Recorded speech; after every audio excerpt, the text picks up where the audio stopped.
going live now. Hopefully, it says going live. It says we are live. I'm going to assume that all of you watching now see us live. But yeah, let me know how everything is looking and sounding, guys, in the chat. I would greatly appreciate it. If you are new here, let me just sort of explain. This is a Nintendo podcast we do every Sunday night at 9 p.m. Eastern. I am on Just Restart, and this time I'm joined by two good fellows of mine. One, Nate from Nintendo Prime. This is the first time we are actually having him on the podcast. We've been collabing with him a lot lately, but we finally got him on the podcast, so you guys are going to be able to hear his thoughts all right here. I'll be worried about the modding and things of that nature. He's just gonna talk. And then of course we got Shifty back as well, a long-time podcast guest, and he's got some things to say as well. I'm just kind of excited for everything, really. Yeah. And, I mean, I have a lot to say about like the Smash reveal specifically, but we'll get to that when we get to it.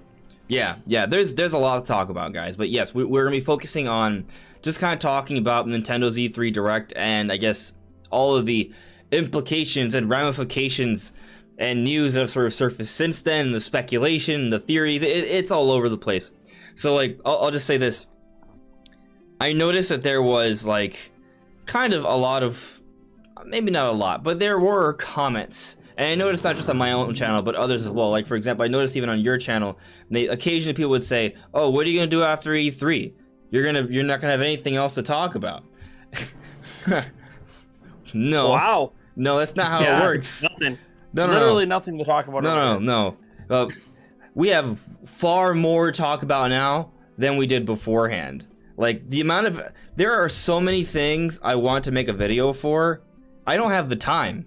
Like, in theory, I can make like one video a day, not on news, just based on like the things we already got for at least weeks, probably longer. But I have another job, so I won't be able to do that, probably. But yeah, there's so much we could sort of talk about. We could just talk about Metroid Dread every day. We could talk about Breath of the Wild 2 every day. We could talk about the Switch Pro situation. We could talk about Advanced Wars. We could talk about WarioWare. We could talk about Super Mario Party. We could talk about the situation behind leaks and rumors, the Samus Hunter situation, the Breath of the Wild 2 release date situation, how most people thought it would be March 2022, and that's maybe not happening either. There's just so many different directions we can go in.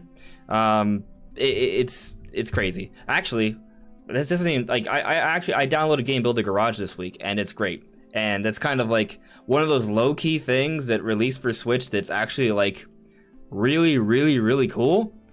And it's not even close to the spotlight of what's been going on right now. So there are tons of things we can talk about.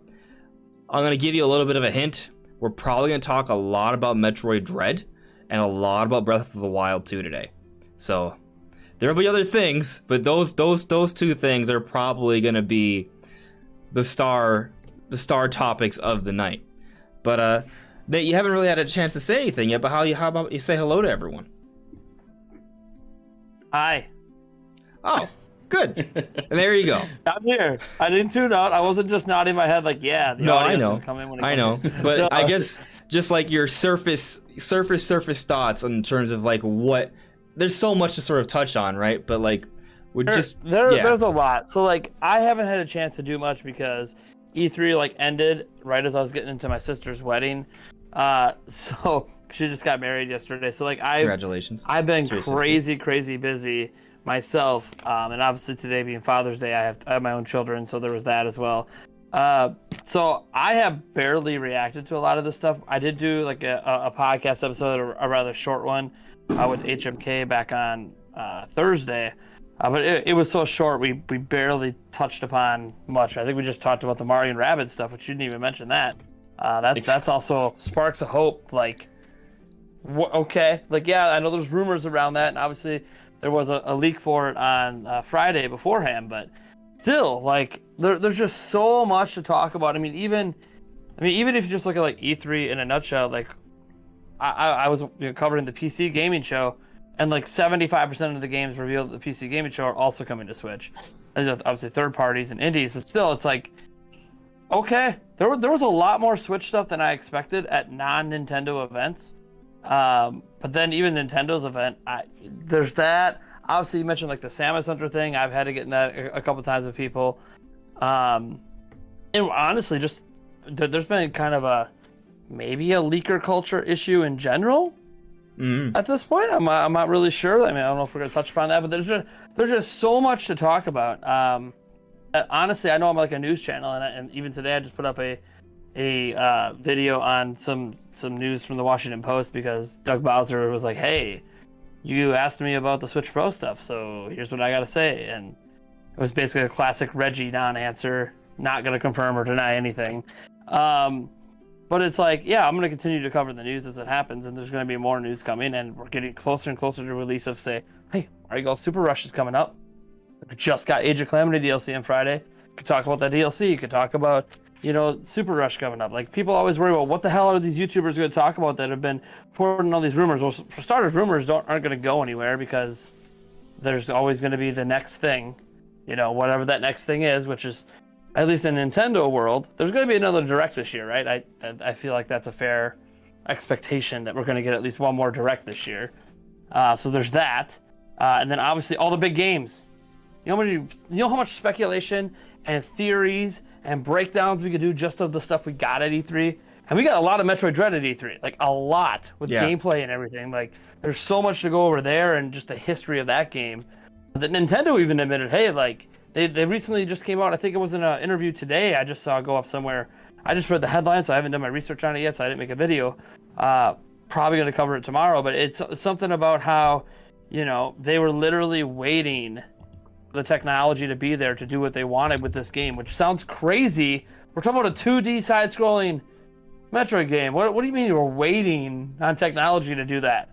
So now I'm even more excited. Like, what the hell did they do in this game that they couldn't do on like a home console before? Like, what? I don't get it. So this is exciting, and anytime we get like Metroid 5 and Zelda in the same thing is just, that's a win to me. Oh yeah. Oh, and by the way, what happened to the Zelda 35th stuff? Right. We can touch on that. Oh my god. Yeah, it's great because I spat out a whole bunch of things, and then you spat out a few more things, right? And then there's a Smash situation too, right, Shifty? So like there's so much to talk about. I'm seeing some things brought up in the chat as well that haven't even been referenced yet either. Each and every single one of these things could warrant at least a single video, right? But at least.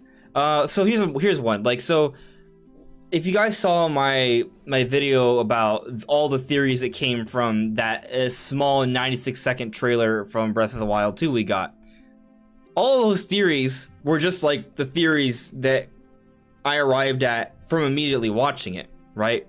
And each of those theories could be divided and sort of dissected and become their own series, and yet other theories have sort of come from that as well. Think about this. There are entire Zelda channels that are still making new theories based off the initial E3 2019 trailer for Breath of the Wild 2.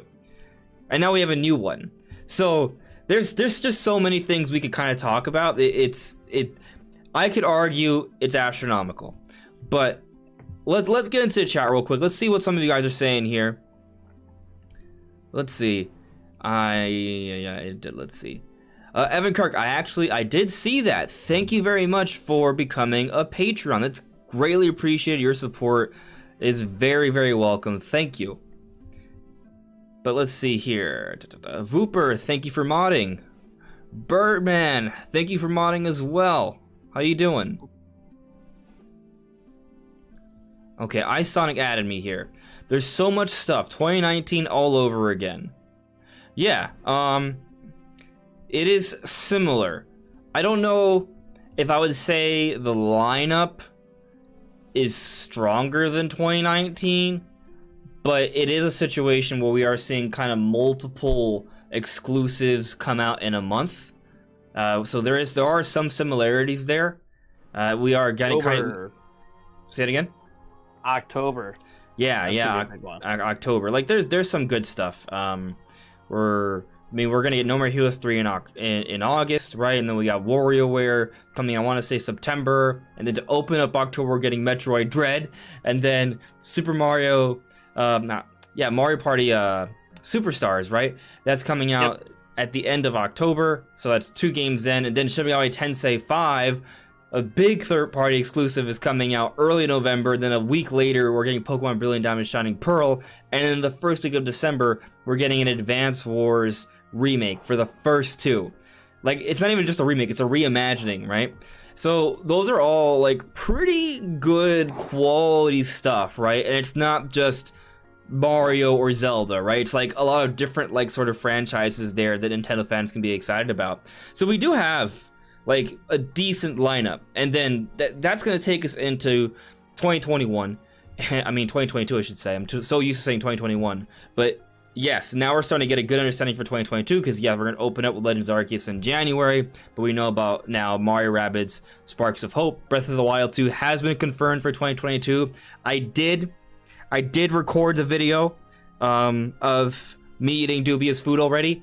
It has happened. The creation was made yesterday. I spent all day with a friend creating this concoction, and we recorded myself eating it. I have to put it all together, and you'll see the video come out later this week. So I'm a man of my word. I was wrong about the release date, and there will be a video later this week about that.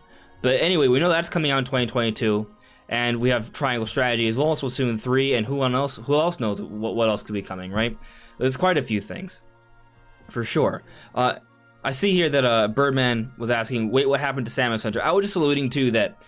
There's a lot of people saying that Samus Hunter is a fake. I don't necessarily agree, because there are things that she said that I felt like were pretty darn spot on that have been shown to be legitimate. Like the whole Mario Party thing, the way she would describe the new Mario Party project wasn't just, oh, it's a sequel to Mario Party, like Super Mario Party 2. No, it would be more of a sort of handheld, sort of focused one, something more digestible, something that you wouldn't be forced to just use Joy-Cons for, something a bit more faster paced. And that's exactly what Super Mario Superstars is. It's a remake. It's sort of reimagining or remaking a lot of the different like older classical maps and mini games from the 90s, right? But it's being put together in a really nice package that is pretty much what Samus Hunter described way beforehand. So there's that situation that seems to be sort of applying here. But then you also look at how Nintendo is pushing Skyward Sword and how it seems to be related to Breath of the Wild 2. That also aligns with what Samus Hunter was saying as well. So I don't think that she's necessarily wrong, but it does kind of tie into a situation where when you are hearing about information that supposedly is inside information, an inside look into what may be going on behind the scenes, if you are getting information that's legitimate like that, it is subject to change all the time. For example, the Donkey Kong thing. I never was convinced that we would see it at E3. I still believe it's real. With great confidence, but that doesn't mean it's gonna get shown to us when we want it to be shown off, right? For example, Skyward Sword, literally the Zelda director himself, Eiji Aonuma, told us about Skyward Sword years ago, and it only took until this year for it to actually be announced, and now it's coming out. So just because we didn't see something that we've been talking about at E3 doesn't mean it's automatically not real, not coming. So I think Donkey Kong is real, just for the record. But actually, on that note, what do you guys make of the Donkey Kong situation? Do you guys still think the Donkey Kong thing is happening and it just wasn't the time for Nintendo to show it off? Go ahead, Shifty. Well, my mindset is just kind of stuck on the whole focused on 2021 part of the Direct. Because I do feel like it is real. Like, I don't know, I feel like it makes sense for it to exist. But considering that the Direct was trying its best to focus on 2021 titles, it was only like Breath of the Wild 2 and maybe something else that I'm forgetting about that was Mario Rabbids. Yeah, Mario Rabbids, right. So I want to say it's real, but it's just not something that was coming out this year, and that's why we didn't see it there. I agree. Yeah. Yeah, I think with Breath of the Wild 2, they kind of had to show it off. Like, if they didn't show off Breath of the Wild 2, we would all keel over. So they showed Breath of the Wild 2 because they had to, and then Mario Rabbids was actually announced before the Direct even happened. Like, they just showed off the exact same footage that was shown off days beforehand. And that was pretty much it in terms of 2022 stuff, right? So we didn't see Triangle Strategy, we didn't see Splatoon 3, we didn't even see Legends Arceus. Heck, we didn't even see Brilliant Diamond Shining Pearl either, which is coming out this year, which that's another little discussion there. But yeah, I agree with that point. Because it was focused on 2021, and because that means that if it's not coming out this year, it probably wouldn't be shown off in Direct. So Bayonetta 3, Donkey Kong, they weren't there. Right. That's pretty much how I feel about it. I just don't see this being as evidence in a way as like why they didn't show up there. Same thing with Bayonetta and Metroid Prime or whatever. Metroid Prime probably was a combination of that and the fact that they wanted to focus on Dread. But it's most likely the fact that this game is most likely not ready for 2021, so that's why we didn't see it here. Yeah. No, I think that makes a lot of sense. What do you think, Nate? Well, you brought up that Samus Hunter mentioned it. Obviously, a lot of other people kind of confirmed this thing is happening too. And then we started learning, maybe the Odyssey team or a split off of that team. And it definitely sounded like it was pretty near complete. So I wonder if they were just looking at the lineup of games and deciding that, hey, maybe we should push this to 2022. We know it's the 40th anniversary, but let's just not mention the 40th anniversary of Donkey Kong, which of course they didn't, because they didn't talk about anything Donkey Kong. And maybe, what's coming next February. Maybe they decide to drop it then or something. So you hear about it in the next Direct or whatever as a February release. Because I don't think it's a game that's going to need, 8 months of run up to build hype. It's just one of those, hey, this is what it is, and we'll talk about it. And if you remember back, Samus Hunter only guaranteed 3 games that were going to appear at E3, and Donkey Kong was not among them. Okay, so it was Breath of the Wild 2, Something Smash, which we got a character reveal, and then Splatoon 3, which obviously wasn't there. And I think what's leading to, forgetting that Reddit campaign, because I don't know if you're aware of that Reddit campaign trying to discredit Samus Hunter, and that was before E3. It's one of those things where I think why people are questioning Samus Hunter at this time is she went from having a practically spotless record to E3 came and went, and suddenly there's some chinks in that armor. Not just Splatoon 3 not being there, which was a game she practically guaranteed would be there, but also things like, hey, she also was one of the first people to say we're getting a Pokemon Presents before E3. Never happened. And instead they dropped release dates, which she didn't predict and didn't see coming. But as you said, there's also other things that she's gotten exactly spot on. I know personally, she gave me 9 days straight of every single tweet that was going to happen from Nintendo of Europe. And I just said, okay, they're all marketing tweets, right? Like for games coming up. So I'm like, well, there's not really news there to me to report on or talk about. It's like, okay, yeah, because she was panicking, I think, over some of the discrediting going on. And I just sat there and I said, okay, whatever. And then next thing I knew, and she told me this 4 days before they were supposed to land. Next thing you know, here's the 9 days in a row. Every single tweet they put out, she nailed it and nailed what was going to be tweeted about, the hashtags that were going to be included, and even down to the images being used. And I'm like, Samus Hunter doesn't have anything to prove to me that she has a source somewhere. Or if she doesn't have a direct source herself, she at least is following some leaker somewhere and reporting on their stuff, and very, very good about it. And it's some leaker nobody's ever heard about because nobody's talking about, here's all the things that are going to be tweeted out on Twitter. I have not seen a single leaker out there that I can find that's saying, here's all the stuff that's going to be tweeted out by Nintendo of Europe. So it's kind of I think she has a source. But I also think Samus Hunter does something weird in comparison to some of the other leakers. And I think, Nate the Hate does this sometimes too, where they mix in what they know with their opinions.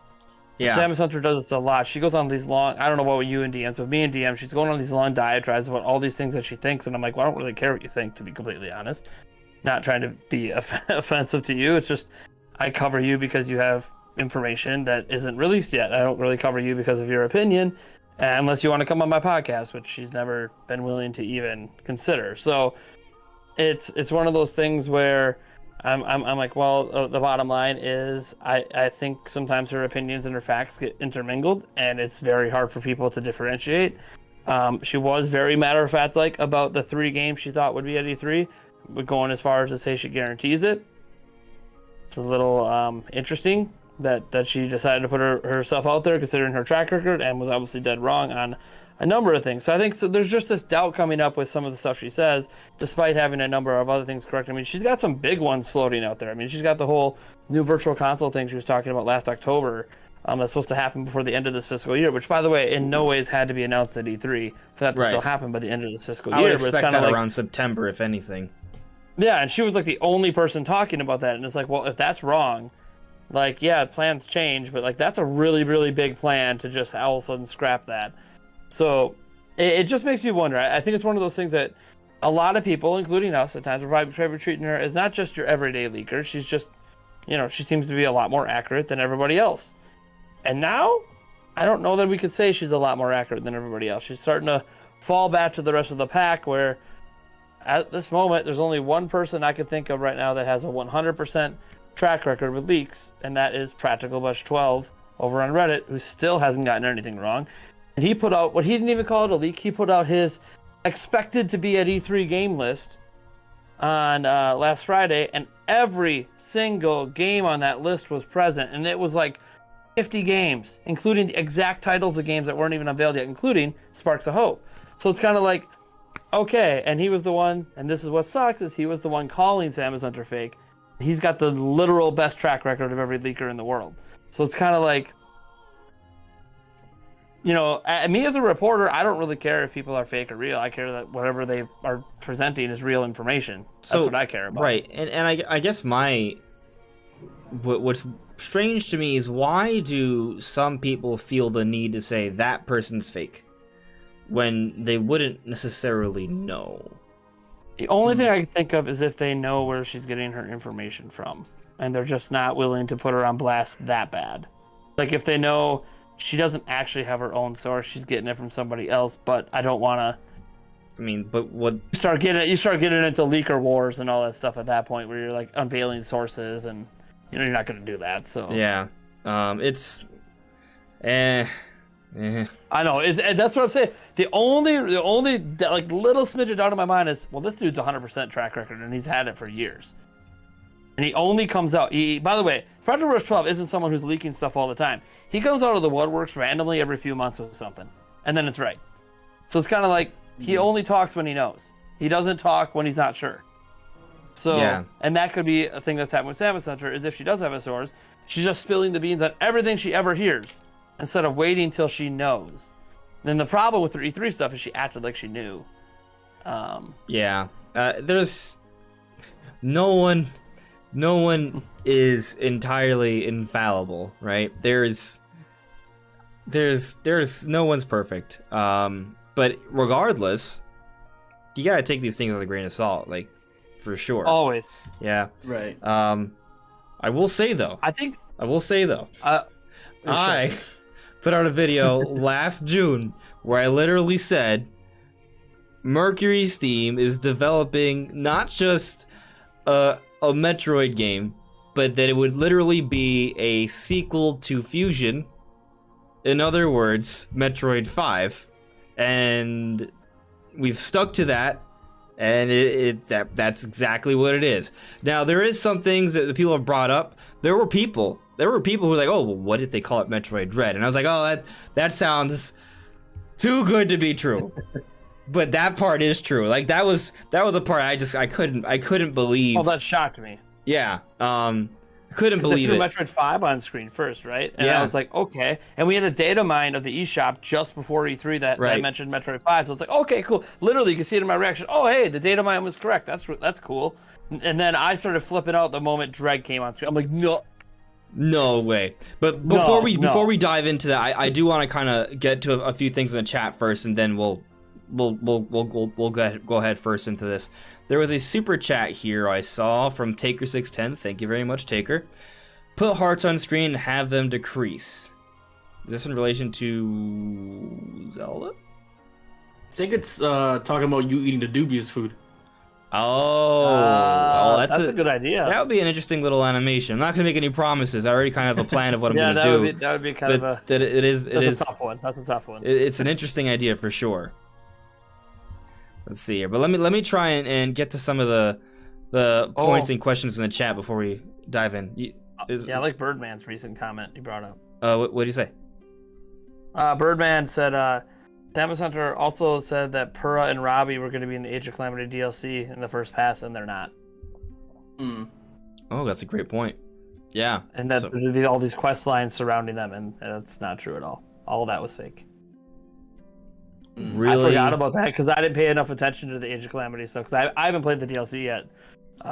But that is a very interesting point, actually. Wow.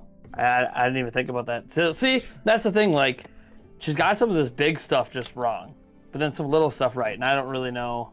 Like this little stuff, like when you say, well, it could be the case that there's leak bait out there, right? Well, yeah, I mean that too, and I don't know. And it's curious too because like Samus Hunter hasn't tweeted since the 16th, which is not like her either. Which means, I don't know if she's just getting a ton of flack and just hiding now, or it's a very interesting thing looking at this particular potential leaker, in that I personally, I don't know about you, personally, anything she gives me or says in the future, because she also hasn't answered any of my DMs in a week, which I find to be curious because she was always on since E3, she's just not answering. I always either find I find that almost more curious than anything, is that why is she avoiding me in particular, who, as far as I can tell, nobody really knew who the heck this person was until I started talking about him. So, like, I'm not here to discredit you. I just want to know, hey, what's going on? Yeah. Is everything okay back there? Like, the internet might be coming down on you, and I get it. I've been there. The internet comes down on me sometimes. But, I mean, God, I was just getting it a week ago over the Pro, so I know how it goes. Yeah. There's. If I had to go on, Chip. Sorry, go ahead. No, go.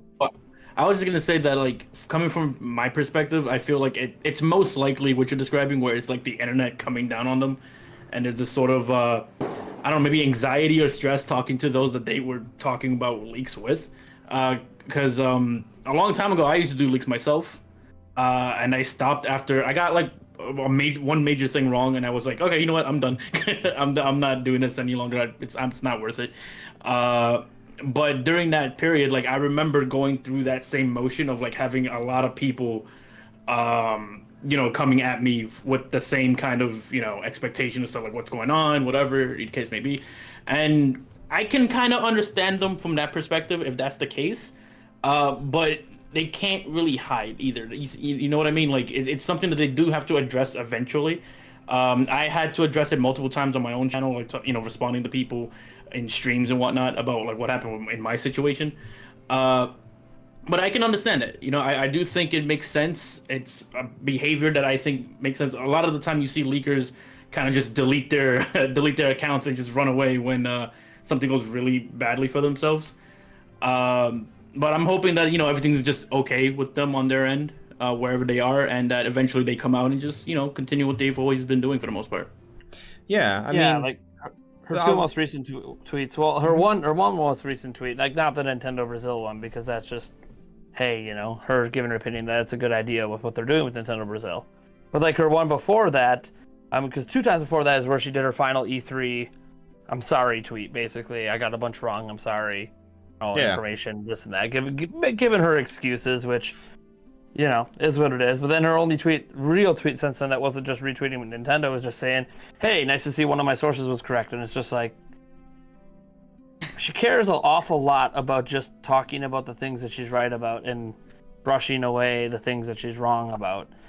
Yeah.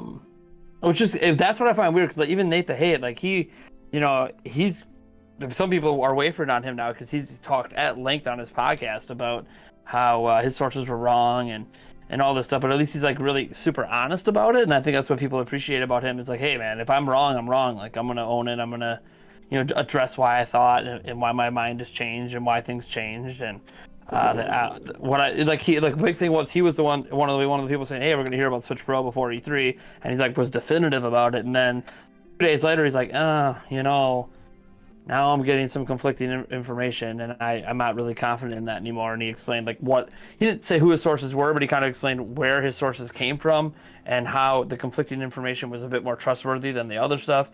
And it's all, This leak culture, man. This is why I'm glad, personally, I don't consider myself to be a leaker. I'm just a guy who talks about games on the internet, and if other people have fake stuff out there, I apologize. I try not to spread fake information. But, like, it happens if you're going to cover leaks and rumors, and that's one reason why, and I can't stress this enough, and I stress this all throughout E3 hyper-responsibly. When it comes to rumors, they're called rumors for a reason. They're not meant to be believed. Yeah. They're just meant to give you a potential possibility. Always be skeptical, and just, I think people like to believe rumors. I think rumors, the term rumor, it's almost like we need a new term. Like the term rumor has become like this thing where people just believe it. And that's not what we're telling you to do. Or like, so like, sometimes what I do, right, like I'll do rumor, but if I feel like it's maybe slightly more likely, I'll put like leak but with a question mark. So like I'll never be like, this is 100% happening unless Nintendo says it, right?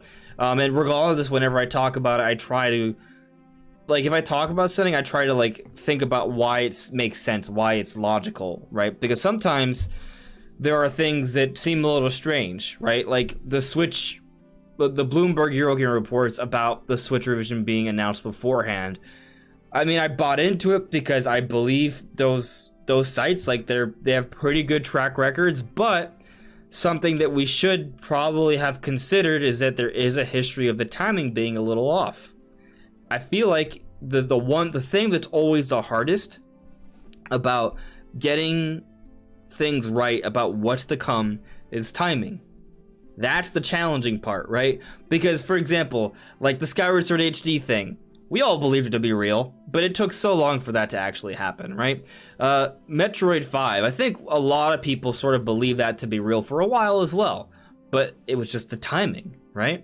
The whole Breath of the Wild 2 debate, in terms of when that's coming out, it's looking like everyone was wrong. And when I say everyone, not everyone, I know some of you thought it would come out holiday 2022, but like it doesn't look like it's going to be that March spot that most people were thinking, right? And people like me were like, you know what? I think it's coming out holiday 2021 along with Switch Pro. And that's that's wrong. So, you know, I think time is very challenging, but again, I want to try and get through the chat real quick, and then we'll get back into this stuff. So let's see here. Talbarone, thoughts on Kirby and Donkey Kong status post E3? I think both there's gonna be Kirby games coming. Yes. I'll tell you this. I think there's a chance that we could actually see both a Kirby and a Donkey Kong announcement before the end of the year. Now, I am not saying there will be a Kirby and Donkey Kong announcement before the end of the year. I am speculating that there may be a good chance. I want to make that important distinction, right? And the reason why I think there's a pretty good chance is because usually there is with great confidence. Not even that, right? Think with great confidence when I believe something is likely real, right? I think there's a new Kirby game is real. Whether it's going to be this year, I don't know. Right. I think with great confidence that both the Donkey Kong game and a Kirby game are real and in development and are not too far off. But I am not sure when they will be revealed. But I am speculating that there will be at least one Kirby game and one Donkey Kong game announced before the end of the year. Why? So the Kirby thing. I think there's likely some sort of online Kirby game that isn't too far off, like a smaller Kirby title, that really could be announced at any point. It doesn't even have to happen during a direct. It could be like a social media tweet. It's like, hey, look, we have this little Kirby thing, try it out. It also could be saved for a September Nintendo Direct. Usually, in normal years, we get a Nintendo Direct around that September time, which kind of brings me to the Donkey Kong thing. During these September Nintendo Directs, excluding last year, we usually get some major announcements. Like one year we got an announcement for Luigi's Mansion, I want to say, and I think another year we had Animal Crossing. It might even been in the same Direct. Like September Directs have some major reveals in them. And they're not announcements that are for games that are coming that year, right? Unless they're like eShop titles, they're usually games that are coming the next year, right? So what if they announce they actually reveal a big new Kirby game? It's like, hey, we're working on this project. It's gonna be coming out later next year, right? That's a possibility. And the same thing with Donkey Kong, actually. It wouldn't surprise me if they do reference the 40th anniversary for Donkey Kong, and they announce this new Donkey Kong project. It's like, hey, look, it's not too long ago, it was the 40th anniversary for Donkey Kong. We're gonna put out like Donkey Kong 99 since they're probably gonna have some sort of Nintendo Online update anyway. So the premise of there being another 99 game, probably not a stretch, right? So maybe they put out like a Donkey Kong 99 or something like that. But in conjunction to that announcement, they also show off a trailer for the next new Donkey Kong game, and it's coming out next year. And that's kind of like the extent of like the 40th anniversary celebrations for Donkey Kong. They still honor it, they pay homage to it, but it's also not like this big deal thing like it was for Mario's anniversary. I feel like the same would apply for Metroid as well, right? Like I think what we got at E3 was as celebratory as we could pretty much reasonably expect for like a Metroid anniversary. They told us about the history of Metroid during the treehouse. Like that, I feel like it was pretty good. But what do you guys make of that speculation? Do you guys think like there's a decent chance we could see like a Kirby or Donkey Kong announcement around a September Direct? Yes. So the Kirby thing, we obviously know for sure. Like, it's not even a thing with great confidence. There's a new Kirby game. The Kirby team's been talking about it themselves for 2 years. Like, this isn't even a rumor. This isn't even speculation. Factually, they stated they're making a new Kirby game. Yeah. Historically, we get new Kirby games every year, like the last decade at least. So sometimes small, sometimes big. Now, I know Samus Hunter said there was 2 Kirby games that were going to come this year. Don't know about that, but what I do know is there is going to be a Kirby game coming. Whether it's this year or next year, I don't know. The way the slate's playing out, it kind of feels like next year might be better. If like it might be a good summer title to maybe pair with a Splatoon 3 or something, which feels like a summer title. But yeah, I mean, we'll have to wait and see on that. Especially like when I say next Kirby game, I mean the Kirby team themselves has said that whatever they're working on, they're trying to make it the greatest Kirby game of all time. Whatever that means to them. I have no idea what that means. Some people speculate, oh, are they going to go 3D? I have no clue. Kirby Canvas Cruise They have 2. not stated that. They just said the greatest they've ever made. So we'll see. I mean, they're taking the longest time with it in between games, since I think the last one they considered mainline was probably Star Allies. Yeah. So they're taking a while with it. So we'll see what happens there. Do I believe there'll be a Kirby something announced before the end of this year? Yeah, I don't know if it's going to be that game. It could just be another Kirby Fighter style, a Kirby Pinball. Some sort of smaller game thrown out there. It might not be the big one, but I could see them announcing at least that. It's got to keep that Kirby streak alive. And then the Donkey Kong, again, we haven't heard anything from anything but leakers that it exists. But it's also been a long time since we've had a Donkey Kong game. I mean, almost going on 8 years at this point since we've had a new one. And we know, obviously, that, at least we feel anyways, that Retro Studios is not currently making one. That they have Metroid Prime and maybe some other project they're starting to ramp up for, potentially, based on their hirings. So I feel like if this game does exist, that it could be announced for this year. Again, Donkey Kong's another one of those franchises that feels like a summer kind of game. Maybe that's just my personal feelings because of the jungle and all that. It could obviously be released in any part of the year. And it has in the past. It hasn't always been summer. So it's interesting because I also think that there's going to be like, as much as we're going to get a direct before the end of this year, in my feeling, September, October, somewhere in there. I think we're also going to get another direct before the end of the fiscal year in the first 3 months of next year. So I'm not so sure they have to announce games that are not coming till next year, this year, when we already know about 4 major games. So that's why I'm kind of like, if the games are next year, I'm not so sure they have to talk about it yet. They could wait. Yeah. Also, they have so many big games to talk about next year. The further they wait, the higher chance of them getting buried by the big games. So I'm not really sure what the correct approach is. And the only thing I can think of is, well, is there any game that we think is going to come this year that isn't announced yet? Because their lineup looks pretty solid moving forward. It's not like the greatest second half ever, but they have, like, there's something to look forward to almost every month. Sometimes multiple something. I have seen some people speculate that, maybe Nintendo is holding back some sort of crazy announcement. I don't think so. Not a big one. Not a big. No. That's why I said like an a online eShop kind of game. Thing. Yeah, something like that for sure. Otherwise, not. I don't really see it. I don't. I think it's probably better to just assume that if it hasn't been announced yet, it's coming out next year, unless it's some sort of small eShop release. Yeah, I kind of have to agree with that. And Kirby, I do think is an inevitable. Like, it's inevitable. Like, it's coming. Right. It's gonna come because Kirby is one of those franchises that just always gets a game like regardless of like what kind of game it is, whether it's the big one or just like a Kirby Fighters kind of situation. So I do think Kirby's inevitable, but I have to agree and say that I don't know if it'll be here because we typically, whenever it's a September or let's say October, I want to kind of close to the end of the year kind of direct, we do typically get at least maybe one game that is a next year title, right? That's just announced. Like we started with Animal Crossing. Even though I think Animal Crossing did get delayed into next year anyways, but that was pretty much the case there. Yeah. So I do think it is very likely that we will see a game like that. Part of me wants to hope that it's Donkey Kong because I really do want to see a new Donkey Kong after, like you said, 8 years of like no new game. And you know, Kirby, you know, don't get me wrong, Kirby is great, but you know, Star Allies is a lot more recent than Tropical Freeze was. So I'm just genuinely excited to see a new Donkey Kong game. So if I had to pick one that I really want, it would be Donkey Kong. But I somewhat expect Kirby first because that's just the kind of franchise it is.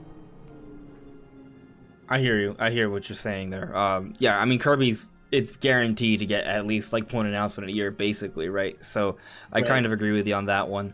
But yes, I think we all agree that the Kirby and Donkey Kong things are likely. Kirby is a given, as you guys basically said. So, you know, just be patient. I think there is a chance we could see announcements for them this year. But to Nate's point, there are so many games that Nintendo's already announced for 2022. They don't need to do it yet.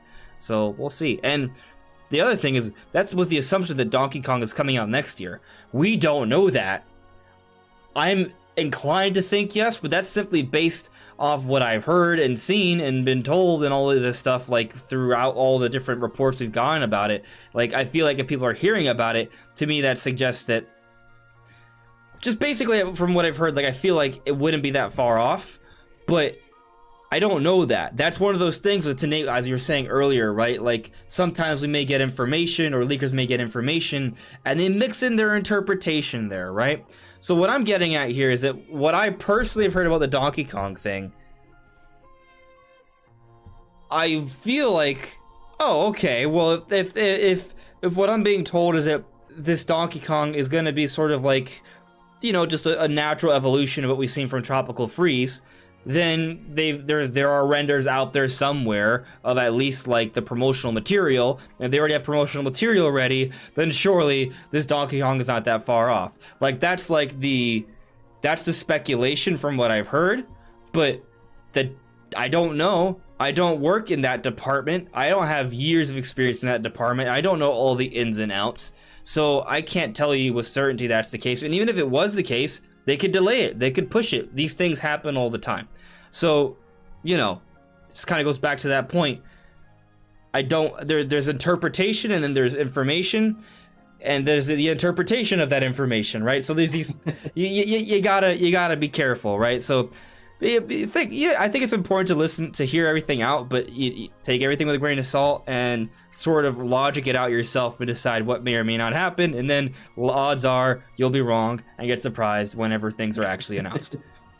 It also goes back to what you were saying earlier about timing, right? Like, even if there's leaks and there's promotional material out there, like the smallest little thing could just totally change when that happens, right? Yeah. So it could technically be true. Everything you've ever heard could technically be true, because I believe like Minecraft Steve being in Smash was like something that was like years before. Yeah, like 2014 or 2015 they started talking about it.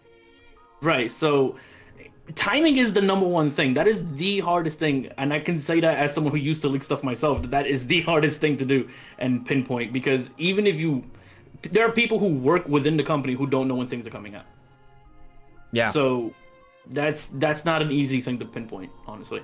Yeah, exactly. But now I will actually catch up with the chat. Might speed through a little bit, and then we're gonna go full dive into discussion here. Talburn, why is Sonic Colors Ultimate taking so long to be in the eShop? I mean, like, as for pre-order, I am not sure. I'll just say that the game's coming out in September, so when it comes out in September, that's when I'm gonna get it. Crazy Scoth, whoa, is that Nintendo Prime on Andres' podcast? Indeed it is. Nate is here. Gaming Anatomy, thanks, man, for your podcast. Really helps my anxiety. Thanks. Been looking forward to this. I'm glad that this helps you. Thank you for enjoying the show and watching. Ev Kirk, love the channel, man. Yeah, no, thank you. I'm glad you love this. Thank you. Let's see here. Moving on to Taker 610. Yeah, the hard thing as I eat the food. We'll see. Talbarone, thoughts on the Advance Wars price? What is the Advance Wars price? I actually don't know.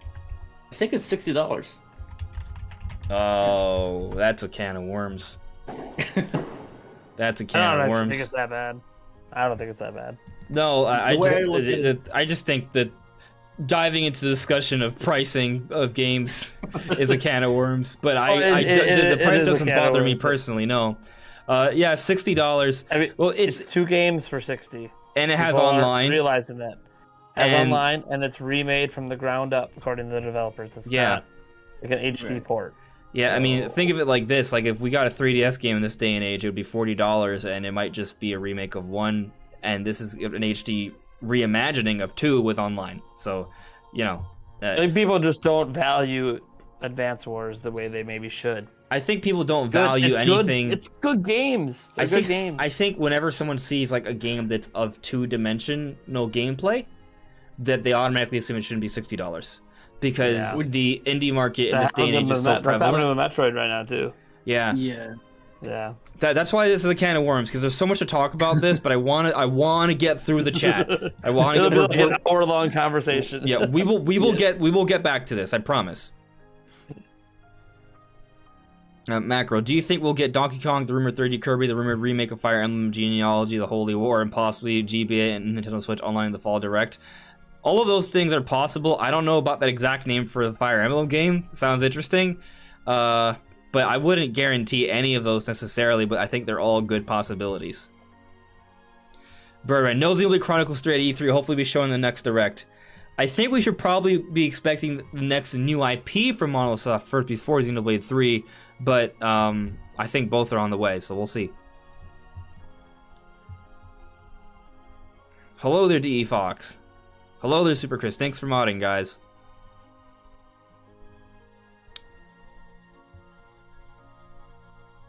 The Elemental Hero, the Shadow Link, Dragon Wolf King. Heck of a name. Have we heard anything from EA about a new game? And if so, will we see Star Wars, Star Trek, and many more? I'll be frank, I don't know too much about EA in general. I don't know if they announced any more Star Wars stuff recently, at least not for Switch. Dead Space. Yeah, there's a rumor out there right now that EA is going to be reviving a dead franchise. Yeah. A Dead Space would be pretty sick. Yeah, that'd be pretty cool. That's all I can say. Come on, Dead Space. They messed it up last time. Don't let the franchise go out like that. Let's go. That'd be pretty darn cool. I'd be excited for that. But let's... Sorry, Shifty, go on. I was just saying, I'd buy Dead Space if they bring that back. Yeah, absolutely. Yeah, I probably would as well. That franchise deserves a better final entry than what happened last time. Agreed. Yeah. Mixed reviews. What are your thoughts on Breath of the Wild 2's title? There's way too many options. But we'll save some zealous speculation towards the end of the podcast. Let's dive into some of the topics now, though, guys. I'll get back to the chat. We'll do more questions in a little bit. But all right, so let's open up this can of worms regarding the pricing situation, not just for Advance Wars, but for Metroid Dread as well, because I know some people asked me about like the Metroid Dread pricing situation. So I'll just tell you my straight up opinion right now. I would buy 2 Metroid Dreads. So there is, I think there is, as alluded to earlier, there does seem to be, from some people, this perception that games that aren't like full 3D open worlds don't deserve to be $60. And I just don't, I think that's kind of a narrow perspective. I think a game should be priced at whatever the developer feels it should be priced at. And if the market doesn't buy it, that's on them. I get it. Sometimes you may feel like, oh, I really want that, and I don't want to have to pay that much for it. It should be less. I get what you're saying. Well, then maybe, it's not a good price for you, and you shouldn't buy it, right? There are games I see on the eShop that I'm like, oh, that's interesting, but I don't feel like putting $20 down for this. It's not something I really know too much about.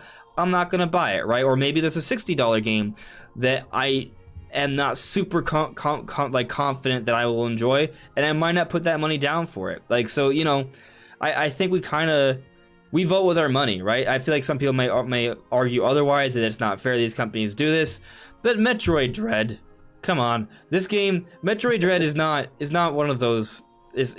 No, Metroid Dread is probably the most ambitious Nintendo title of a actual Nintendo IP that is coming out in the second half of the year.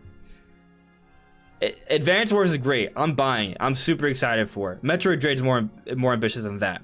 Metroid Dread is more ambitious than WarioWare, as excited as I am for that. Metroid Dread is more ambitious than Super Mario Party. Or Mario Party Superstars. I'm super excited for that as well. I'm buying all these games. Like, I feel like these are all really good games. Metroid Dread is more ambitious than the Chibi remake that's being outsourced for Pokemon Brilliant Diamond and Shining Pearl. And I'm gonna buy that as well. The only thing it might not be more ambitious than is Shin Megami Tensei 5. That's a huge third-party game, but that's why I made the specification that Metroid Dread is perhaps the most ambitious Nintendo title of a Nintendo IP. It's an ambitious game, and it's not just like a traditional side-scrolling game either. And we talked about this before, right? We talked about how this game, before it was shown off, that there was a good chance that they would play around with perspectives. It wouldn't just be like a straight-up side-scrolling Metroidvania. They would really sort of blur the lines between 2D and 3D, and they are. Have you seen the footage of the Omega Cannon? Well, let me explain what the Omega Cannon is. The Omega Cannon is a brief power-up you can get occasionally that actually gives you the power to destroy an enemy. And when you do this, the game switches from a 2D perspective to a behind-the-shoulder, third-person perspective. So that environment you're seeing that's in 3D, it's not just 3D from one perspective, it's 3D from multiple perspectives because it's actually designed in 3D. So there's that. But then all of the cutscenes are fluid, dynamic, in real time. Have you ever noticed that for all those cutscenes, go back, watch the Treehouse footage, watch the trailers, you can still see Samus's life and missiles. Why? Because these dynamic cutscenes are all in-game. So there's a lot of play around with the camera perspectives and the cutscenes, and it all just looks stellar. It looks really, really good. This is a beautiful game. So from a visual perspective, from a presentational perspective, this game is doing a lot. And in terms of like gameplay, this is actually a very unique Metroid game. Nate, you were referring to it earlier, how they talked about how the Metroid Dread concept wasn't really something that Nintendo felt like they could accomplish back in the day. And actually, they tried twice. They gave up on it twice. This is their third time's the charm, that they finally feel like they could pull off the concept. And I want to point something else out. I don't think we entirely understand what the concept is yet. To an extent we do, the Dread concept, seeing the Emmy and seeing what the Emmy does, because that is a beautifully animated creature, or enemy by the way. But in terms of the stealth elements and it following you around, we've seen it before in bigger ambitious games, like for example the modern Resident Evil games with, like, you know, Mr. X and Lady Dimitrescu, right, where they sort of follow you around perpetually. It's similar in that regard, but the Emmys are just one major threat. They've alluded to how there's going to be even more going beyond that. But you take that into consideration with everything else I described in terms of how they're animating this game and allowing you to explore, and how there are multiple perspectives sort of intertwined seamlessly into the gameplay. This is not a normal two-dimensional game. This is actually fitting the terminology 2.5D. It's blurring the lines here. It's ambitious. It's epic. And I, again, would buy this game twice. Like, this is a pretty hype game. So it absolutely is deserving of the value. And we kind of already made the argument for Advance Wars, but I'm going to let you guys talk now. What do you guys make of this pricing situation, especially for, I guess, Metroid Dread? Well, for Metroid Dread, I think it's quite obvious. For starters, if it's Metroid fans complaining, they should just shut up, because you barely ever get Metroid games at all, so just be happy it exists. I've said that to a few people that I know are Metroid fans, and they're complaining about the price. I'm like, hey, complain all you want, just be happy it's here, and if it's not worth the money to you, don't spend it. And that's what I always tell people. Price and value are in the eye of the beholder, so I can feel a game is worth it, but you don't have to agree, and that's okay. The market's going to end up determining if this is a good price. And ultimately, you outlined all the points to argue that this game is not just, a side-scrolling game. This is more than that. And I feel like what's happened is, and this is something that doesn't get talked about very often, is that side-scrolling games were always top-tier AAA prices, like throughout all of our childhoods, through all the growing up. It's always been that way. And then indies happened. Indies came in and filled the gaps and all the things we were missing for so long, and that includes Metroid and Metroidvania style games. We don't get Castlevania, we don't get Metroid games very often, so the whole Metroidvania has been almost exclusively filled up by games from indies, and some of the very best ones of those aren't charging $60. So it makes people be like, well, if the very best of the indies that sell millions aren't doing that, then how can this game do it? And my answer is, well, the name of the genre is Metroidvania. I'm sorry, Castlevania and Metroid can charge $60. They invented the genre. So they are the gold standards of the genre. As good as you think that indie Metroidvania game is, and by the way, Metroid games aren't Metroidvania. That's more of a reference to Symphony of the Night, who took a bunch of Metroid elements and added RPG elements to it. That's really where that all comes from. So Metroid games have never actually been Metroidvania, but they're like the core foundation of that. Right. Of that. The thing is, Metroid games are and should be. Look, they should be held to a higher standard, frankly, than Metroidvania games. They should be held to a higher standard because they're the foundation of all of it. So, yes, this game might disappoint you and it might not reach that $60 value proposition that they're trying to sell to you. But at the same point, you should expect it to. This is Metroid. This isn't a Samus Return situation where it's a remake of an old Metroid game. This isn't a spin-off in Prime Hunters or whatever. This is actually a real-to-life mainline Metroid game. Your expectation for it should be through the roof if you like Metroid, because Metroid has been a top-tier franchise, even though it doesn't sell very well. And that's a fair argument that maybe it doesn't sell well because of the price. I don't think that's ever been the case. Metroidvania itself is a niche concept and has a niche audience. So it's always, the question is, can they make Metroid appeal to more people? I don't know if they can. Well, I think they will. Will Nintendo be happy?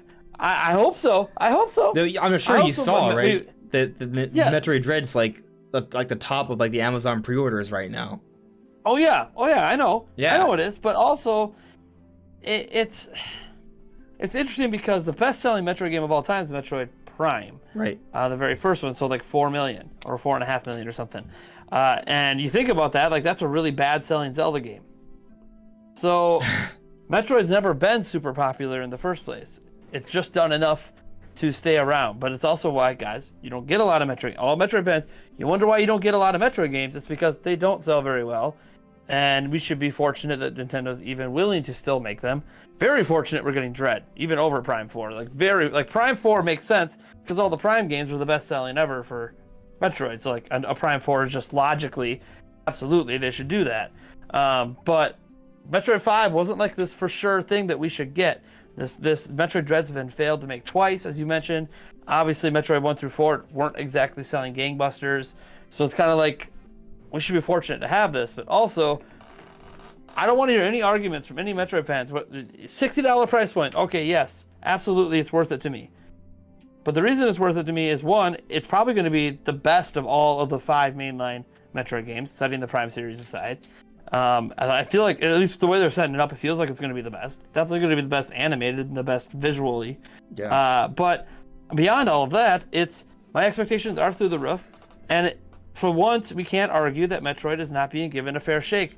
It's being put out in the heart of the Switch's popularity.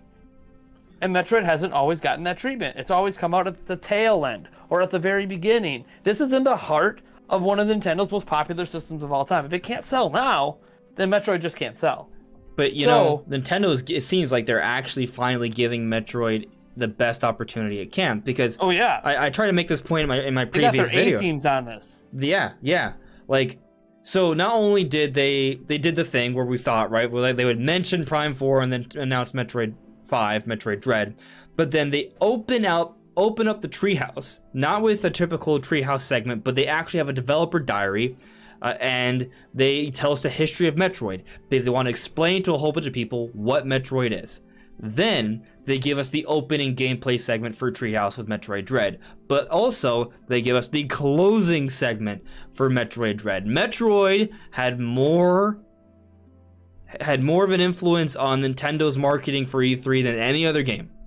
It was their biggest focus. That's a fact. And that is why they didn't advertise beforehand that we were going to hear about it, because it was an unannounced game. But it was to them the biggest game they announced at E3. Right? Yeah. Like if we already knew that Metroid Dread existed, they would have tweeted out saying, "Okay, we're gonna put out E3 announced 21 stuff, including Metroid Dread." But to your point, it wasn't announced yet. Makes perfect sense. Yep. So I mean, get to the whole price argument. To me, it's all. Here's how pricing works for these companies when they decide them. Okay, like WarioWare example. That's a $50 game. Okay, that's not $60. The thing is Nintendo has a target in sales they want to hit, and they want to know, what price can we charge for a product to hit that target? I have no idea what their target is for Metroid Dread. Maybe it's just 2 million, like what series averages. Maybe it's 3 or 4. I have no idea. But they have a target, and they think if we charge 60, we're going to hit that target. And as long as they do, Nintendo is going to be happy. So for you guys out there that don't think it's worthwhile, one, I think you're undervaluing any game that isn't open world, or any game that isn't a shooter or something. You're undervaluing anything that's not in a full 3D plane. Which to me, that's sad. I don't think games, whether they're side-scrolling, whether they're top-down, isometric, I don't really care. That doesn't make them any worth less money. Like, they didn't put less effort into those games just because of it. Maybe it's a smaller team, maybe it's not, but that team still put in the same amount of hours as a big AAA studio. And this wasn't made by just some random indie studio. It was made with a combination of Mercury Steam and Nintendo. They made that very clear. It's not just Mercury Steam working on this. Nintendo has their teams on it too, and last I checked, Nintendo's teams are among the best in the industry.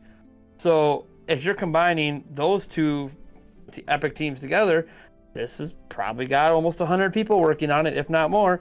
I understand that people feel like we should reserve these price points. Like $60 should be for the Breath of the Wilds and the Odysseys. They shouldn't be for a Metroid or a Pikmin but why?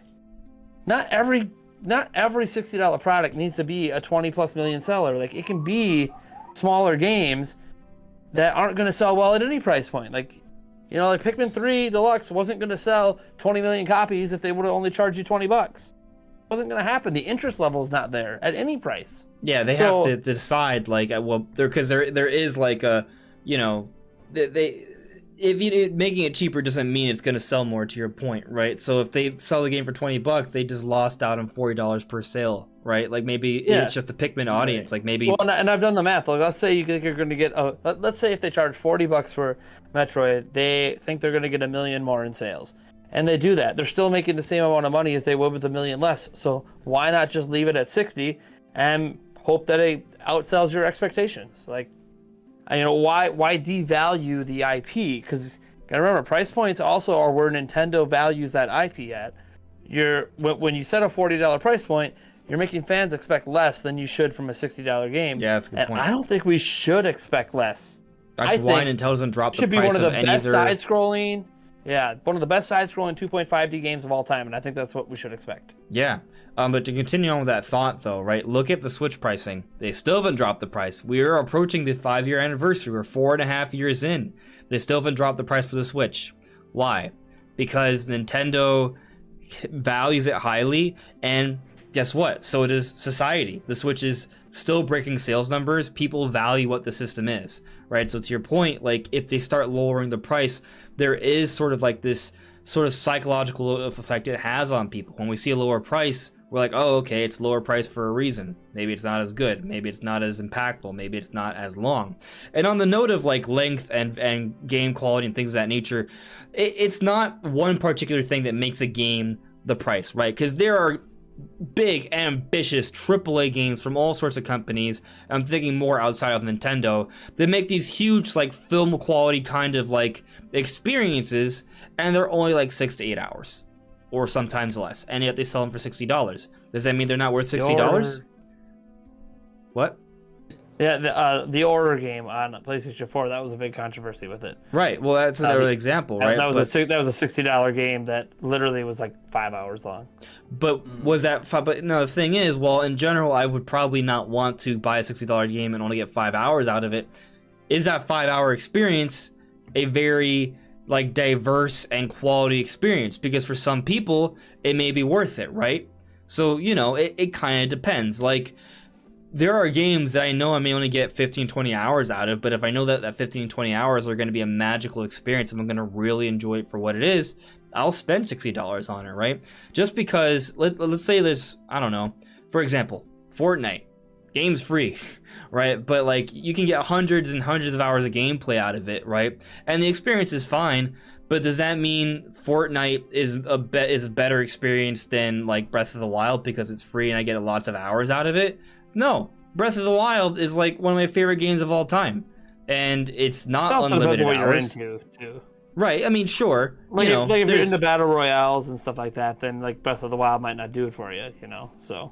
True. Right. True. It also just goes into how much you consider the game to be worth, like you mentioned earlier, right? Like, if you're someone who doesn't like 2D games at all, then yeah, maybe Metroid might be a little harder for you to stomach. But I also feel like it's also a little weird because not too long ago, for myself personally, I bought a game that was a $60 game. It released not on Nintendo, it was like on another platform. But I bought Guilty Gear Strive, and that is technically a 2D game, but there wasn't really that much, debate as to whether or not this fighting game that is two-dimensional is worth $60 or not. But we look at, Metroid Dread, we look at Advance Wars, like we mentioned earlier, and those are up for debate, right? Personally, I don't see any reason why these games wouldn't be 60. When I saw them for the first time, I expected them to be 60 from the get-go. The way I look at it, Advance Wars is like $30 per remake, right? Like, there's two remakes in there. $30 together, all right, makes sense. I saw that coming, right? Metroid Dread makes sense to me, too. It just... I just don't personally understand why there needs to be this sort of it's 2D, it costs less, but I'll give one reason though why I can see why people might be upset with it, because let's say you're someone that saw that Metroid Dread footage and you're like, okay, that interests me, but yeah, not at 60, right? I'll wait. Well, the Nintendo doesn't drop prices, so like other AAA games, you look at it, they come out and it's like, it's not worth, like Madden, no, it's not worth 60 to me today. But you know what? When it drops to 30 in a few months, I'll pick it up then. Well, you don't get that with Nintendo. So say you have a vague interest and you would be willing to try it at say 30, $40. It's probably never, based on when it's coming out, it's never going to be that during the lifetime of Switch. It's going to be 60 all the way to the end. Unless it doesn't sell very well, then you will see Nintendo do a bunch of digital eShop sales or something. But we obviously hope that doesn't happen, because we can kiss side-scrolling Metroid goodbye at that point. Yeah. So that is one defense I will say. That's like, I kind of get that, because when Nintendo sets a price, that's it. That's what it's going to be, like forever, until the system's no longer around, and then it's up to the secondhand market. So right. I will say that, personally speaking, I do believe that... Now, this is just, I guess, like a prediction of how I think Dread will do, but I personally believe it'll be the best-selling Metroid game. Like, Agreed. I'm somewhat confident in that, and I'm glad you agree with me. Wait, what? I don't know, actually. Wait, more than Prime 4? I will say, for sure, it'll be the best-selling when it releases. That's for sure. It'll become the... I don't know. Can it hit 5 million? Okay, yeah, maybe 5. For at least a little while, it's going to be the best-selling Metroid game of all time. And then it'll be eclipsed by the next Metroid game. But that's huge news, because kind of going back to what you were saying earlier, Nate, right? Like how we don't get a lot of Metroid games because they don't necessarily sell very well. But with Metroid Dread, signs are pointing towards it selling really well, to your point, Shifty. I agree, it could become the best-selling Metroid game of all time, and that's going to be huge, because if this game, even if it sells 3 million, which would be better than Xenoblade and Fire Emblem, by the way, like, if it does that, which I think it's going to hit at least that, it's going to be huge, and it may do more than that. And then Prime Trilogy HD is going to come out, I'm thinking next year, and then Prime 4 is going to follow afterwards, and those games are going to do really well as well. And all of a sudden, there's going to be back-to-back Metroid games that are going to be multi-million sellers, and Nintendo is going to be like, oh, well, we have something here. We're going to continue this train. They're not going to stop. It's going to be faster. We're not going to wait 4 to 10 years for another Metroid game. And that's really good news. Like, it's what we've been sort of hoping for a while, that Nintendo would bring back Metroid, and not only would be brought back for like a one-off, but it would be like the beginning of a new era of Metroid. I think Nintendo wants a situation where they can rely on Metroid to be a consistent seller. Why wouldn't they, right? It would also offer a little bit more diversity to their lineups. So I think we're looking at a situation where that's about to happen. But we'll see. Obviously, we don't know until it happens. But I want to sort of transition a little bit here, right?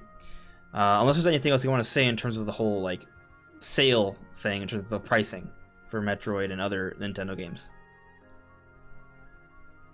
Other than there's a massive eShop sale going on, take advantage. Some big Nintendo games are cheaper, which is pretty rare. So enjoy that while it lasts.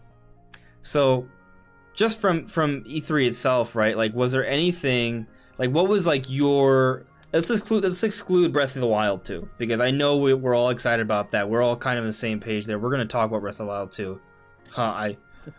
Who would have thought, right? But excluding Breath of the Wild 2, what was like your big surprise of the show? If you want to say Metroid Dread, I'm not going to be upset. We can still talk about Metroid Dread. But for me, there was a lot of really nice surprises. But I'm just kind of curious, what were those nice surprises for you guys?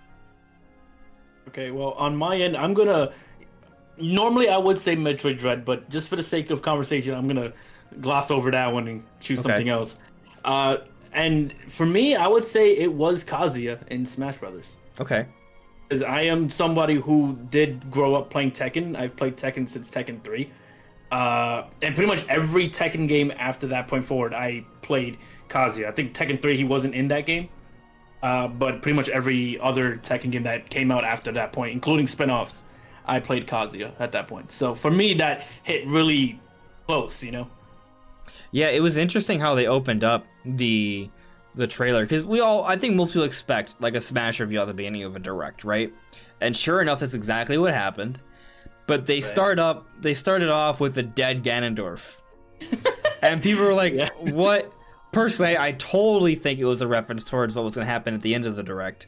But, you know, they start off with that, and they show a few other characters that he's just dropping off, which I think is a really sort of cute thing, especially like Kirby, like sort of like surviving and flying off afterwards. I'll tell you that I didn't recognize the character. I guess I'm not really a big Tekken fan. I've played it probably a couple times in arcade, like way back when arcades used to exist. But they still exist, but they're few and far between now, and they're not as hype and exciting. But it was. I don't want to say it was expected, because I didn't predict that this would happen, but I did expect that there'd be like a third-party reveal, right? And surely there was. And it was kind of interesting because we finally got a Bandai Namco rep, who, by the way, is helping to develop Smash Brothers. So they finally got their rep. And it's interesting because I think a lot of people are a little upset about it because the character looks like, oh, it's just another fighting character. But looking at the footage, like, he transforms, but it's not like a Final Smash transformation. It happens like within the normal flow of his combat. And it looks like it's going to kind of change him around a little bit. He's not going to be like a traditional sort of Ryu Ken kind of character, which, by the way, they all feel pretty different, save for, well, Ryu and Ken, no, but, you know. Yeah, right. the other ones. I'm actually, right now, I'm actually working on a sort of analysis video for how Kazuya would play in Smash Brothers. And I could say, like, he's very interesting, and I did recognize him when I was watching the trailer, like, pretty much almost within the first maybe 10 seconds of him being on screen. Like, because the whole, the joke with the trailer where he's throwing characters into the volcano, that's like a Tekken thing. Like, that's like a thing that's like a big event in the Tekken franchise where that happens. So that was just a fun gag that I thought was like really cool as a Tekken fan. And seeing a lot of his moves was just really fun for me. Just seeing a lot of the moves that I struggled so much trying to do in actual Tekken play.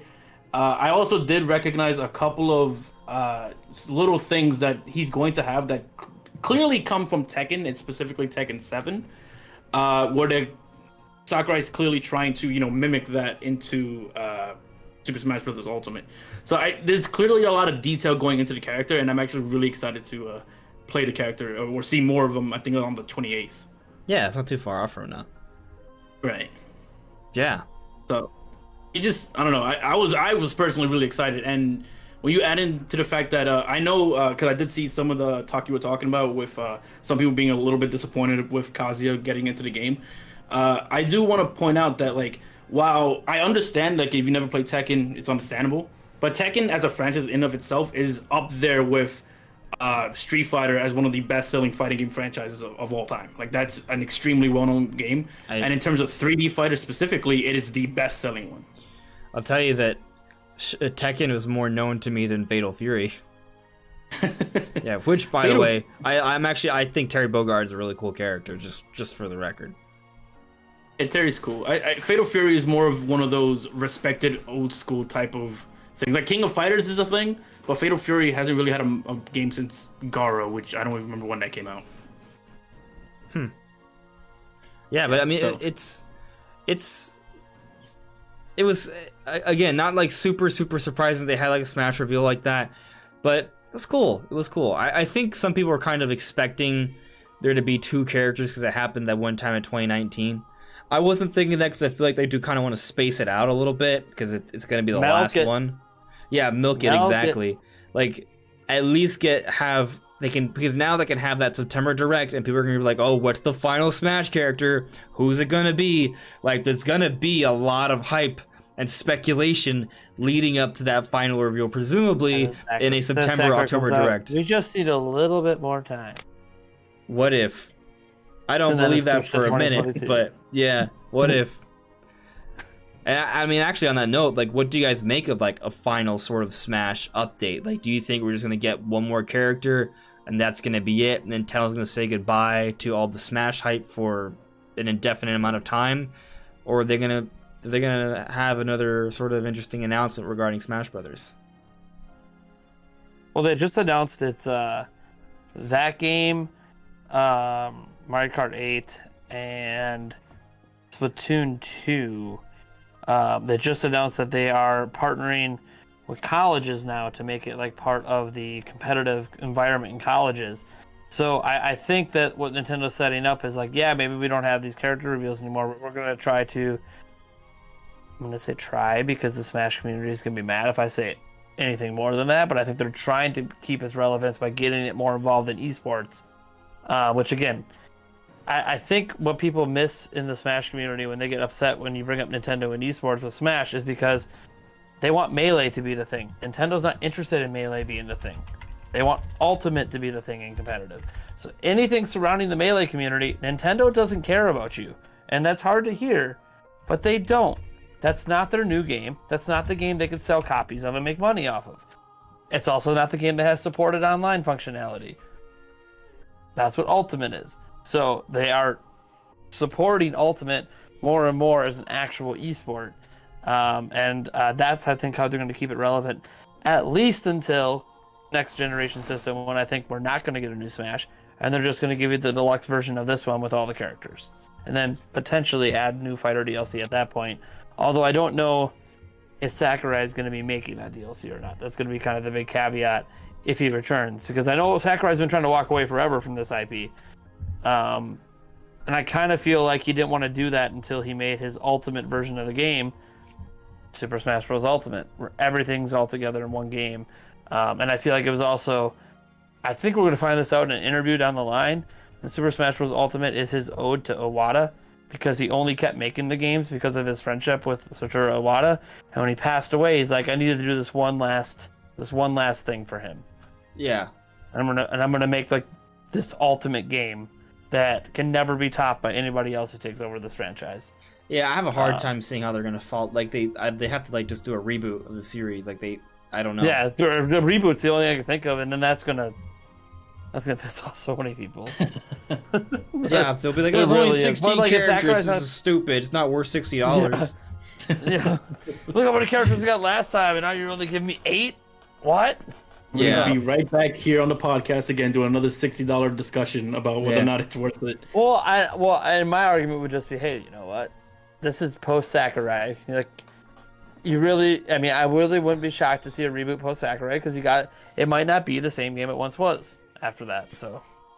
Yeah, Right. I don't. Then I it's don't question: know. do you retire it and call it Nintendo Smash or something, and then just change up the whole concept? I have no idea. So I'm not saying I want Sakurai to walk away, guys. I'm saying that I think Sakurai wants to walk away, and he's trying to set it up like he's going to. Like, as an example, he has let Bandai Namco's team be more involved with playtesting characters than he's ever done in the past with these DLC packs. And he used to do all of it himself personally. Now he's like, oh, I'm letting them do more. Why? He's setting them up to run it without him. Yeah. So, And who's to say they won't be able to make a good job, right? Like, they might. Yeah. And who's to say Ultimate doesn't come back and they just keep building upon that? And I have no idea. Smash is a very unique. And I'm sure you guys know that Smash is very unique in the fighting community. There's not, there's other games that have mimicked it, like Brawlhalla and others, but it's the OG of what it does in the style of party fighting that it does, and it's become, you were talking before about how the best selling fighting games. Well, Smash is actually at the top of everything, but it's also like you almost have to separate it out as its own thing. Like, it's so big and so different from all the other big fighting games. It's like no. Like, it's the best selling and everyone knows that, but also, like, go watch Tekken, go watch Street Fighter. It's not that kind of game. It's different and it's fun because of it, but it's also, well, it'll be interesting to see what the future is. I personally didn't really care about the inclusion of that character because I'm personally not that big into fighting games. Smash is like the one game that I think is okay, and even then I don't play it that much. I played it a lot more when I was a kid, and I played like Primal Rage and Street Fighter and all that back when I was younger, Mortal Kombat too, but like, I don't know, I kind of grew out of it and I'm more into RPGs and adventure games now, so which is kind of sad because those games take up more of my time and I have less time now than I did then. It'd be the perfect time to get back into fighting games. But I just can't do it every time I try it. Even Smash, I just can't get back into it like I used to. Which is, I think it's okay. I think there's enough people into games like Smash that I don't really got to worry about it. Plenty of Smash coverage out there for everyone, from people who love that game. So, and for the final character, I have no idea what they're gonna do. I do have some speculation on that, actually. So hear me out. Going into this pass, I was always thinking that the ratio between third-party characters and Nintendo characters would be 3-3, right? And so far, so good. We started off with a Min announcement, one Nintendo character. Then we're like, all right, here's Steve and Alex from Minecraft. All right, it's the Game Awards. We probably should announce another third-party character because it's a big event like that where there's a lot of outside Nintendo fans looking. Let's announce Sephiroth. Big deal, right? But then during a traditional Nintendo Direct, a February Direct where it's mostly catered towards the Nintendo fanbase, what do they announce? The next Nintendo character, Pyramithra, right? So now we're 2-2. But then E3 Direct, where the world is looking, where it's more of an expanded audience beyond just the core Nintendo fan base, it makes sense to reveal a third-party character. So what do? Kazuya from Tekken. 2-3 now, right? Well, the next big sort of show is probably going to be like a September-October Direct, where it'll be mostly catered towards a core Nintendo fan base. It'll end the pass for a Nintendo fighting game. So I think they're going to end it with a Nintendo character. And I could be wrong, right? But I don't think I am. I think that it's going to be a Nintendo character, but I no longer think that Nintendo character is going to be a Zelda character. Because, as we've noted, and we'll probably talk about this shortly after this topic here, but there's no Zelda 35th anniversary. Sort of, not really. There's not like a big anniversary event. So I don't think they're really trying to hard push Zelda right now and use Smash to sort of market that, right?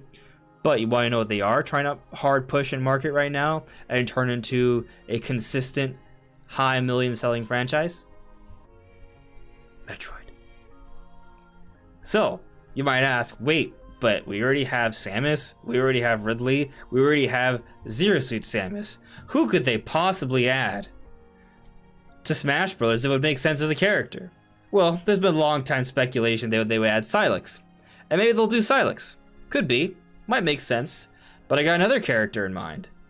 This character his name's actually an acronym. Emmy. I think Emmy is gonna be the final Smash character. And I think it's gonna be perfect. I think it's gonna be terrifying. I think it's gonna be super cool. And on that note, not only do I think they could maybe add Emmy for the final Smash character, but I think as a final Smash update, they'll add maybe an additional alternative skin for each character, and the one for Samus will be her Metroid Dread look. And that'll be like the final Smash update. You add like an additional alt skin for each character, which would be a lot, but I mean for most of them it could just be color swaps, but for a few of them it could be like an actual like skin. And that's what I'm sort of thinking right now. Emmy. I like your thought process. I knew you were going to go to Emmy the moment you started talking about Nintendo characters. I'm like, he's going to go to Emmy. I would be cool with that, but I also think... See, I feel like if this is it, if this is the final character they're going to add to Smash, like, it's got to be something that's just going to make people be so hyped and be like, that's the perfect end to the characters coming to Smash, because there's so much hype around it. I don't know that Emmy's going to drive that much hype. Well, I just don't know. Don't know. It's a game that's not. It's a game that's not even out yet. People can't even experience it at the time that they announce the character. Yeah, it's a great way to sell copies of Metroid. I agree with Nintendo's trying to push Metroid. Awesome way to sell more copies, but also like the hype level I don't think is going to be super high in comparison to, say, I don't know, that one of the rumored Zelda characters like would be the champions, but all 4 of them that can swap in. Like that would just make people go nuts. I'm not saying, and I'm a Zelda guy, so of course I mean that would be cool too. I'd be down. But I mean, I don't know that he'd even make a character like that. That's 4 swappable, completely different style fighters. That's like adding 4 characters at once. I'm not so sure. But I know they did it with Pokemon Trainer, by the way, so I know it's not like something they haven't done before. I mean, they kind of did with Pyra and Mithra. Yeah, a little bit, but that's 2 versus 4. So again, like I know Pokemon Trainer is kind of the one comparison you say, well, they did it with Pokemon Trainer. Why can't they do it with this? They could. I also feel like they have Breath of the Wild 2 coming up, and I don't think the champions are really going to matter in that game, personally. So, I don't know. All I know is, it doesn't have to be Zelda, but it should be something that's pretty hype. And I don't know what that could be. For me personally, it would just be...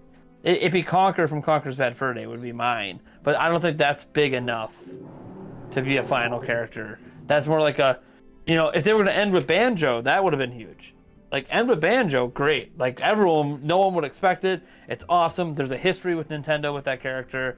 And I get, like, Banjo didn't actually, like, if you look at some of the sales that's been put out there for the individual character sales, not the Fighter Pass ones. Banjo's actually on the lower end, so while, like, the internet was really hyped, the general public's like, who the hell is this character and why do we care? Right. Because I think most people that bought Smash aren't in our age group. They're younger. They have no idea what Banjo-Kazooie is, and have no care about that franchise or that character. And Microsoft hasn't done a good job of keeping it relevant. So, it's one of those things where by the way, Nintendo chose all these characters, guys, so it doesn't really matter what Sakurai wants. It's what Nintendo chose.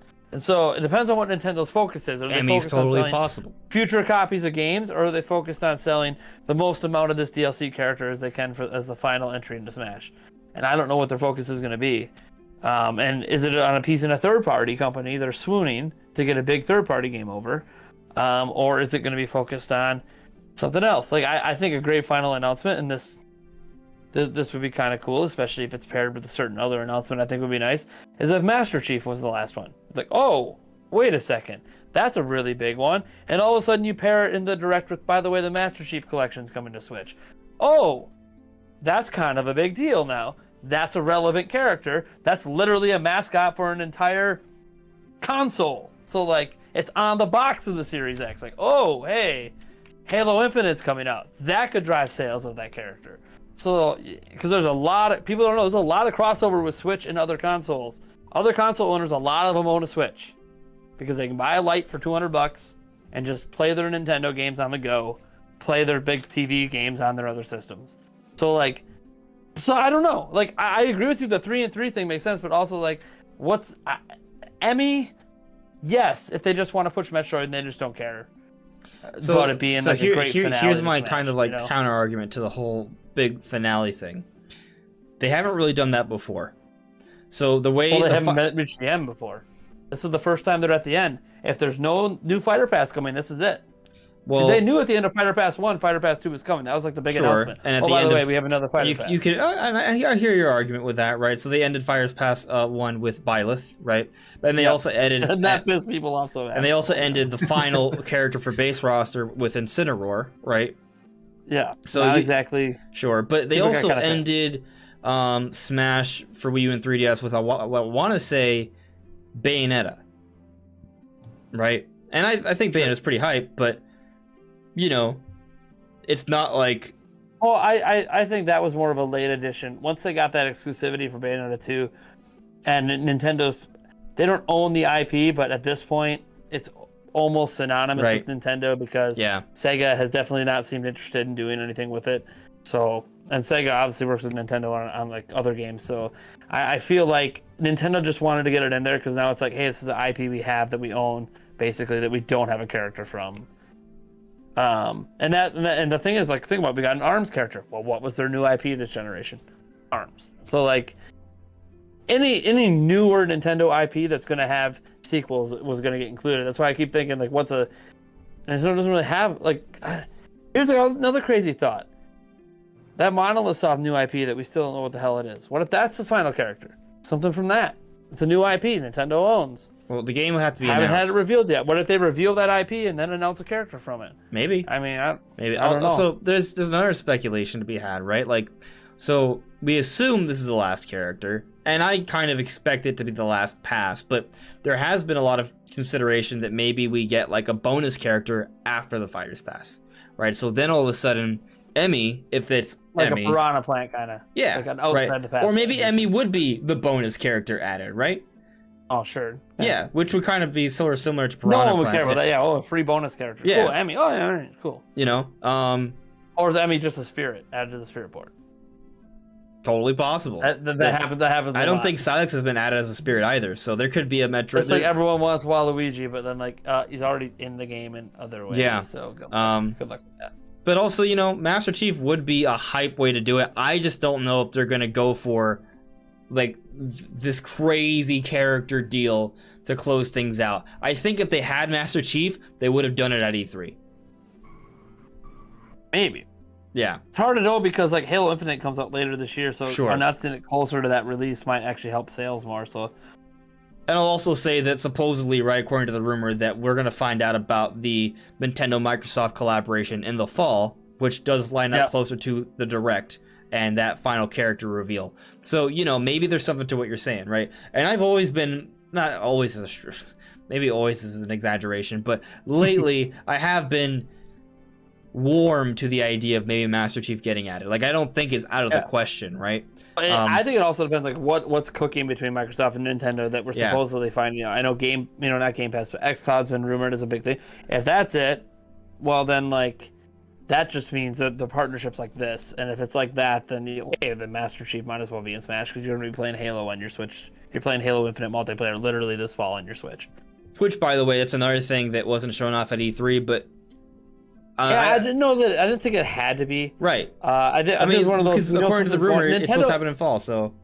And Nintendo redacted documents that said in active negotiations. Well, if it's still in active negotiations at that point, then it ain't in E3 because nothing's finalized yet. Right. And I think there's more. By the way, guys, even if it's not xCloud, which I know that's what was redacted, it's one of those. Okay, but that just could be one of many things that we're talking about. As I said. Master Chief Collection could easily run on Switch and would make sense for Microsoft to say, we don't really care if these are our old games. We just want to convince Switch owners that, hey, you like our old games, come get Game Pass on PC or whatever else or on your phone and play the new one. So it could be used as a sales tactic for them. So that could be all it is. That's why I've long said that I don't know if it's going to happen. Just like I don't know how we haven't gotten Rare Replay yet. But there's something going on. These Switches are not appearing in Microsoft videos for no reason. I half expected to see a Switch in the background and not even talked about at E3. But of course, they didn't really do that many live it'd be funny segments. if like have that months happen, from so. now they actually announce Switch Pro, and then Microsoft's, hey, so we actually have this hidden behind a bookshelf right here in the corner. If you zoom in at 375%, the top leftmost pixel, they've done that before. Like, so it'd be really funny if they did something like that again. Switch Pro's already been leaked by Microsoft. Go look at those backgrounds. Let's just analyze every Microsoft stream now. You know, you could argue it's just a good marketing tactic by them, because they put Switches in there. They know some Nintendo fans are just gonna kind of like watch Microsoft streams just to maybe see if they get a hint. Happens. Yeah, and then they're actually watching the stream like, oh, this is cool stuff. Maybe some people actually buy an Xbox because of it, right? So I mean, you could argue it's all just a big clever marketing ploy. So the Xbox does that a lot too. I don't know that. So Phil Spencer's back shelf, I can agree that could be a marketing ploy because no one's going to care. But when you have like official, like actual, like, because that was like an interview, they had an actual marketing public event with Nintendo Switch like marketed in sync with Xbox Series X and S in the background, dead center on screen. I don't think Nintendo's going to let them do that for marketing purposes. As like you can feature our system in your marketing stream just to sell your systems.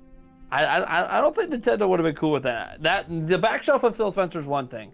That's just guy gamer collection background. Sure. In an interview situation, but this wasn't an interview. That's why I'm like, there's something. I just don't know what. Nobody knows what. It was more like a treehouse kind of like event, but for Xbox, right? It was something like that. Yeah, and it was like, okay, this is prominent, and nothing was talked about in this thing that's coming to Switch. There wasn't like a new Ori coming to Switch. There wasn't like nothing. The Switch had like no relevance to the event at all. But they without mentioning it, they were featuring it like it was an Xbox platform, and it's like, okay, what's cooking? Yeah. What's cooking? I think it's for sure a hint. For sure, it's a hint because the Xbox does that almost every time they have something they're gonna reveal later. They almost always show it off in some way, right? Like for the Xbox conference at E3, they were wearing a Redfall shirt. Like way before they announced that game at the very end of the show. Yeah. People were wondering, what the hell is that shirt? Oh, it's nothing. It's just some printed tee someone's wearing from the Microsoft store or whatever. Nope. They were already teasing their final reveal, and you didn't even know it. Right. They do that. They absolutely do that a lot. Microsoft is really good at foreshadowing. Phil Spencer is like the king of it. He always has a purpose to everything in his background and everything he does. You just don't know what that purpose is. Like, we're finding out little things that might be happening with Kojima and him now post E3, and it's like, okay. Like, he does what we wish Reggie did.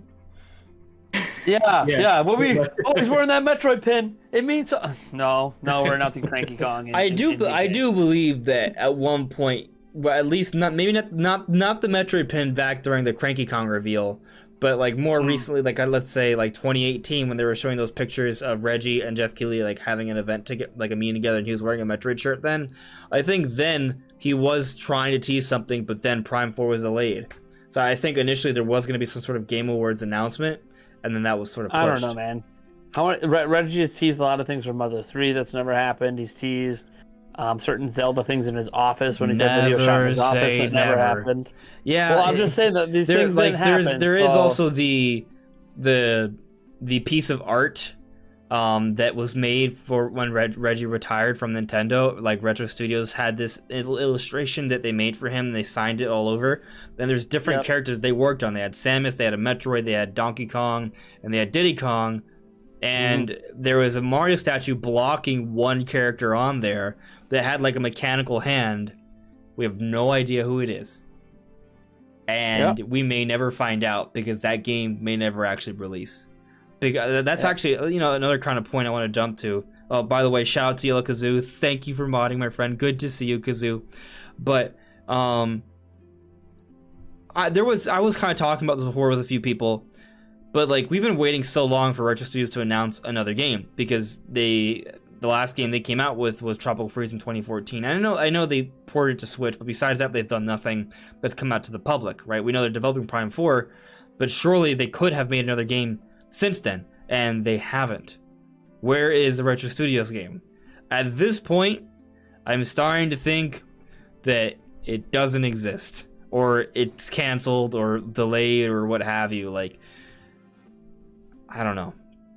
I guess it's conceivable that due to the pandemic, a lot of things have been pushed up. So if maybe it would have been shown off by now and it's going to come out next year, like maybe that's possible.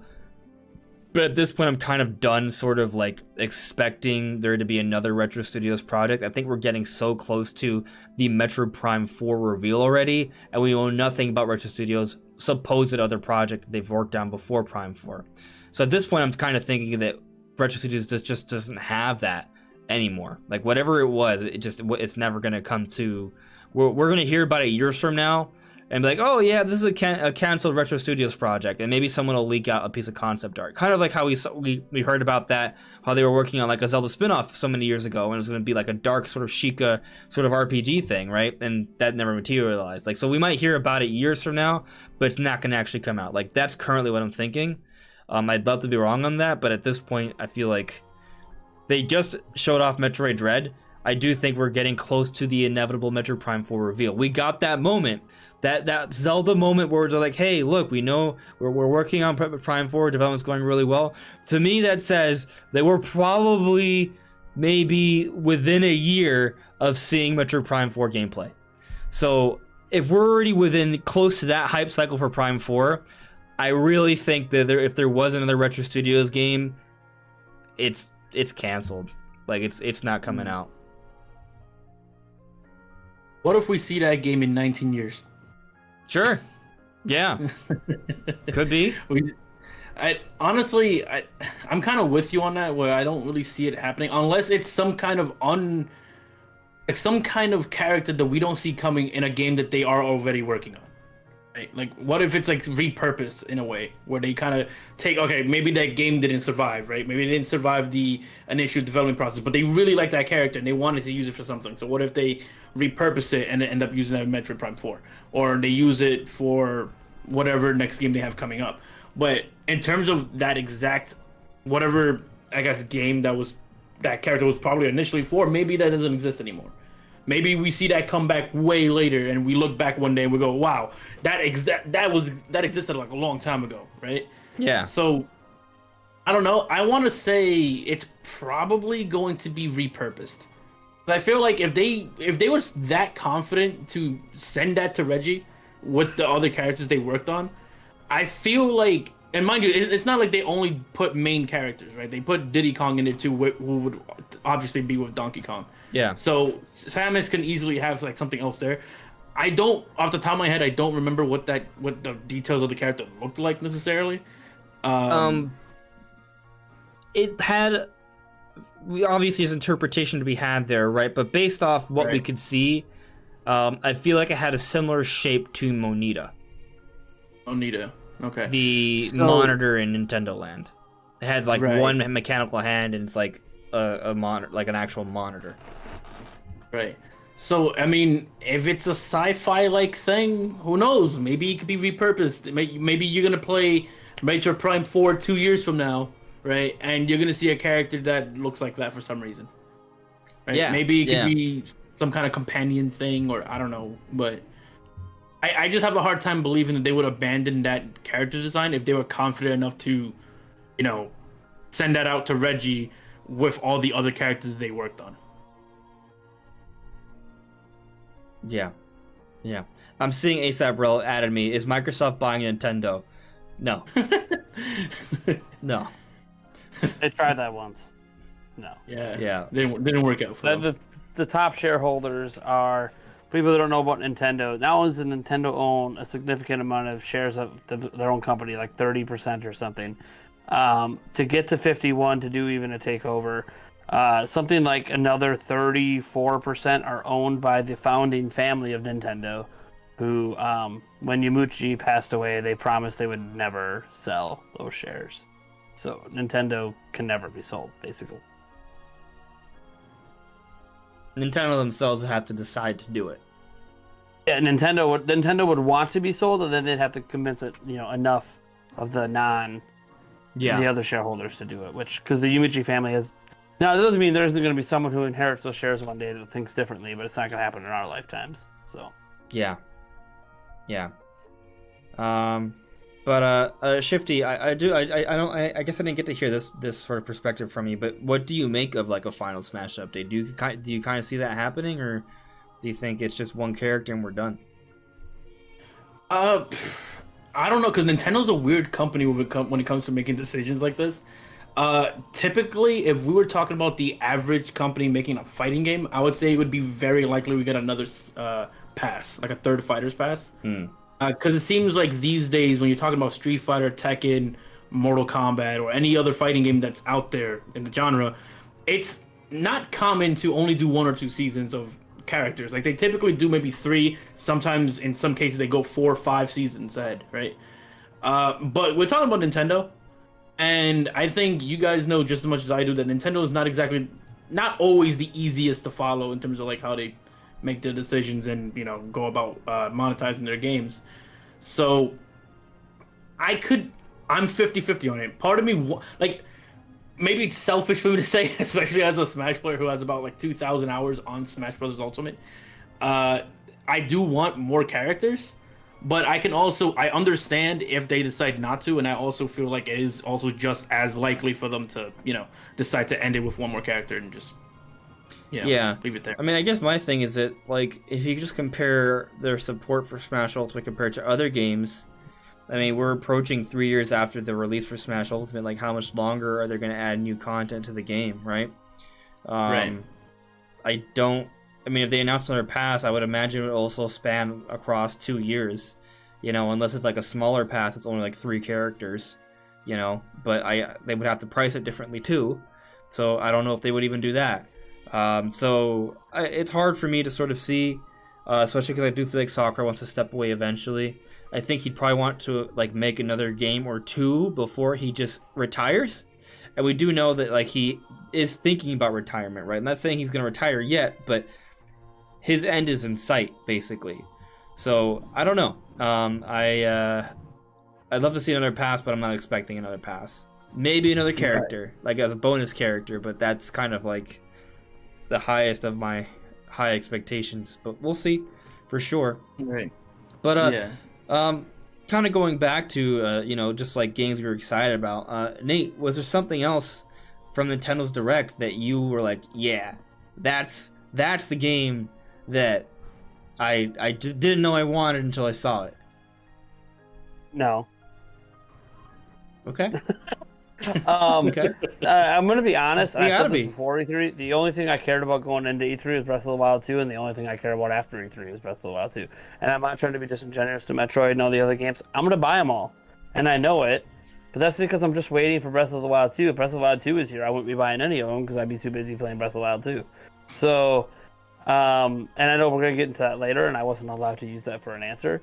So I'll just go with maybe my most surprising announcement was probably that the Life is Strange games are all coming to Switch. Yeah, and I thought that was really, really cool. Not just to get the old ones, but to also get the new one that isn't out yet, True Colors. I've never played the games. I know they're very story heavy. I've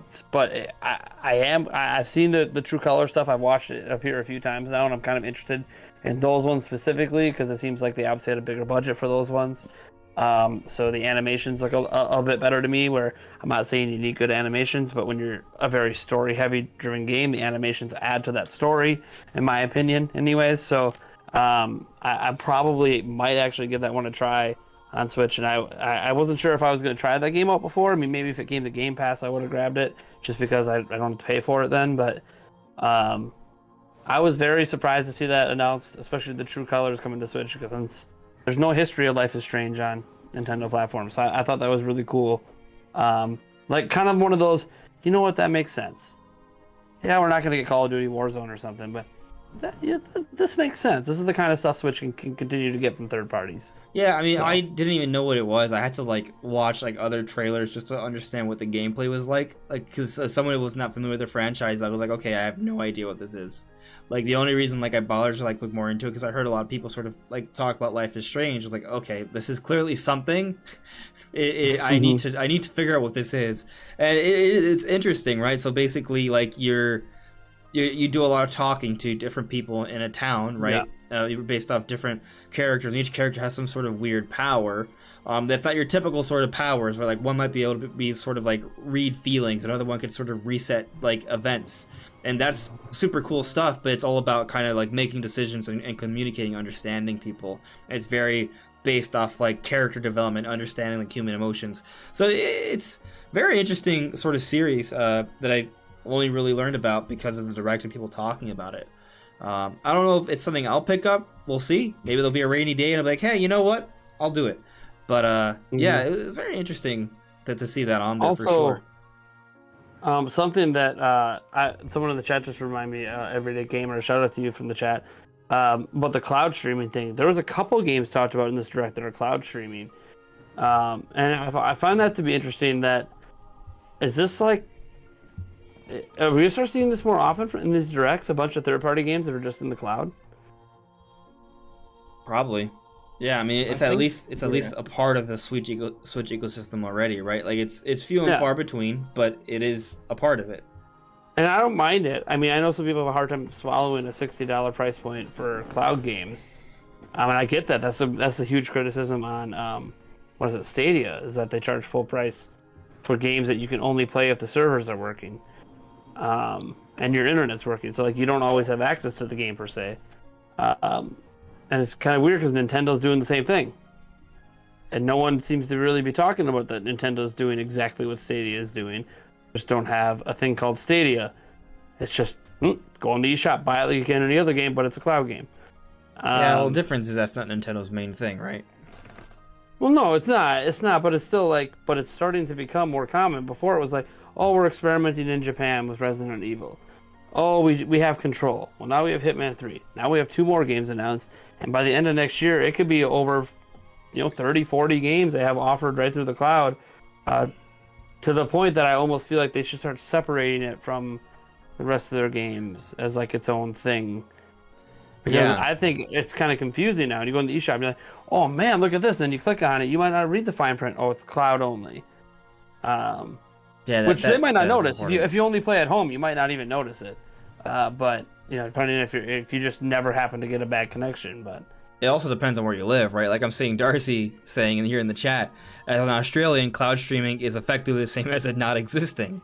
But I'm sorry for that, but like that it is a good point. Not for everyone. It's not really a good option, right? And it's not even necessarily you're not willing to get good internet. It's just not always an option depending on where you live at all. And where the servers are located. And that's one thing why I keep rooting for xCloud to come, because I feel like, well, finally we can unify it all under a different, like a brand. Yeah. Under a major company, not Nintendo partnering with like people behind the scenes. Like, no, publicly, Microsoft has one of the best cloud infrastructures in the whole world. Sweet. Make it all under xCloud. And that's one thing you can argue that xCloud isn't coming, because we're continuing to get new cloud announcements. And so $60 a pop. And what are you going to do? And it's kind of like, I don't know, don't buy the game if you don't want. It costs them nothing to offer it through the cloud if you don't buy it. So it's like it's a super low risk for third parties to be like, yeah, we'll just put it on Switch to the cloud.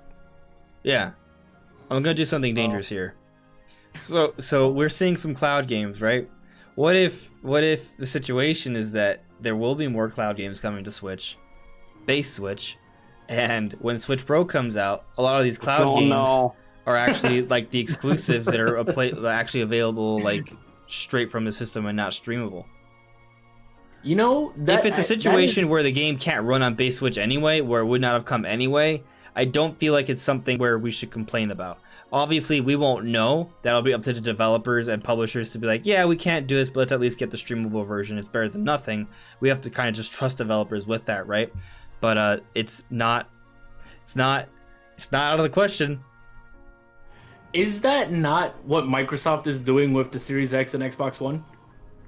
Because I believe those are different generations of platforms, though. So like, right, but this Pro is the same generation. It'd be very not cool to be like, yeah, our next big Mario game, by the way, it can't run on the base Switch. Well, no, I'm not saying Nintendo games. I don't think that's going to happen with any Nintendo published products at all. Third party. I just mean third party stuff. Right, yeah, like if there's some third party games that would be third party exclusive. You're saying Nintendo, I'm about to. Yeah, like the occasional. You're going to have a bone to pick. No, the occasional exclusive third-party game that might be on Switch Pro. If that happens, maybe they'll still be available on base Switch. 5? Well, no, that's available on no, I mean like other things. Well, what you said exclusive third-party game. That's why I was like, well, that's a third-party game that's exclusive. What I meant to say was third-party games that may be available on other platforms, but in the Switch family will be exclusive to the Switch Pro. Okay, got it. Okay. But if it's only available, natively on Switch Pro, it could maybe still be made available to some extent via cloud for base Switch owners or Switch Lite owners. My perspective is better than nothing. If I mean, don't get me wrong, it is better than nothing. In fact, I'll tell you guys right now, every single third-party game that's out there come to Switch only through cloud is still better than not even having the option to play them at all. So like, I know some people complain about cloud, but it's like you don't have to do it. And I understand like in like Australia, okay, it's like not it's like not even having the game. I get it, but just because that's that way for you, it wouldn't be that way for everyone else in the world necessarily. So I agree that, and there factually are. I've seen gameplay, but there's factually people out there that own these games on Switch and are putting walkthroughs and gameplay out of it. So like, I don't know how well they're selling. But they're clearly selling enough that companies keep wanting to do it. I don't know how big the audience is for it, and I don't think we're going to know unless Nintendo posts up numbers or if they start a service for it and we see how many people subscribe to that kind of service. But I mean, in terms of, natively on Pro, stream to Switch for third-party multiplats. I mean, maybe. The thing is, maybe I'm just crazy here. I don't think the Pro, if it does exist, which we got to keep in that caveat, if it does, because we don't know for sure. But if it exists, I don't know that it's going to be such a crazy leap that that's even going to be a consideration.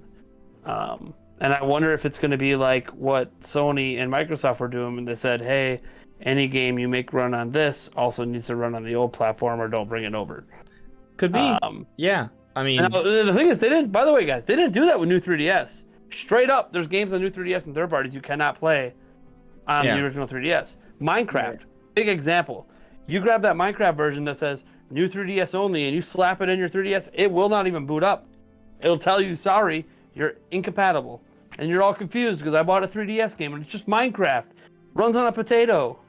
Yeah, well, it doesn't run on the original 3DS, sorry to tell you. It just doesn't work. And technically Nintendo did have Xenoblade Chronicles. They ported that. Only runs on new 3DS. And I get it, there's not like a huge list of these games.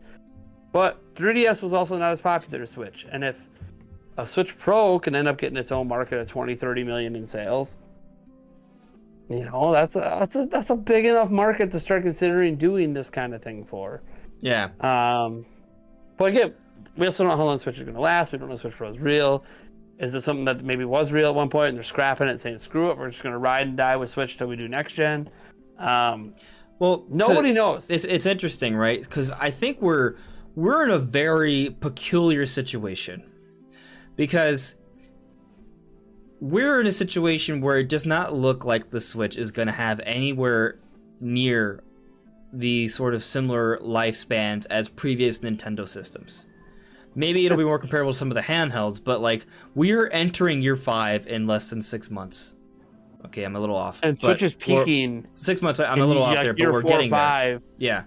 That's crazy. Right, and we still haven't seen Metroid Prime 4 gameplay yet. We don't have a title date for Breath of the Wild 2. Metroid Prime 4 might not come out until 2023. I don't even think that's a stretch at this point. Because Prime Trilogy may come out next year, and they may not decide that they need to also do Prime 4, right? Because you gotta space these things out a little bit, right? The lineup in general for next year, too, by the way, looks like a launch year lineup. That is a crazy, amazing lineup, and that's happened in year 5. Oh, Nintendo doesn't do this. By year 5, they're starting to stop making games. Like, yeah, normally year 5 is barren. I'm so happy. This is awesome. Like, whew. Yeah. Bought a Switch day 1. You got to be very happy right now. Yeah, no, cat, you're not getting on my shoulder. Oh, the cat is back. You're not getting on my shoulder. I was wondering when. No. I was wondering where the co-host was. Exactly. Onyx, not on my shoulder, buddy. No. It's not a podcast without Onyx. Yeah. No, he really wants to get on my shoulder. but I don't want you on my shoulder. It's hot, and there's still got some stuff to talk about, and you're distracting. That's right. You can be on my lap, or you can leave. That's fine too. But where was I? Anyway, so like we are. It is like an interesting situation because we don't know what Nintendo's gonna do, because there are all these big games coming out next year that we already know are coming next year. So that's official stuff, and sales aren't slowing down. And there have been all these reports for a big Switch revision. And at this point, it does not look like it's coming out this year. Maybe it does come out, next year, right? Maybe it does come out like March 2022 then. What game do they have released in March 2022, by the way? Is that something they already know about, or is it something they're going to announce? I don't think it's Breath of the Wild 2. That's just my thinking. I think like we would have seen more for Breath of the Wild 2 if it was coming out March 2022. They gave us a 96-second trailer. We still don't have a title date. They said they were trying to they're targeting 2022. That wasn't like a very confident 2022, right? To me, it seems like if it's going to come out, it's going to come out like right at the end. And what my perception is that COVID-19 delayed everything, like the major projects, by at least a year. So like Breath of the Wild 2 may have always been planned as like a holiday 2021 title. I think conceivably sooner, but it's looking like everything was pushed up by at least a year, right? And maybe that's also playing into how long the Switch lifespan is going. Maybe that's why they're like, initially they never planned for it to go this long, but COVID changed everything. Like the entire pattern, the trajectory of where the Switch was headed and what Nintendo was going to do has changed because of these unique circumstances. And maybe Nintendo isn't even quite sure of where they're going to end this system. Like they can bring up this revision and it may function as more than a mid-gen refresh. They may change things up. And actually, there was an interview, I think, Nate, you covered it, right? Where we had this interview from Doug Bowser, and maybe it was basically non-news, but he did say something towards the end of that interview, right? Where he said something along the lines of how, like, Nintendo may be looking to sort of change, the traditional sort of lifespan of a console, right? So they said something like that, right? I'm paraphrasing, but correct me if I'm mistaken. Maybe that that was more of a nugget than we realize. Maybe he was literally telling us the reality of the situation here, where Nintendo is going to change our expectations for a console lifespan. The Switch is approaching year 5, and it's still going full steam ahead. It's never been like that for any previous Nintendo home console. We could go into year 6 and still have a great deal of momentum. Maybe it is a situation where, and I actually was speculating this with Rob from Rule 2 Review on his show the other day. Maybe we're going to get a Switch revision, maybe next year at this point, and it's going to have some exclusives, but for the most part, Nintendo games are going to work, and if you bought a Switch in 2017, it's still going to get playing new Nintendo games, and it's probably still going to play new Nintendo games for a few years, maybe 4 more years, or 3 to 4 more years from now. And what's going to happen is Nintendo will then release another system, and what they'll do is that they'll announce that systems released in 2017 will be phased out. But if you bought a Switch Pro or a Switch Plus in early 2022, those games will still be playable for the next few more years. And all of a sudden, we're in a situation where the definition of a traditional console life cycle is no more, and it's a lot more like iPhones or what have you. So the way smartphones work, right? Like I think right now, they have an iPhone 6, it'll still work, but at least here in the States, they're being phased out of towers. So you have to update your phone by March 2022 or February 2022, or your phone will no longer work anymore. So it may be something like that, where you're going to have a base Switch, and it's going to work for a good deal amount of time. It's going to work more than 5 years. When I say work, I mean it's going to work online, but more as in terms of getting new games, right? So it's still going to have a lifespan longer than any previous Nintendo system. So I feel like there wouldn't be really too much room to complain. So let's say you got your Switch in 2017 like me, I got it day 1, and it still plays new Nintendo games all the way until like 2023 or beyond that, 2024. And that's when Nintendo releases like their next revision. But at that point, the newest Nintendo Switch that plays the newer Nintendo games is a Switch Pro that comes out maybe early next year or something. Like, how crazy is that? It's absolutely different. It's not something that's going on right now. But this is but assume that they're going to change things around, because it's very clear that they're changing things around. The timing of this is very screwy. We don't really know what Nintendo's doing because there's been no precedent before, right? So what are they going to do? I've literally made videos on this exact concept you talked about like years ago. When if you guys remember, before Switch even came out, there was rumors of a revised Switch, more powerful version. And that's why some people are frustrated with Pro rumors persisting 5 years later, because we've had these rumors since before the platform came out. My thing is that I've always felt that Switch is a very unique platform in terms of how it's been able to grab attention. Not so much into, being able to be on the go and dock with your TV. Your phones can do that. Many devices can do that, and devices have been able to do that before, even in the video game industry. You know, you could do it with your Vita if you really wanted to. But nothing's been able to quite just capture people the way Switch has in terms of its dual functionality. So I've always felt that Nintendo's in a unique position with no true direct competitor in a traditional sense. There's a lot of non-traditional streaming on phones, obviously traditional home consoles, and obviously now the massive portable PC Switch-like devices that are coming up that are still too expensive for the general public. And there's no uniformed one that's just considered universally great. All of them have their flaws. And by the way, Switch has its flaws too, so it's not like it's perfect there. But I've always felt like Nintendo's in a unique position to actually do what phones do. Not yearly releases, but let's just say, it's every couple of years. Let's say the Switch Pro does come this year.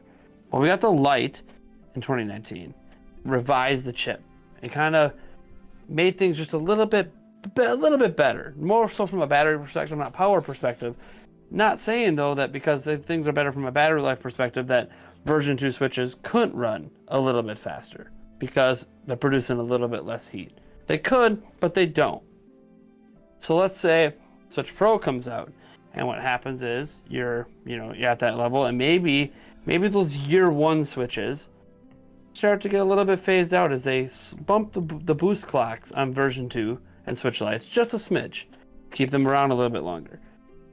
I'm not saying that your base Switch isn't going to play games next year. Of course it will. But as you said, you get to that point where you start to slowly phase things out. And they could literally start by phasing out version 1 before they phase out version 2, because version 2 factually produces less heat. Already been proven with heat cameras. There's less heat coming off version 2 than version 1.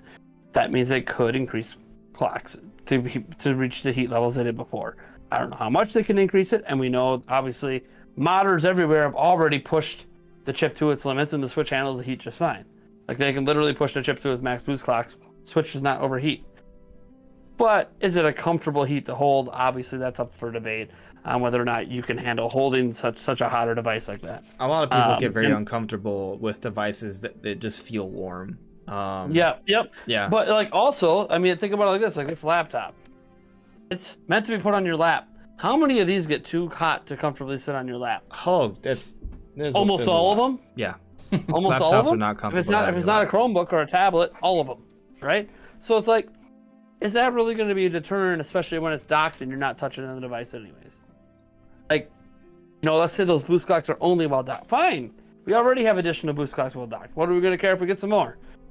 So my thing is, I think you're onto something, because I've been onto this for years, but I'm like, Nintendo's going to go with the phone model. It's not going to be as often, but let's say every 3-4 years, there's going to be a new model, and eventually they're going to phase out the old ones, and they just keep this thing going. It never really ends.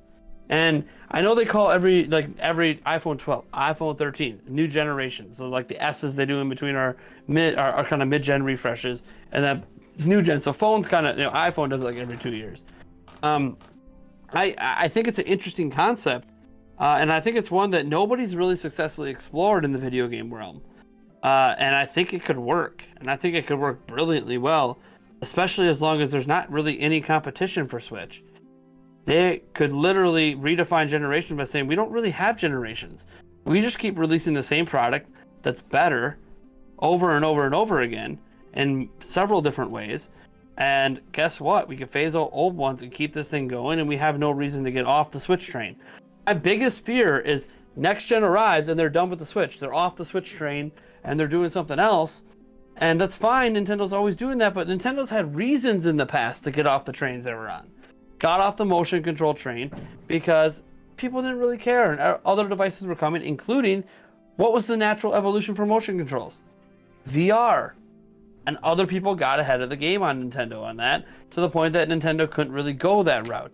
So they're like, okay, we'll try this tablet thing. You can do off TV play, but wow, what's the issue with this thing? Oh, it's tethered to the console still. It's console quality games, but it's tethered. You can't really leave your living room. And even in your living room, your couch can't be 15 feet away. Yeah, Switch is kind of like the culmination of everything Nintendo's worked on since the beginning. Motion, tablet, but the whole system just goes with you.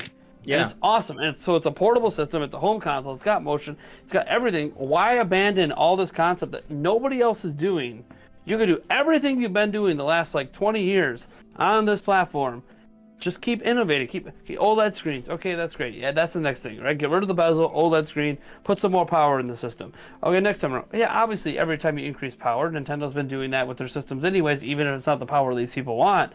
You not only do you increase power, maybe we finally get a Joy-Con redesign. We get something that actually makes drift go mostly away as much as they can with the more expensive design controls. Right. Maybe they don't do it in the Pro, but maybe that's a big thing for next gen, like big advertising. But hey, just like extra camera on your phone, we have a new feature that improves something everyone hates, but it's only going to work on this new one. So right. You gotta buy the new one if you want it. Nintendo just finds better motion controls. Maybe HD Rumble goes away and they say, hey, we actually have true innovative Rumble that is just throughout the whole system. Yeah. Or maybe VR support is something that eventually becomes something that's packaged in the box, right? Like they can continually update. Like if you just look at how Switch is now, they are continually coming out with software that I find to be very innovative, right? For example, Ring Fit Adventure, Nintendo Labo, Game Builder Garage. All of these games aren't traditional core games, but there's even the Nintendo VR stuff. They're continually coming out with content that's taking advantage of the very fluid, flexible form factor of the Switch and everything it can do. And Nintendo can innovate in various ways, right? I named a whole bunch of non-core sort of video game things, but even in the core world as well. Look at Mario Odyssey, look at Breath of the Wild. You're gonna tell me those games aren't innovative? Heck, Metroid Dread I think is innovative. Look at what they're doing with the camera perspective and how it's changing fluidly like that. It's different.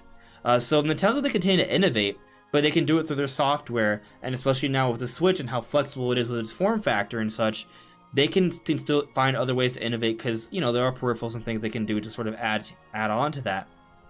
And just going back to what you were saying, I think it is time for Nintendo to finally do it. And who was it that pointed out? Darcy pointed out in the chat. When in the January presentation, I think they pretty much said exactly what we talked about. The Switch is the culmination of a lot of their innovations and ideas over the years. It's bringing it all together. Now that it's all together, now that it's very successful, why should they drop it? They should maintain it. Look what Sony does. Do you think they have trouble figuring out what they're going to name their next system? Oh, okay, time to have a big meeting today, guys. Then now, today is the day, the deadline, that we have to figure out the next name for our next system.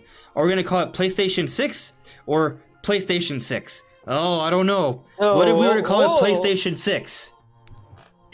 Oh, I know that's a bad idea. What do you think? Man, what font should we use on that genius. 6? I don't know. Yeah. We should use the font. A PlayStation font or... Wait, you saying PlayStation font over there? Okay.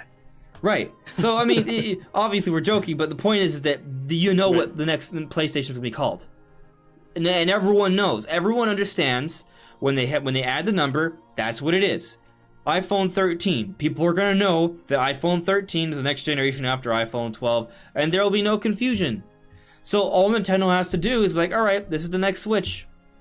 Switch 2. Yeah. There you go. And you know what? On that note, if we do get a mid-gen refresh, maybe they just call it something simple, like Switch Plus. So 8 years from now, because let's assume 4 years from now we get Switch 2, they call the Switch 2 mid-gen refresh Switch 2 Plus, and they just do that every year. They have Switch 2 Lite, Switch 2 Plus, Switch 2 Lite Plus. If people understand what those terminologies are, they don't have to get creative. They can ride this train until the apocalypse 1,000 years from now.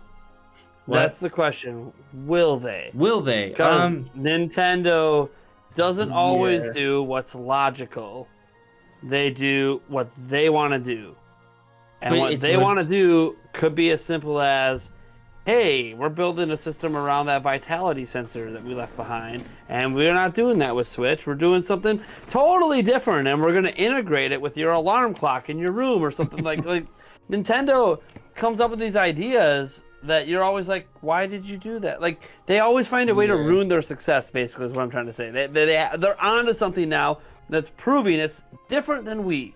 Wii was already sinking by now. It had a higher peak at the beginning and was sinking by now. Switch keeps going up. So I keep waiting. What is Nintendo going to announce? What are they going to do that's going to be like, yeah, we squandered all that? Well, I don't think they're going to do it this time. I think part of the reason is because they have less room to experiment, in the sense that because they've combined their gaming divisions, because they're focusing on one platform, really, they need to do something they know is going to be successful. It's strange because Nintendo does always fall back on Mario and Zelda. They always fall back on their known franchises because they know they're going to sell well. So why not also fall back on something that's going to sell well for their consoles, right? But it kind of goes back to what we were talking about, that we are looking at a situation where we don't quite know what they're going to do, because the variables are different now. We haven't been this deep into a console life cycle where they've been this successful, where they've had this much momentum, where we've known about so many more games out on the horizon, and we're only getting reports about a mid-gen refresh, not a full-on next generation. And their timing does not match up with the competition either. So like, it's not like beforehand where, oh, okay, Sony's coming out with their next system and Xbox coming out with their next system. Surely Nintendo, within about a year, will have their next system as well. That's not how it works anymore. Nintendo is falling off that entirely, and it works out for them because, to your point, like, even though they compete with them, they don't really compete with them. They're not like the exact same thing. Like, there's a lot of people that have a Switch and will have one of the other two systems. So it's interesting. Right. IAmShifty, yeah, you were gonna say something. Yeah, I was basically just going to go into what I feel that the most important thing is, if they decide to continue the Switch line, is just to basically make it as easy to understand as possible. I think that's the number one thing they have to do, because like you were mentioning with the PlayStation names, like, it's not hard to understand like what a PlayStation 5 is to a PlayStation 4. Like, it's a pretty easy to understand thing. I don't get and it. I feel like What? And I feel I thought it was called PlayStation DualSense. I don't understand what we're talking about now. Isn't it just like an accessory for PlayStation 4? Yeah, like the Wii U. You know, remember the Wii U? Yeah, Yeah, it was like yeah. an accessory to the Wii. Yeah. Yeah. But basically, that's. Oh, you're talking Wii U? Dude, I played the Wii U draw. What? Cool. Is that the same thing? Yeah. Yeah, it's exactly the same. And I think that they have to avoid exactly that. They have to avoid, if they're gonna continue doing that, and they're gonna give it like Switch Plus or whatever kind of name they end up giving it, they have to have some kind of, I don't know, plans that go further than just the name Plus. It has to be meticulously planned so that way there is no confusion whatsoever when it comes to doing that. Because I don't think they, like, I agree that they shouldn't abandon the Switch hybrid concept, because I feel like that's the main thing that a lot of people are gravitating towards. But I feel like they have to name it in such a way, or market it even in such a way where it's as easy to understand as possible. Otherwise, you're gonna have people who are just not gonna get it and just decide not to, buy it. I think that's why iPhones typically are just like numbered, right? You have PlayStations that are typically numbered. You look at the Xbox, people are typically very confused with the Xbox naming, right? So I don't know what they're doing over there. yeah, Yeah, they it's a don't. They're just brainstorming, picking something at random at this point. But I think they really let that X, like, it's Xbox. We gotta have an X, like something. Yeah. It's like, Right. Phil, come on, dude. And I You're think in that- on all these decisions, man. You have the final call, and you thought Xbox One X, followed up by Xbox Series X, was a good choice. Well, it definitely helped to sell more Xbox One X's. One X's. Yeah. They had to stop making them because people were getting confused. They literally, after it came out, they're like, "Oh wait, people are buying the wrong system. We got to stop making the old one because they're trying to buy the new one." Right. Nuts. Oh my gosh. But And you know what? I also feel like that's why the Switch did so much better, because you brought it up earlier, saying why the Switch specifically was the system. Like, it's not the first to do the TV play and portable hybrid nature, but I think because it was so easy to understand based on the marketing, or just putting it in a dock and taking it out and just going, that simple messaging is what made the Switch so successful at the beginning, I think, and made it easy The for very people to first understand. scene in that opening commercial in October of 2016 when he's playing Breath of the Wild, the most anticipated game coming out of E3, on his TV, epic as hell. Oh, dog needs to go for a walk? Lift. Go. What? Instantly understood. Exactly. That is awesome. It was so huge because doesn't wanna Breath do of the that? Wild is one of those doesn't games wanna that's be worth rooftop $60, right? That you can take on the go. No, it was kind of mind blowing that you were like, wait, you can take open world Legend of Zelda, the first open world, like modern open world Zelda game ever, and it's portable. And it's a seamless transition. Like that was, yeah, it was just a crazy moment for sure. But on the note of By the Zelda, way, this is an aside. Hold on. In 2016, do you think that the rooftop party Karen segments, the first time anybody even heard of rooftop parties? Because I'm not a city boy, so I realize that rooftop parties exist, but I never knew it was something we talked about in advertising. Oh yeah, we're putting the Switch in the upper echelon, top tier rooftop parties that we all can throw all the time. I mean, I lived in New York or Jersey. Like people had access to rooftops, so sometimes they would throw parties on there because you could like. I mean, Shifty, you live around there, Yeah. right? So like you Right, can yeah. vouch for that. Like it's a thing. Yeah, I know it's a thing. I saw it every time I go to LA. There's always a few of them, but like I don't know. Maybe this is just me being in the West. I just looked at it as, man, one, I wouldn't even bring a Switch to a barbecue, let alone to a rooftop party. But hey, to each their own.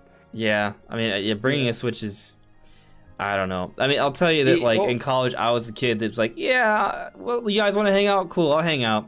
Why are you playing Pokemon? I need to train this team. I got work to do. Like, I'll have a drink do with a you. shot. Are you gonna do a shot? Yeah, let me finish this. I gotta get a few more levels. Yeah. Or hatch this egg. Yeah, pretty much. Most people don't do that, but some people do. But I think it's time to transition a little bit because Sure. we want to talk about Zelda, and I want to talk about Zelda. But before we jump straight into Zelda, there's one more thing I want to talk about. You're Nintendo directing us. One more thing. Just one more thing. Yeah, So- here we go. Overall, how did you guys receive the Nintendo Direct? Like, do you guys think it was a good Nintendo Direct? Was it a great Nintendo Direct? Like, if we're ranking it, say 5, out of 5, let's do a 5-star system, right? 5 stars being best Nintendo Direct all time. Like, I would say, like, E3 2019 is, like, arguably best Nintendo Direct all time. So that's, like, a 5-star Direct, right? Or, like, the January Switch presentation. Like, that maybe be, like, a 5-star sort of level thing. Is it something like that? Or is it, like, a 1 where it's, like, just a dude with weird hair playing, like, Wii music on stage for too long? Like, where does this Direct range in between those? I want to say for me it was above average. I don't want to say it was a masterpiece necessarily, but it was definitely above average. So I want to give it maybe a 4. Okay. Say a 4. Mostly carried by Metroid Dread and having actual gameplay for Breath of the Wild too. Yeah, I mean those are definitely the big ones for me as well.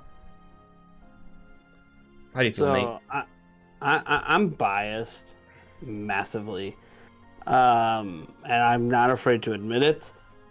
Breath of the Wild is my favorite game of all time. So like my favorite E3 ever was E3 2016 because it was Zelda. That's it. That's what it was. I was there. I got to play it like 20 times. It was awesome. And I knew then that this game had a high chance of becoming my favorite game of all time just off the Wii U demo. So that's not all. Like my favorite E3 moment has always been the Twilight Princess reveal. That was in 2004. That was unexpected because we just got Wind Waker the winter prior. So like no one expected a new console Zelda 6 months later announced. No one. That was the most shocking thing. Like, and E3 2019 was right there where they announced the sequel to Breath of the Wild 2 at the end, and it's like okay, that like what that would have been like, or an in-person event if they would have did it in person instead of digital that year, would have been just like E3 2004. The crowd would have went nuts.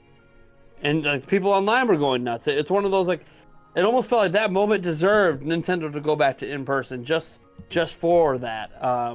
But okay, that's just the new reality. We're not going to get that kind of sort of live reaction anymore, which sucks in the age of the internet when we can watch the crowd live. That we're not going to get the live anymore from Nintendo. That's what kind of sucked. But I think that's why reactions have kind of like become very popular now, because it's kind of like a little micro version of those crowd reactions, but you only get like one person, but you know, you watch. Yeah, so it's not like as cool. Like my dream is to one day have like a massive YouTuber watch party for E3 and just have like 30 of us in a room getting excited about things at the same time. That would be sick. Like we get a little theater set up. We could even have a setup. It's all streamed to our own channels, so we all have our own streams going on. We're all co-streaming it. Doesn't matter. We're all in the same room, just going nuts to all of our audiences. It'd be insane. It's like this set like times 1,000. It's just all of us going nuts and high-fiving and you know, knocking our computers over all the time because we're so damn excited, not even caring. That would be such an elaborate thing. Like we would have to have cameras following and syncing with our individual streams and such, but like it's not impossible. I know from my setup this year it can be done, but it's very complex the more you add to it, but not impossible. I definitely wouldn't do it here. I'd probably set it up at like a mini warehouse somewhere, but God, it'd be really cool. Super cool. So that's always been my dream. Like, let's recreate it. Fine, they won't give us the live audience. We'll give you the live audience, and we'll have even more viewers than. Yeah. Anyways, so that's a long off dream of mine. We'll see if that ever happens. If E3 ever reaches the heights, that it would be really cool to do that again, because we got to see what happens with E3 after this year. But for this year's E3 for Nintendo, this year just in terms of directs, just judging the direct, not including Treehouse. Because Treehouse is very specific to directs, or very specific to E3. I would say that this is basically a 5 for me.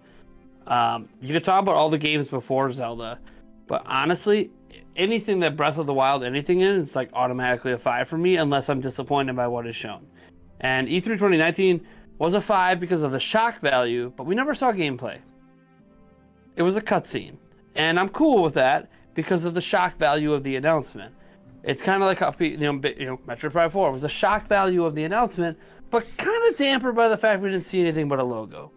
Bayonetta 3, shock value of an announcement at the Game Awards, but basically just a logo.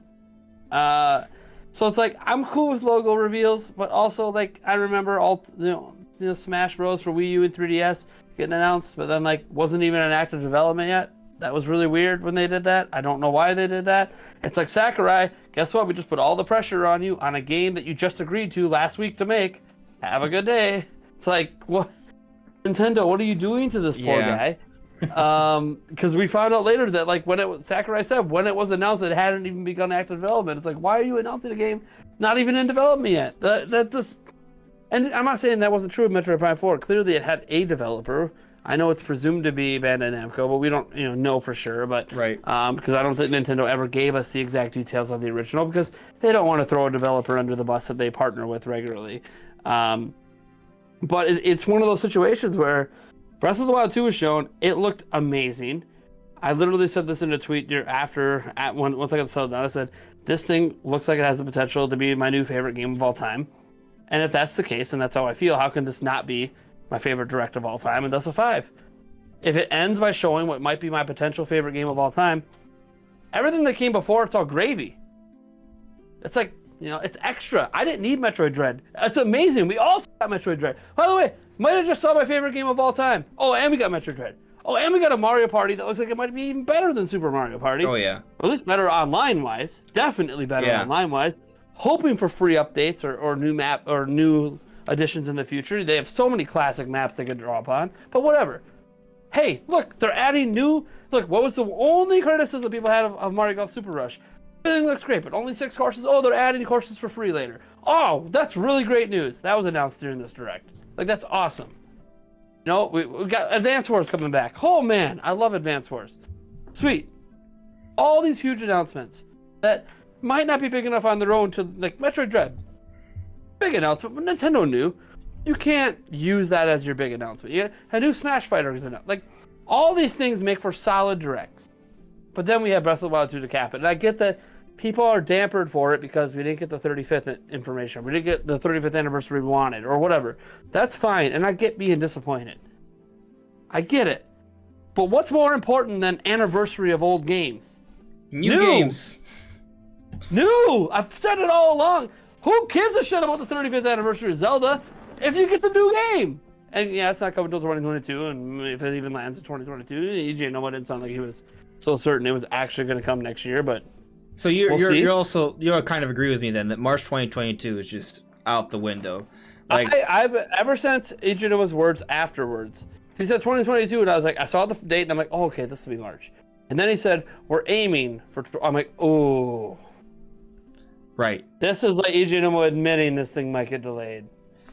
Which is just... And every Zelda game traditionally gets delayed at least a year when they announce the date. So, announce the year. So yeah, but I feel like they waited so long to give us a date that we're past that point, yeah. I would hope. Oh, and there's some supporting evidence for it to come out early next year, in that Bill Trinen came out and said we're going to see more about this game in the coming months. And if we do see more of this in the next Direct, well, it's got to be early 2022 then, because they're starting to build up the hype train towards it. They're not going to start advertising it heavily in the next Direct and then at the Game Awards and have it come out late 2022. I mean, but again, what's cool is we won't have to wait long, right? A few months and we'll know, oh, if they're advertising it again, then that's not late 2022 because they're bringing it up again. If it's late 2022, I don't expect to see this thing for like a year. So we've been through this multiple times already at this point when it comes to release dates in Breath of the Wild 2. Basically, it could come out the upcoming year, and we won't know for sure until E3 comes around, right? Like, we go back to 2020. I was adamant that there could still be a big holiday game. It could conceivably be Breath of the Wild 2. It was not, right? It wasn't close, but, you know, we don't know, right? And once they announced their holiday game, it was like, okay, yep, it's Hyrule Age of Calamity. It was Zelda something, it just wasn't Breath of the Wild 2. Makes sense, right? Then this year, even though there's an ongoing argument, you know, I felt like because of the Switch Pro reports and all of that stuff, and because the game has technically been in development since late 2017, that's actually officially told to us by interviews, so there's no, like, mistaking that there, that the idea of it coming out the end of this year is not unfathomable, right? And we wouldn't know until E3. E3 came, now we know, right? So we're not going to know about Breath of the Wild 2 until E3, unless they literally tell us, like, January, oh yeah, this is coming October. That's my thing. If it appears in the next Direct, in the September-October Direct, if it appears there, and they go into a deeper gameplay session, I feel like they're going to clarify that this is going to be early 2022. Because they're not going to go... I basically feel like if this isn't until holiday next year, we're not seeing this game again until next year. Yeah. But if it is early next year, we are going to see it again this year. I agree. Because they're going to push people this holiday, especially, let's say, you know, I don't know if Pro is real, but if it is and does come out this year, what's a great selling point? Oh, by the way, in early next year, you'll be able to play Breath of the Wild 2 on this new machine you can buy this holiday. But, again, this is all... How does Nintendo set up their marketing? Because they have so many big games to push next year, you know. And they don't have to worry about Pokemon, because I think Pokemon Company will take care of that on their own. They'll do their own advertising. I think everyone presumes, okay, we didn't get a Pokemon Presents before E3. Well, we're clearly going to see these games again soon. They already at have some point. Specific release dates, not just release windows. Yeah, like days. Days, and Pokemon Company does not like moving. They don't like delaying, and they're not. And if they're giving us days, they know these games are. They know they're gonna be out on these days. So don't worry about being pushed up or delayed. They're happening. It does scare me that they're not willing to show more of Legends after announcing the date. It's like, hey, you're gonna force this game out. They also didn't show off Brilliant Diamond Shining Pearl either, right? Like, I think, but I'm not as worried about. Is anyone really like audience? Are you guys actually worried that these games are going to be like not what we saw? All I'm trying to argue is that the fact that they didn't show it off isn't necessarily indicative that something's wrong. They didn't show off a game that we know for a fact is going to be fine, right? Well, but people are nervous about Legends because that first showing, exciting, but also a little rough. I guess the other thing is that my expectation of Legends is different from everyone else's. I think people believe that this is going to be the Breath of the Wild Pokemon. Oh, it's not I think if you go in with that expectation, you're going to be disappointed. That's their own fault, though. They mimicked the Breath of the Wild trailer, and that was their own fault for doing that. It's going to sell well. I'm sure I'm gonna like it. No doubt, it's gonna grab 15 million in sales with just by existing. Yeah. Yeah. But I think it's interesting that for you, just that 96-second trailer makes the direct for you. It makes it not just makes it for you. It makes it a 5 out of 5. I'll tell you that I literally have nothing else. Yeah. This could have been a drop on Twitter. It would have been the greatest tweet of all time. So I might not disagree with that. But for me, and I've tried talking about this before, but going into a direct, even though we always predict and think certain things are going to show up or what have you, going into every presentation, sure, there may be some things I'm sort of looking forward to seeing, and if I don't see it, there is that disappointment, right? Like every time we don't see the Metroid, every time we don't see the F-Zero, right? Now, we didn't see Donkey Kong. Like, I was hoping we'd see Donkey Kong. I really want to see this game, right? But it doesn't necessarily make the direct bad. What makes the direct bad is if they do not provide a compelling amount of content for the upcoming months. And I think Nintendo did a great job of providing content for me that I'm going to be interested in all throughout the year. I'm going to get Skyward Sword HD. I'm going to enjoy it a lot. In August, I may get No More Heroes 3. In September, I'm probably going to get Solid Colors. I'm probably going to get... I'm going to get WarioWare, right? In October, I'm going to get Metroid Dread, maybe twice. I'm going to get Super Mario Party Superstars. I keep on getting the name wrong, but Mario Party Superstars. I'm going to get that. In November, I think I'm going to get Shin Megami Tensei 5. When I watched that Treehouse footage, I was like, ooh, this is looking like a really, really good, like, open-ish, sort of mature-oriented, like, Japanese RPG, but, like, there's the monsters. There's, like, some Pokemon vibes thrown in there. Like, it looks pretty darn cool. That's a must-buy for me. Yeah, it's looking pretty good. So I think I'm going to pick that up, and I'm still going to get the Gen 4 remakes, even if it's not in the style I would have wanted. And then in December, I'm gonna absolutely get Advance Wars 1 and 2 Reboot Camp. I loved those games on Game Boy Advance. They were NDS. Dual Strike was my jam. But, like, I just love that there's a nice series of content. It's not Xenoblade 3 and Splatoon 3 and Breath of the Wild 2, Mario Odyssey 2, Donkey Kong 3D, and Prime 4 back-to-back weeks. It isn't that, right? Like, no, it's not. But it's all games that I want and that I'm going to enjoy, and they are different and varied. And I want to point out, this holiday lineup isn't, like, dependent upon Mario. It's not even dependent upon Zelda either. WarioWare, Metroid, Advance Wars. The only Mario thing is Mario Party. Pokemon's there, sure, but, like, Advance Wars, Metroid, and WarioWare are, like, the most interesting Nintendo games that are coming out this year for me. And that's just very, very interesting. Nintendo's actually, like, bringing back franchises, which I think bodes well. Like, this year we get Metroid Advance Wars and WarioWare. What if next year we get Donkey Kong and Kid Icarus? Or F-Zero? Like, it's not really out of the question, right? It may not be those three specifically, but there's a lot of Nintendo IP they can bring back. And it's not to say that, like, if they bring a Kid Icarus, it's going to be a giant open world, like, medieval Greek, like, game. It might just be kind of more like a Greek style Star Fox thing, right? And that would be cool, right? And F-Zero doesn't have to be this huge AAA project, right? They could just give me F-Zero GX HD online, like, basically do what they did for Advance Wars, but for F-Zero GX, and I'd be so down for that, right? And I think that actually might be the way they should go about doing it. Like, maybe if you want to bring back a dead franchise, you don't know what to do exactly, maybe just remaster or sort of reimagine already known quantity that was good, and that's the good way to get things started. What were you saying?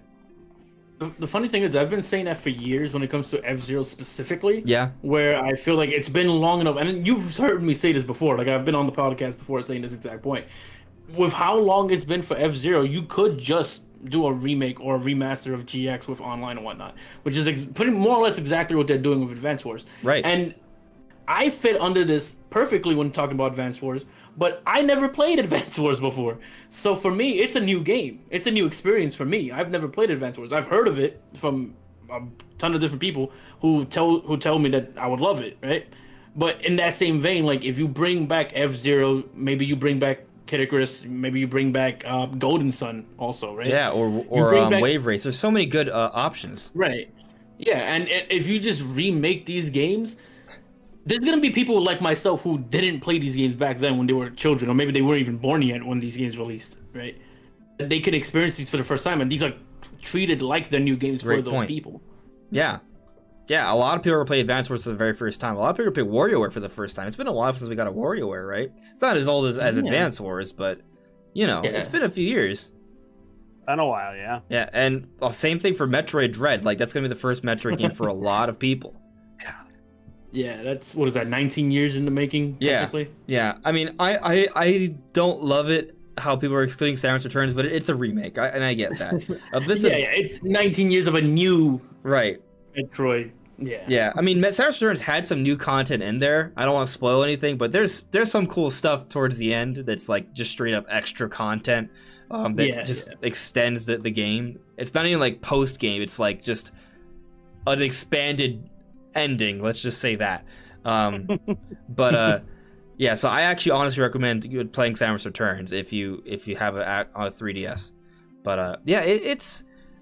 Anyway, I'm just kind of going back to my overall impression of the Direct, though, right? Because Nintendo gave me nice surprises, and they gave me a nice quality lineup for this year, and they made good on sort of satisfying my Zelda sort of yearning, and they gave us what they should. If they didn't show off Breath of the Wild 2, it would have been bad. Why? Because of the expectation I feel like Nintendo has set.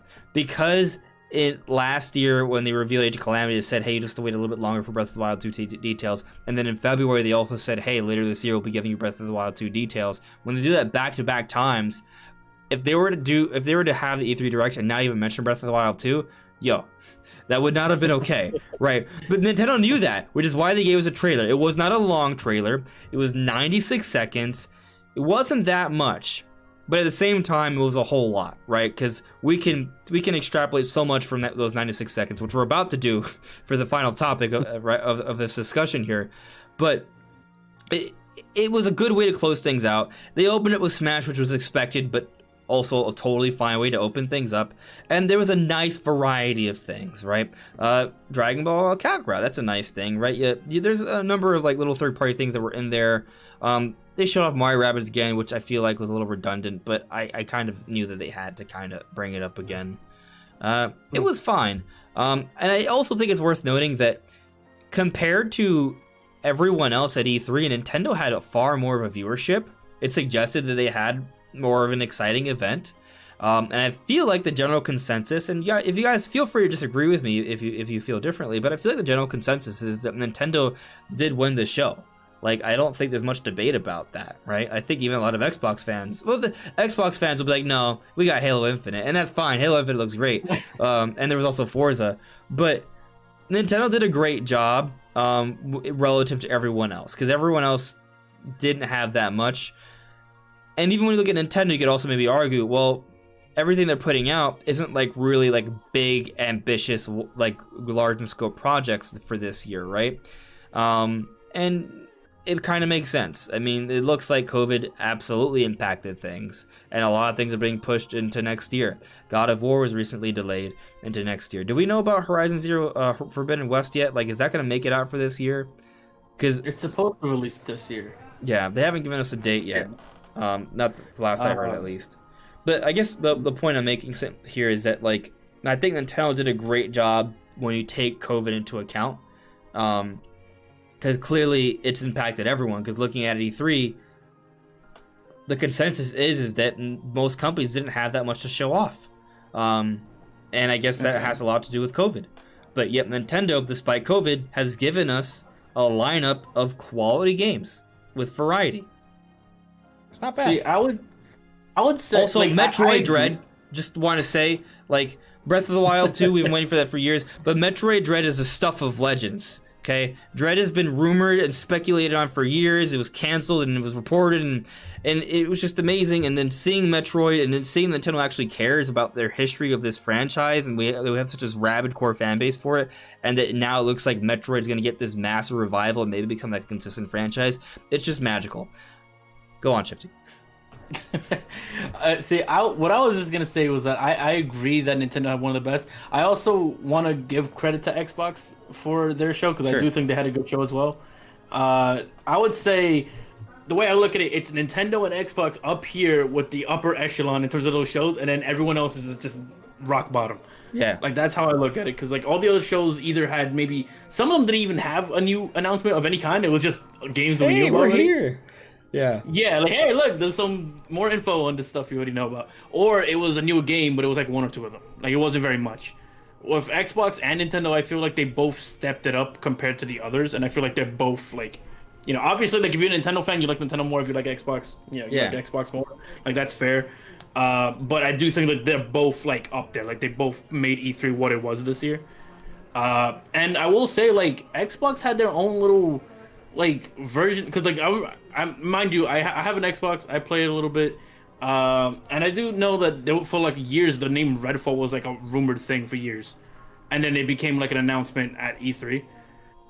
So I guess that's kind of their rumored game that turned real kind of situation, but I think they both just did really well, honestly. Obviously I'm more excited for the Nintendo games coming out because most of the games they talked about are this year, while most of Xbox's games are 2022.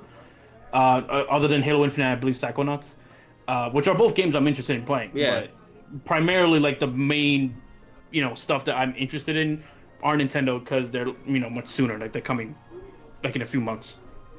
Yeah. So I agree that like Xbox and Nintendo are separated from everything else, but they're also platform holders. So it's not necessarily fair to everyone else.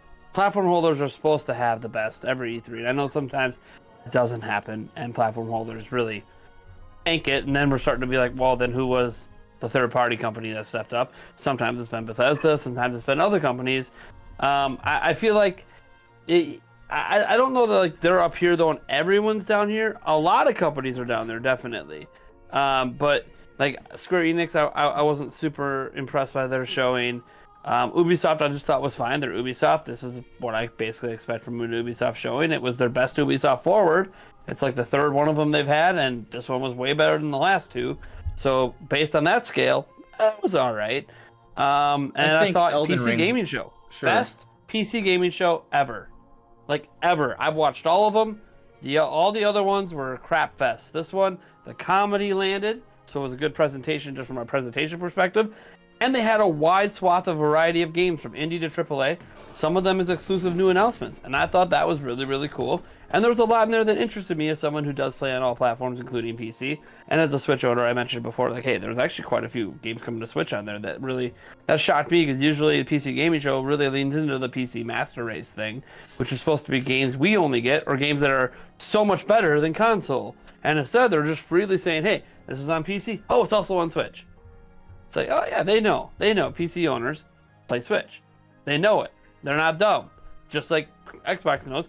If you own an Xbox, you probably also own a Switch. In fact, if you're a Switch owner, you might own an Xbox. It's probably the way they should look at it, because that's the way the market leans, where Switch is the leading platform at the moment of the active platforms. I know PlayStation 4, higher total sales, but that's not considered the active platform for Sony right now.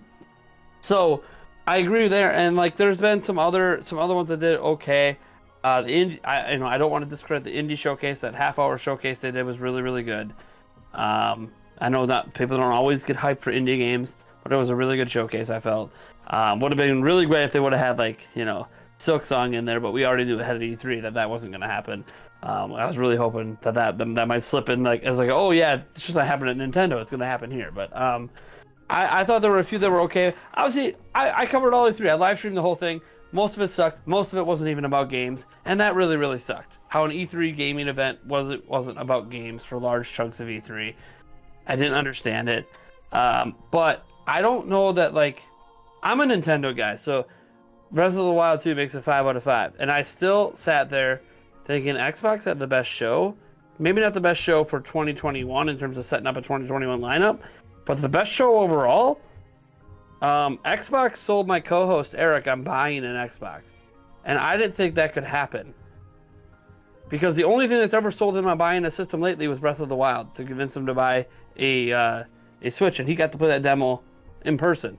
He's literally been looking for an Xbox Series X every single day since because of Game Pass. And Game Pass is such a giant value that all these games, it was like 37 of the 39 games they showed off. 39 games are day one Game Pass.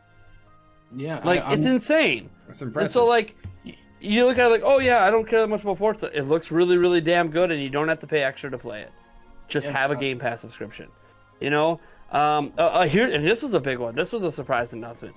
Yeah, they're separating out Halo single player from Halo multiplayer by saying Halo multiplayer is free for everyone. You don't have to have Game Pass. You just get to play it for free. What's the biggest selling point of Halo? Multiplayer. It's free. Everyone could just play it. You don't have to be, you don't need game, like that's insane to me. That to me is like, I'm sorry, it's a huge announcement for Breath of the Wild 2. Stupidly excited. The only thing I wanted to see at E3. But if you own an Xbox, you don't even have to pay to play Halo. That just blows my mind. Now, that could mean there's going to be season passes and other things to do. I have no idea. But it doesn't matter. Everyone can just play it for free. That's crazy. It's like Xbox realizing people don't have faith in Halo. They're going to give it a chance so for free, aren't they? Aren't they? An instant 10 plus million player base right away. They don't even have to think about it. It's free. Everyone can just have it. And we'll charge you for the single player.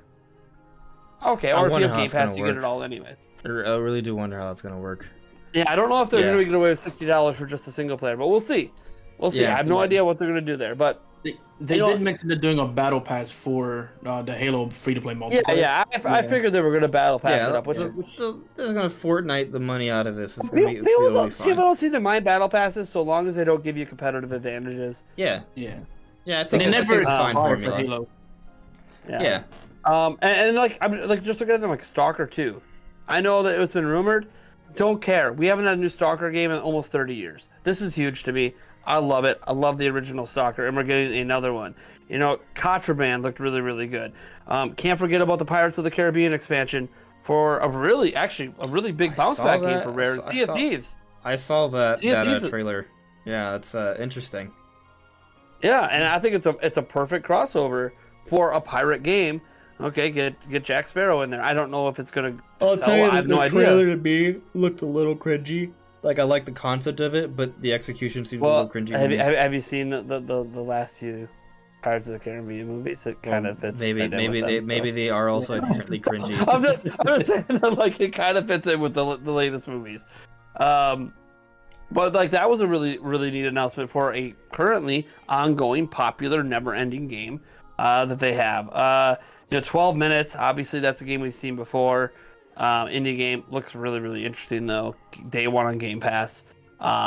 Very cool concept game. Obviously, Psychonauts 2 looks amazing. I don't think anyone thought Psychonauts 2 wouldn't look amazing. The first Psychonauts was absolutely stunning. Yeah. And Tim Schafer never got the ability to make another one because it did sell very well, which is a shame because if you guys haven't played the original Psychonauts and you own a platform you can play it on, you should play it because it's still good to this day. And Psychonauts 2 looks amazing. It looked amazing 2 years ago at E3. It looks amazing now. And we're actually getting it this year, which is that's big for Microsoft. It's a platformer, but it's so much more than that. I can't even. It's a very it's unique. I'm gonna tell you guys. I think Mario's unique. This is unique. You'll never play a platformer like this anywhere. I'll tell you that I actually haven't seen everything from Microsoft's presentation, so like you're actually gonna convince me to kind of go back and look at a few more things. They had way more games than everybody. It was just game after game after. They just didn't stop. So they had a lot of content. I do want to move on. I'll tell you there is another game that I'm excited about that we saw last week, which was Elden Ring. That's coming out in January, so that's pretty darn exciting for me. I do want to move on and talk on to Zelda. There's this one question here, and then we're going to talk about Zelda now. Like we're actually going to do it.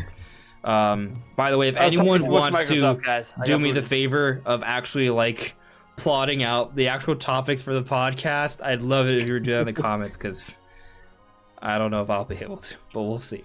Anyway, Bradley Sprinkle added a few of us. Did the unit that give Samus the Omega Cannon in the Treehouse presentation for Metroid Dread look like the core unit Mother Brain to you? It did to me. It looked like a sort of similar, like an Aurora unit.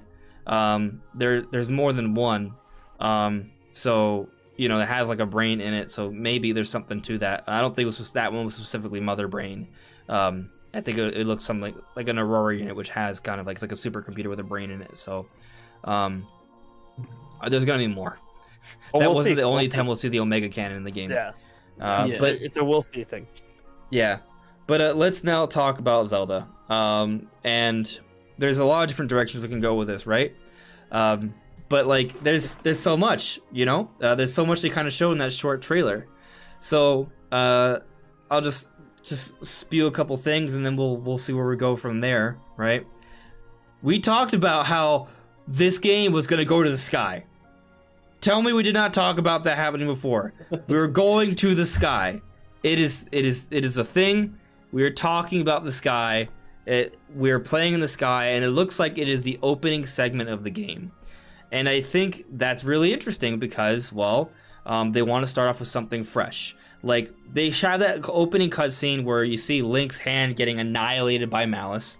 You see Ganondorf rising up, and you see Zelda fall down a hole, which that's a whole other topic to discuss, right? Does that mean she's going to be the damsel in distress, or is something else going on there, right? Not sure.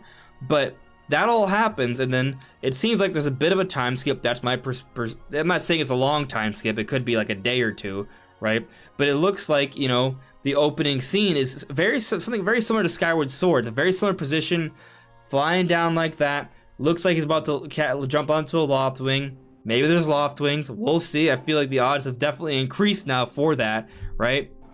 But we're in the sky right now. There are a whole bunch of sky islands, a whole bunch of ruins. There are enemies in the sky, or there are creatures in the sky. At least you saw that weird, like, some people describe it like a frog, but it's like this sort of like stone mechanical beast that's on one of the sky islands that has like the green sort of energy around it. Link's hand looks wrecked. Like, it's all blackened and gray, and it has some like pieces of I'm not sure what to call it, right? But it has like these little like pieces of armor all around. It looks pretty much like what was on the initial green hand in the initial trailer. Presumably there is some sort of trade-off of power there, and that's where Link's powers are coming from. And you know, he has a different outfit. His hair looks longer, or at least he lost his ponytail. And I don't know how many people noticed this, but Link is actually on a table at one point in the trailer, and that's when the hand sort of glows, and he's like wearing like just underwear, it seems. So to me, my what I'm sort of thinking what happened is that initial trailer where Link and Zelda are sort of exploring underground, shit goes down, right? The Malice causes a whole bunch of issues. Zelda's lost. Link loses the Master Sword. His hand is wrecked, and somehow, some way, Link is saved, and he's treated. And that's why we see that one shot of Link on this table with the runes and the hand glowing. There's a bit of a recovery period there. Don't know how long. And that kind of leads to that opening part where we see Link sort of jump off, and he's going to explore the skies and maybe find his way back down to the ground. And that's just kind of like some of the interpretation of the trailer. But what do you guys make of that? Do you guys think that Link's hand is wrecked and there is someone that saves him and he's treated on that table? I have a totally different interpretation of almost everything you said, so that's really cool. I like your perspective. Thank you for that. I'm curious. One, I don't think it's Link on the table. Let's start with that. I've actually did a follow-up live stream where I went frame by frame through the entire video, which that took a while. But the one thing I have done post E3, of course, I went through that trailer. Okay. And you'll notice the character who's laying down there has significantly longer fingernails than Link. Yes, his nails are like claws. Sort of. They're not really like claws. If you take I mean, a closer look. it's just the nails are very long. Yeah, they're long. And granted, this could be an effect of, you know, whatever's happening, or it could just simply not be Link at all at that point in time. It's hard to know because obviously we don't know. They don't show who's actually laying there, right? You know, we just see the arm and Link's arm is wrecked later, or has some sort of fusion that happens. So that must be it. And like one thing we do know is we know this now. If you go back to the original trailer, if you look at the hand, the green hand that's seemingly holding the Ganondorf in place, and then you look at Link's hand later when we know this is Link because we see it fusing in front of him, and he has this kind of wrap on them or whatever it is. That actually matches up identically with the green hand that's holding down Ganondorf in the original trailer. He has that exact same wrap around his hand to a T. Symbols and everything is exactly the same. Bit more pronounced because it's more raised off of the arm on the green arm holding it down because it's like a spirit arm or whatever the heck it is. But that, I have a feeling that at some point Link sticks his hand through that thing and that fuses with him and that causes a lot to happen. Theory I have, but it seems pretty solid since it's in the original trailer. Then we see it again on Link's arm later. Yeah, well, I mean, I definitely think there's absolutely a connection between that green hand and the first trailer, right? Yeah. I absolutely agree with that.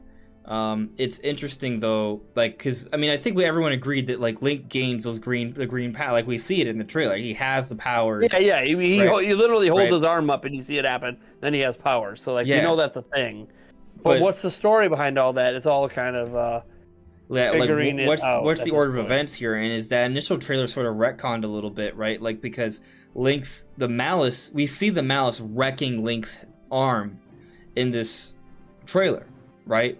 Like, so does he lose his arm and does he gain this green hand arm instead? Like, is that?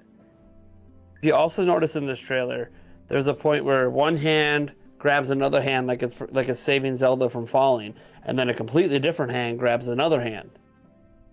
And it makes it feel like there's a third entity involved in here. And we don't know what that third entity is. And that's why I'm bringing it up, that it's like, if you kind of watch, they're subtly hinting there's something else going on there that's not just Link and Zelda, and not just, obviously, the flash we see of Ganondorf, who we presume to be Ganondorf, I guess. Can't definitively say that. It feels like it is, but... That's one of those things where I'm unwilling to dismiss any speculation that it's demise. I refuse to dismiss it because we don't factually know. I feel like it's probably Ganondorf because there's the Gerudo symbols all over him. I agree with that part. Yeah. The part that gets me is the long hair. He's never factually had that in a Zelda game. That's only been in Hyrule Warriors.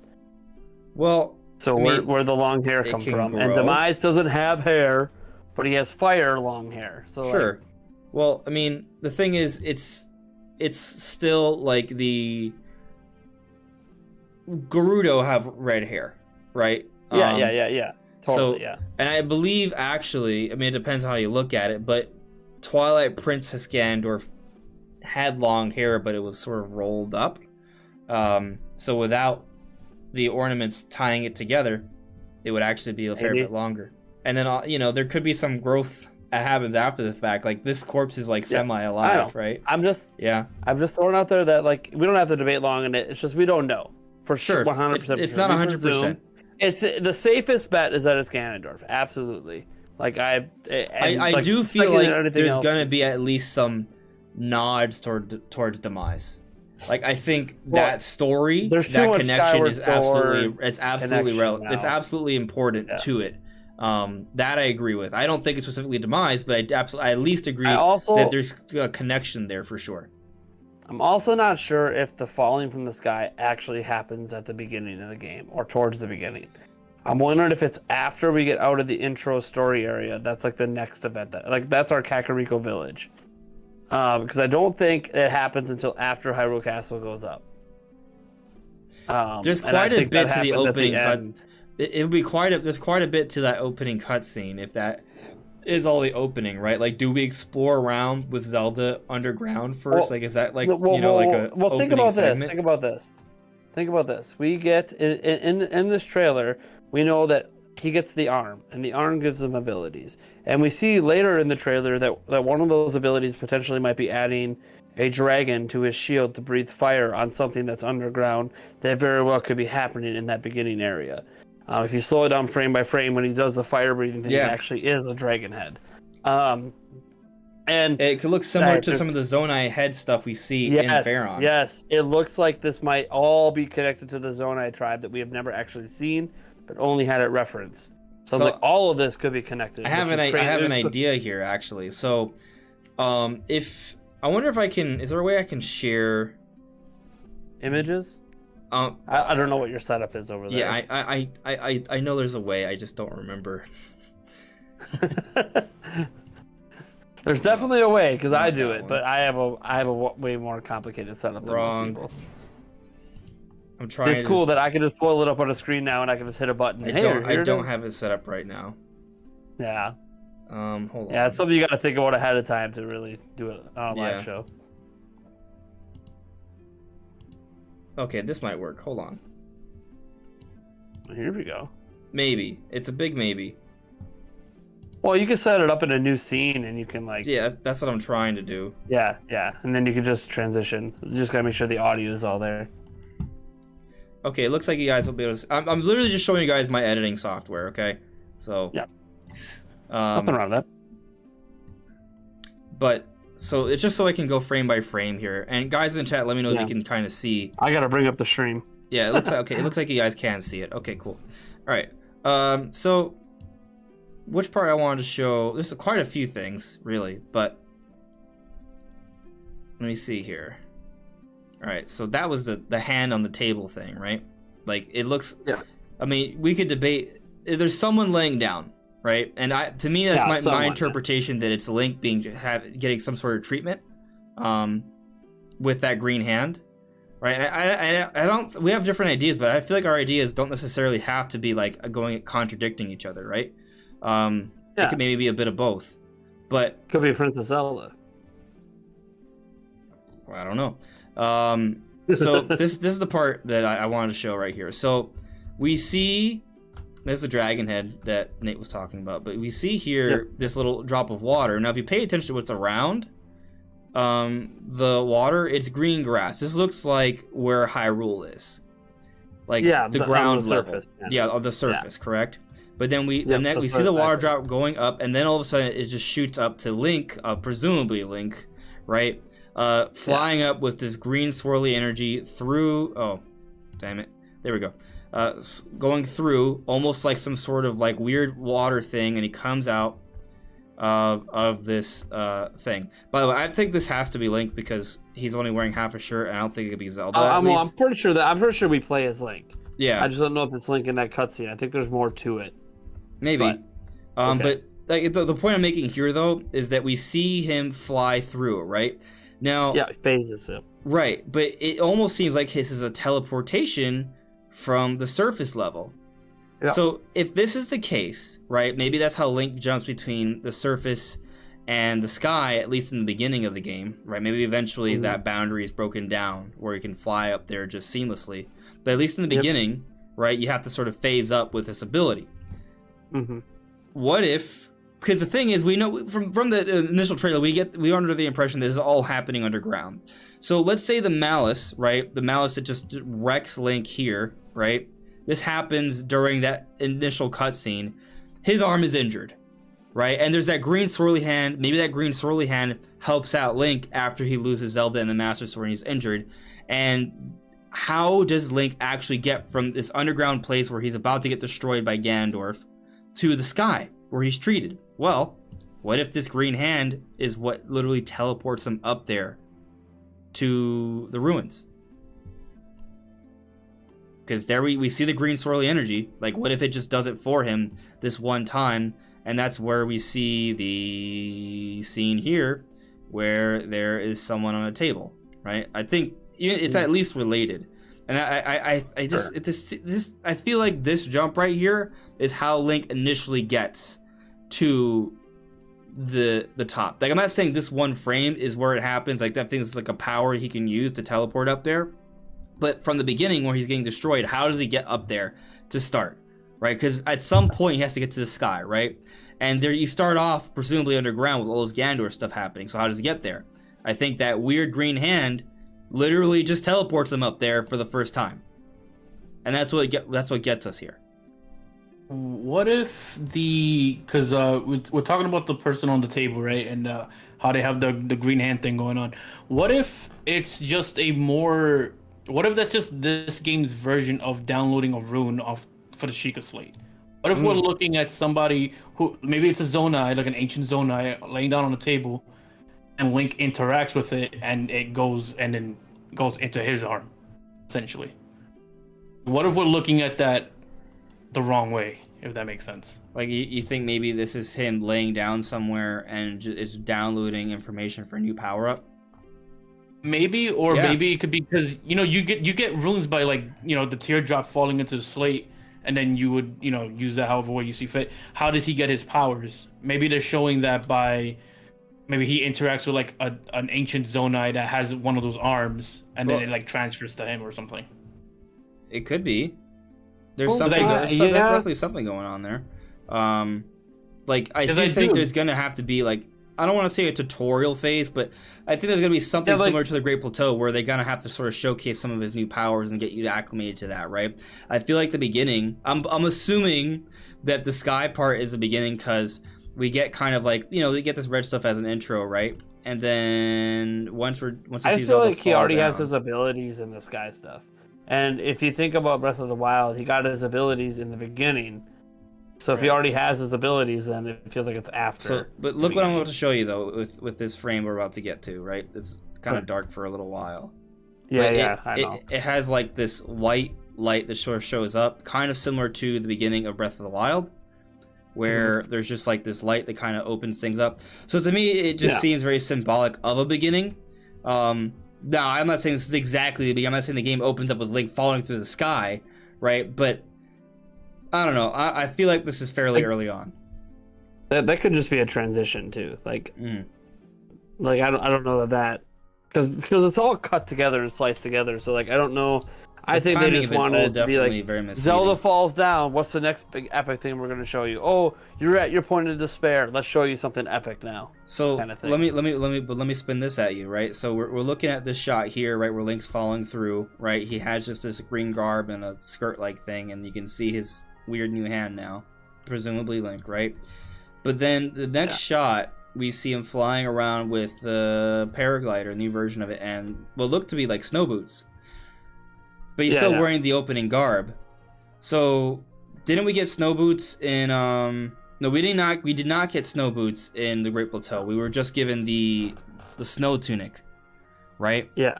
What if that's like an equivalent? Like, what if this is just an opening area where you have to kind of go through the different things, and he gets just different? Because like, why do they show just the pants different, right? While everything else is sandals in the sky? Like, what if he explores around and he needs more warmth? Because they're different scenes from different portions of the game.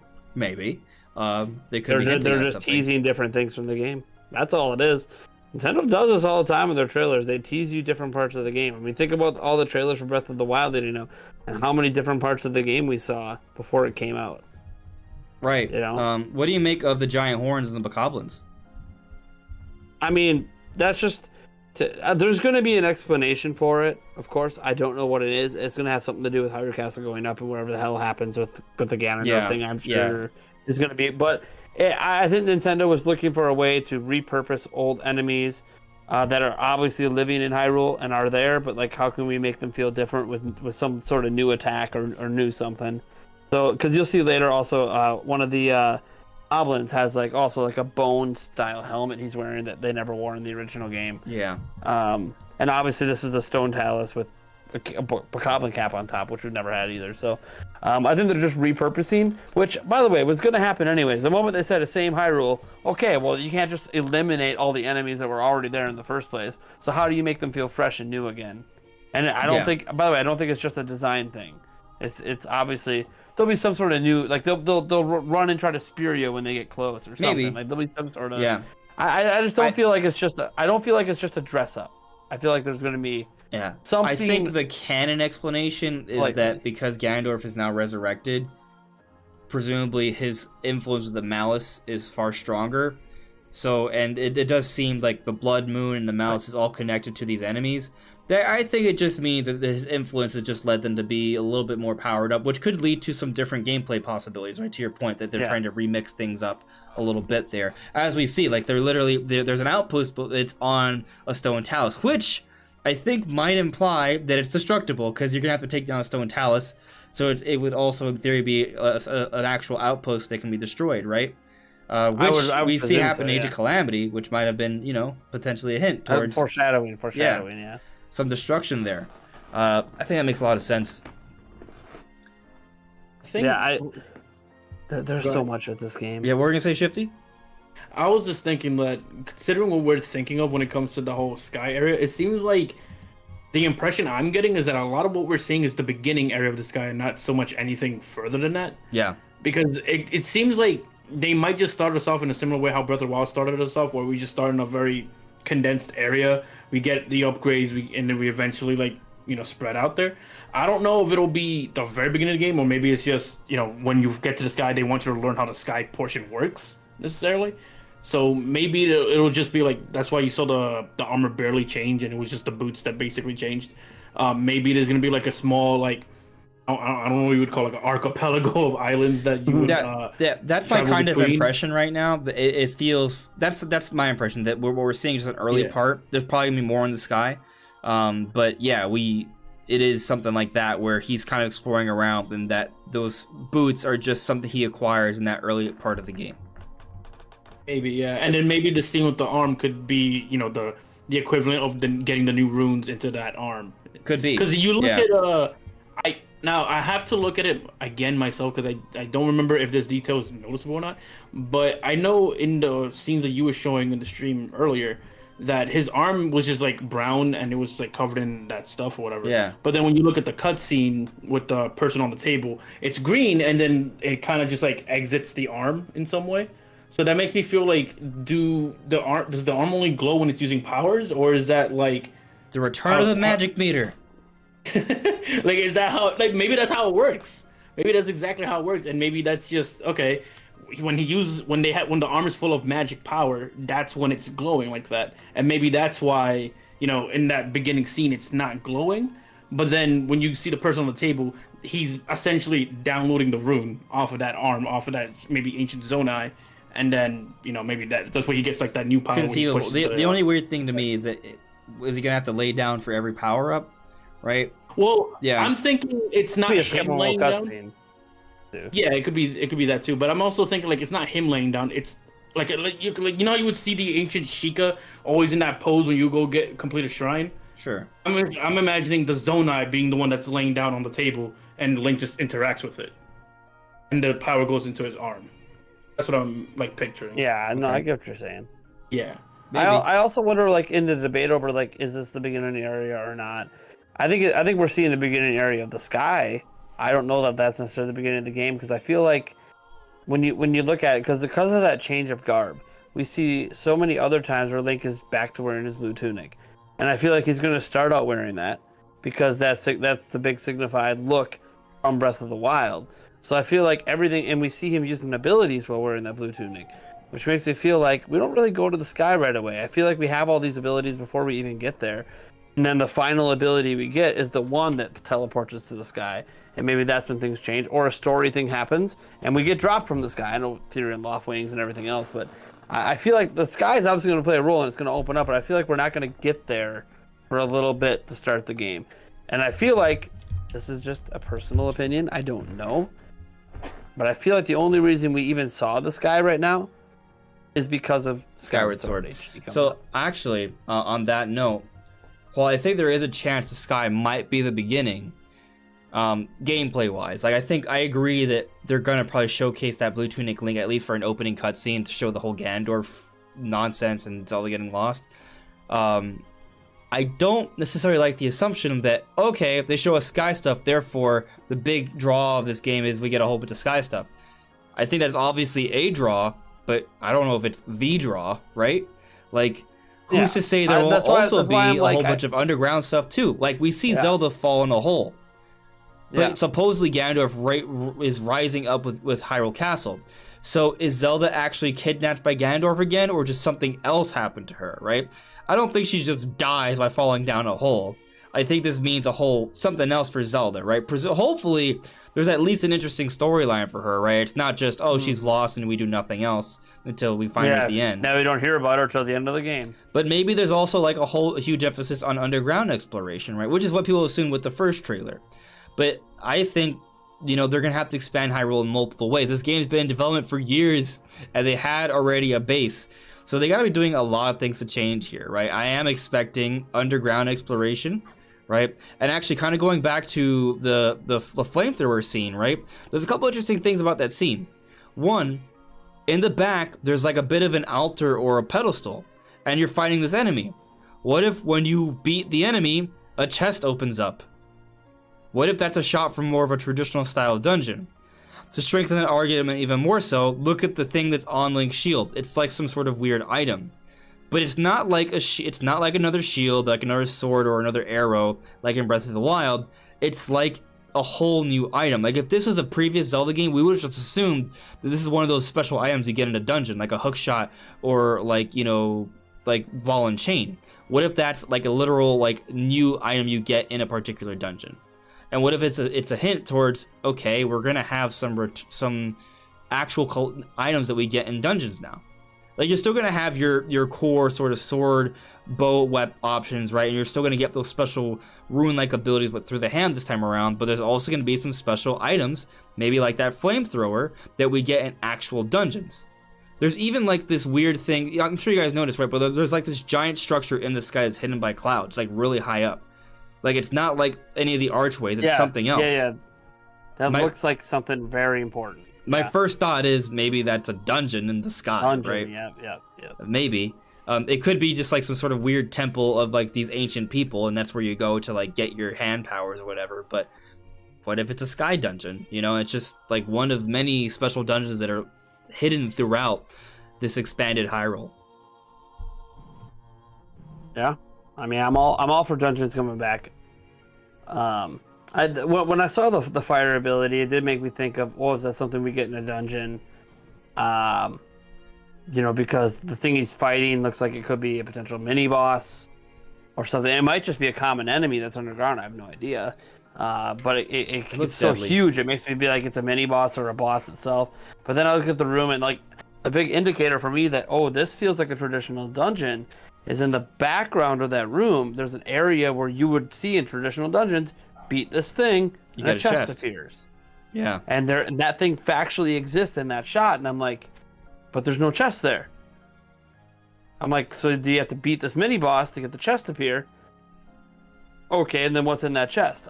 So it gave off, and I think Nintendo did that intentionally. It gave off a very Zelda-like dungeon battle vibe, but that doesn't necessarily mean we have to remember there wasn't really traditional dungeons in the original Breath of the Wild. I mean, Nintendo argues they called the Divine Beast dungeons, and I get it, it's fine. I think if that was just one dungeon all put together, I think if you combine, I argue if you combine all the Divine Beasts into one dungeon, you can argue there's one dungeon.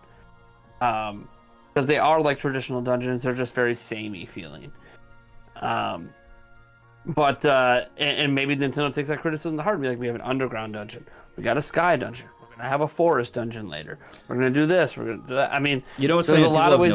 There's not a lot of lava by the Death Mountain area. I was just about to bring that up. What if there's a dungeon we get to go inside the volcano now because the lava's like gone down or something, and there we go to the fire temple, and it's the reason we couldn't find it in Breath of the Wild is because it was inside the volcano. It was under lava. Yeah. There's so many possibilities. Again, I'm not saying we can't confirm there's any sort of traditional dungeons coming. It's all speculation. But it's just that one shot, it's kind of like, oh man, that feels so dungeon-like compared to old Zeldas. It's definitely then, some sort of altar pedestal thing. Is it seamless? And is it all seamless? Can you enter the dungeons from multiple angles, different rooms? I have no idea. This is Breath of the Wild. You could do anything you want. So I don't know in this game. Is it just as open and free where, you can get... and obviously, if you can get into it from anywhere, at that point, the dungeons are going to be a lot more enclosed. You probably won't have a lot of open air dungeons because they're going to want to control your progression in some way, not have you just drop into the boss room and just fight the boss. But maybe you can do that. I have no idea. But maybe if you do that, you don't get the item from that dungeon. I have honestly, or maybe you can't beat it without that item, so then you're forced to have to do the rest of the dungeon. I don't know, because like in Breath of the Wild, once you're out the Great Plateau, you can go straight to Ganon if you want, Calamity Ganon. You're going to probably get your ass kicked, but you can go. You know? You might not even get to him. You might not get past the 4 blights. You know, it's one of those situations where how is this game going to be just as open? And if it is, then how do you handle traditional dungeons in an open game like Breath of the Wild? Because the other dungeons, they forced you to have to go through the room and the progression by keeping it all enclosed. And then the stuff they did have open, like when you're doing the trunk on the elephant or you're up in the air, like there was punishments if you messed it up, and you'd fall down and have to start all over again. So it's interesting how they would handle traditional dungeons in a world like this. And I feel like we've seen some examples. Some of the shrines happen in the overworld and are very cleverly designed. And I really liked what they did with that. And those are some of my favorite shrines because it was seamless. You could leave if you want. Yeah. I like that. It was kind of cool because you didn't always realize the shrine quests were the best shrines. Yeah. Yeah. Yeah, you didn't always realize you were even doing a shrine. You're just like, oh yeah, this is like a cool little puzzle that looks a little off. I want to try this. Oh wait, that was a whole thing. Okay. Eventide Island, like right? That was one of them. Yeah, Eventide Island. Oh my god, that was so still awesome. One of the most memorable things in that whole game. Yeah. Oh. Yeah, for sure. So shocking. So shocking. Oh, yep. You lose all your items. Have a good day. Figure it out. Okay. Well, let's go. Oh, I'm fighting a Hinox. I've never even seen a Hinox at this point. Cool. Oh, I'd have no items to kill it with. Cool. So the first time I killed it, I kited it with bombs for 2.5 hours live on stream and took him out. Just kiting him back up and down the mountain, throwing bombs at him because it's all I had. I had no weapons. It was the worst way to kill a Hinox, by the way. But I had no idea at the time. This is my first time playing Breath of the Wild, so I'm just kiting him like a mofo, and everyone got so excited when I took him out, thinking he's this big, hard, epic thing, and I'm like, I don't think he's hard, guys. I don't have any items. I don't think he's actually hard. I'm pretty sure he's got a giant eye. He's got a big-ass belly. Just shoot him and hit him with your stuff. I just don't have anything. I got bombs, and the bombs take off like one hair every time you hit them, so have fun. And there's a timer on the bombs. You can't mass throw them, so you throw one, and you gotta wait. I would always throw one and switch to the other bomb type and just be like, yeah, you could do that. Yep. Yeah. But you're kiting him because if he does get too close, he only had at the time I only had like 4 hearts. So and I think it dropped. I don't know. And so then he hits you and you die. So it's like done. Yeah, I tried so doing Eventide Island with 3 hearts in master mode. You basically, if something sneezes on you, you lose. You die. Yeah. It's nuts. It is so nuts. Man, but there's just so many options in terms of what they can do with this game. I kind of love the idea of these dungeons, right? Like we talked about the Death Mountain one. If it's empty, maybe we get to actually go into the Fire Temple now, right? Or something like that. But continuing that train of thought, what if like there is a lot of weird seismic activity and some things are unearthed? We've seen a piece of Arbiter's Grounds in the desert. What if we get to explore Arbiter's Grounds again? You know? And if we're exploring Arbiter's Grounds, give me something else. What do we get to explore the Ancient Cistern, right? And what if that... I mean, I don't know if that tower in the sky is. That might be entirely new stuff. Like, it would... Obviously, I think a lot of people are going to jump to, oh, what if these are like the Sky Islands and Skyward Sword? They don't feel like Sky Islands and Skyward Sword. They feel like something they feel else. Like chunks of the world, almost. Yeah. But then, like... They don't also, at the same time because they have this own, like, sort of, like, vegetation style. Yeah, and one thing I find that's notable is I think there's layers to this because at the very beginning he's dropping down when they show that first shot and he's dropping in, and you can see some of the sky islands that he's dropping towards, and I'm like, but where the hell are you dropping from? Because you're like in a whole nother layer above all these sky islands, and where you're dropping through looks like an opening in the clouds. Which reminds me of Skyward Sword, where you had specific points you would drop through. Which means, like, is there a whole second level above all the clouds? And that's maybe Skyloft's up there somewhere. Maybe. That maybe could be the case. Why you don't see the loft wings is because you could only use them above that second layer of clouds. I don't know. Another interesting thing, though, is that if you look at the final... I'll show you guys. If you look at the final shot, the stream's gonna look a little weird for a second. Bear with me, but in the final shot here, you get a good look at Hyrule Sky. So I'm sure you guys are gonna notice something very interesting. We don't see squat in the sky, but a beautiful, beautiful, normal-looking sky, right? Like it's a beautiful sunset. Yep. Where are all the islands that we see in the like? Why aren't they visible, right? Because here's the other interesting thing. When we're in the islands, right, you can see other islands, but not only do you see other islands, there's a shot where you can very clearly see Hyrule under you. Let's route around. I'm getting there. Right here. If you see the area right by Link, up down below, that's the Seri Scablins. That is in the western part of Hyrule. Yep. So, you know, we this is a real place. Like, we can see where parts of Hyrule under these islands. Yet these islands are not visible at all. From apparently, at least seemingly, they're not visible from the surface. Which canon-wise, possible. Go on. Well, and this okay, so this leads to my theory that like the Sky Islands aren't at the beginning, because I think it happens after this event when the castle goes up, and I think everything we see on the ground is just the beginning of the game, and I don't think the islands exist yet. Or this is a theory that was thrown to me last time I talked about this.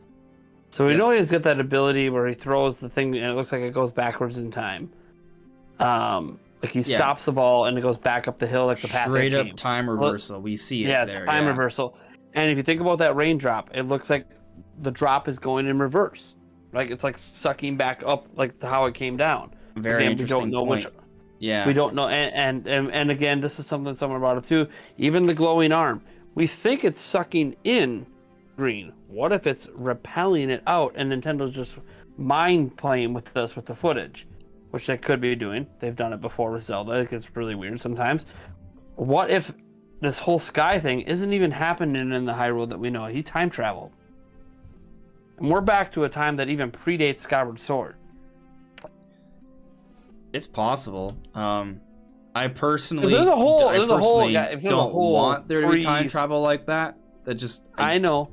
But I'm not saying it's what you want, but it's like I can't dismiss the fact like the raindrops going there's back no in time. I mean, it makes sense. Time reversal ability. Yeah. There's something time going on here for some ungodly reason. Well, at the very least, like this green hand thing is related to some sort of ancient power, right? Yeah. An ancient entity is at least helping Link out here. Which, shocker, ancient entities usually help out Link. Ancient stuff mentioned in Skyward Sword. That's also true. It's a good point about the raindrop, because it's almost like the water is being reversed, because it's like a raindrop, right? If you play if you play in reverse, it's like a raindrop hitting the ground, right? But in reverse, which I mean, it's actually forwards, it goes up, right? So maybe you have a point there in terms of time reversal. Again, that maybe there could be something to that idea. Yeah, it's just something to mention, because it's like, you know, the raindrop happens. He has a factual ability that reverses time. Which is just to toss an item, I get it, but it's like, okay, but what, like, time's being messed with at least a smidge. For what purpose?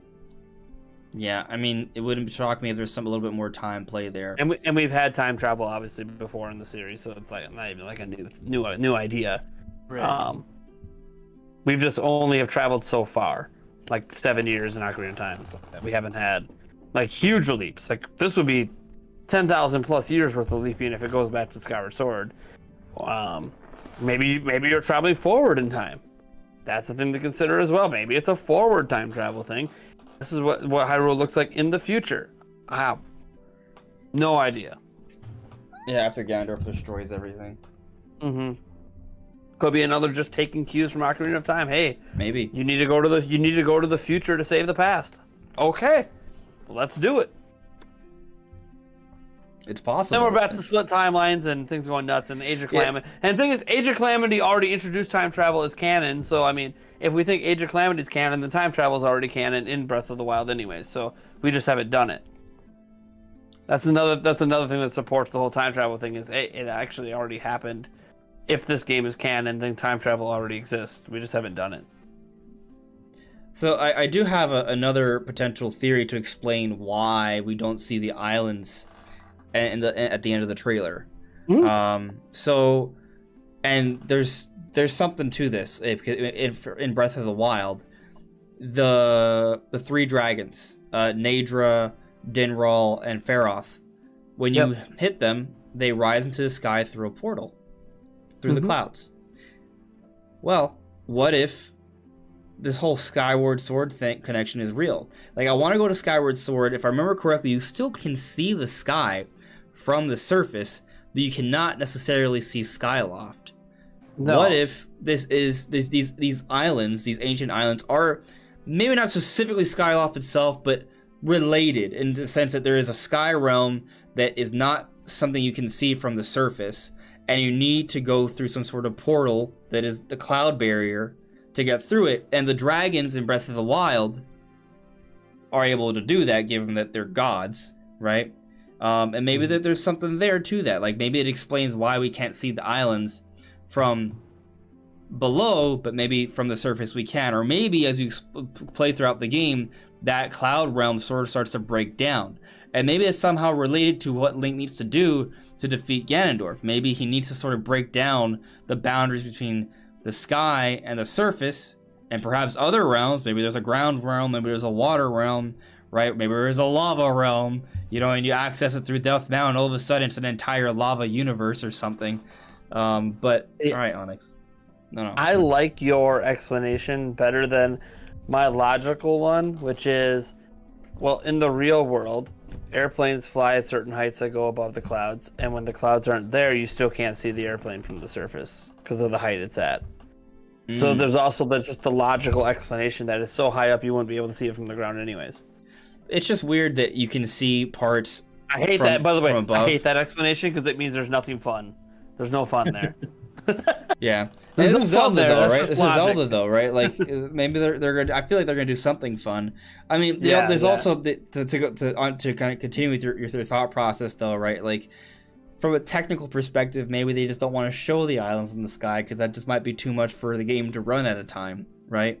Yeah, there's that But too. if you're gonna show it from below, why can't you show it from above? I'm sure there's some differences there, but And then that gets into the, do you see him on Switch Pro but not on the base Switch? no, that's not. There's no way. I mean, maybe Longer there's. draw distances.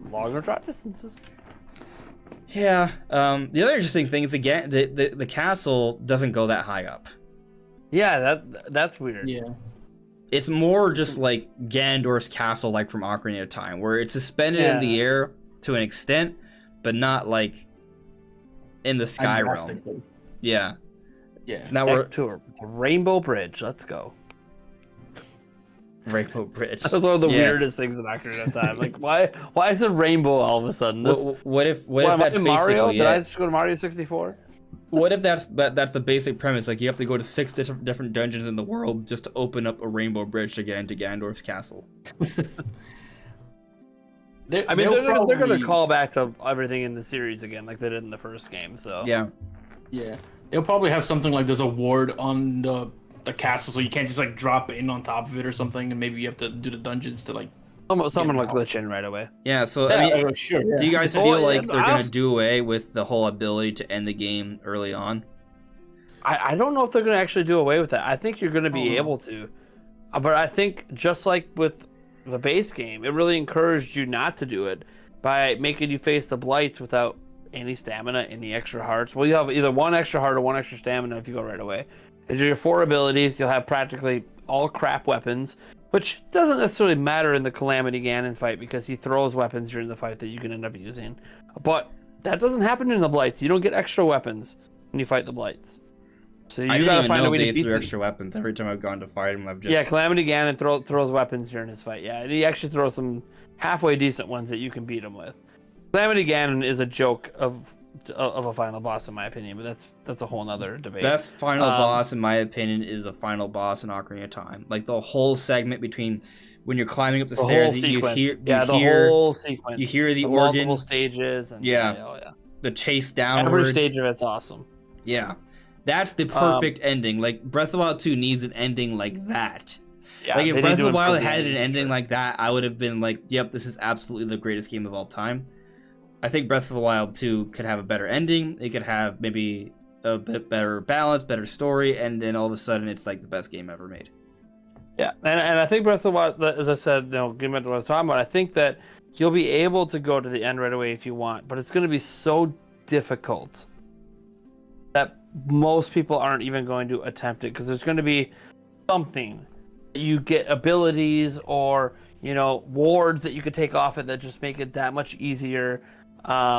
Just like with, I don't know what it's going to be because it's going to be it's going to be a huge storyline thing.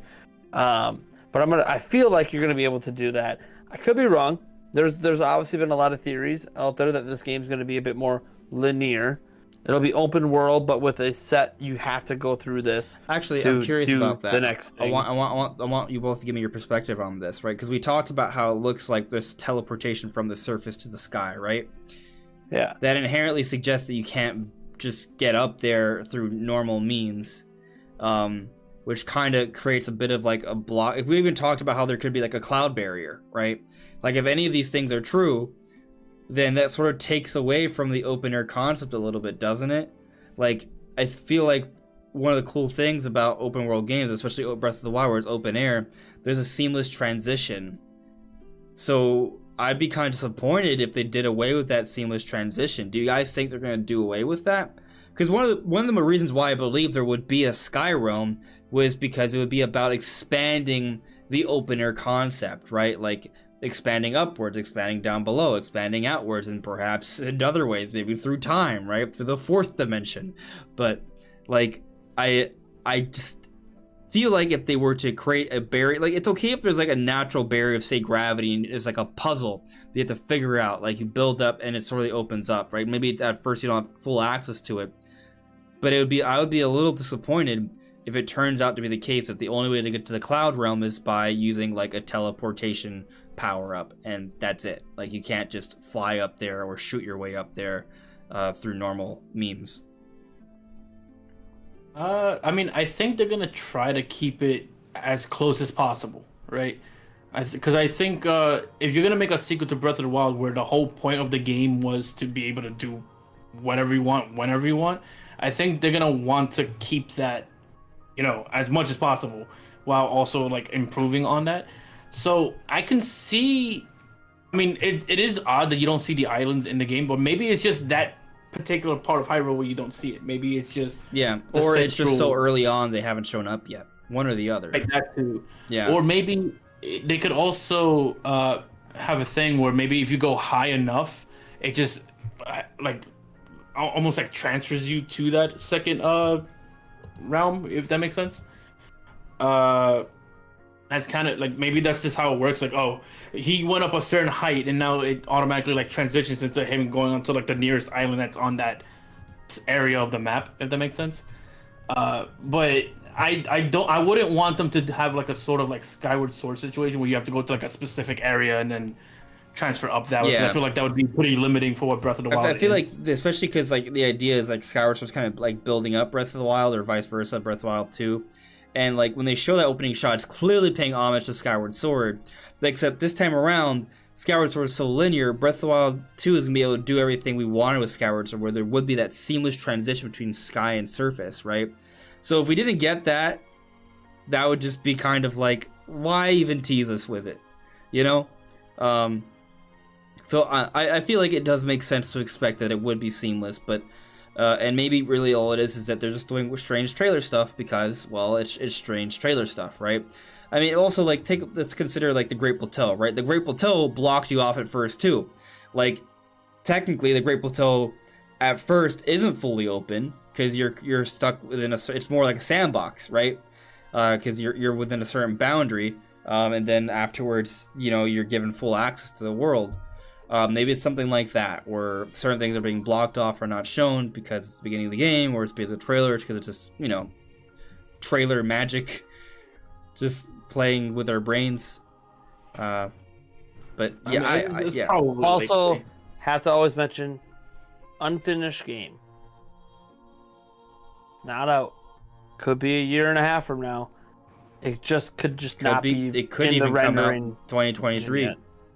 Yeah, so it could just not even be in the rendering engine yet to see it from the ground up. And that's why it's in there for the sky, because they've been messing with the sky a lot.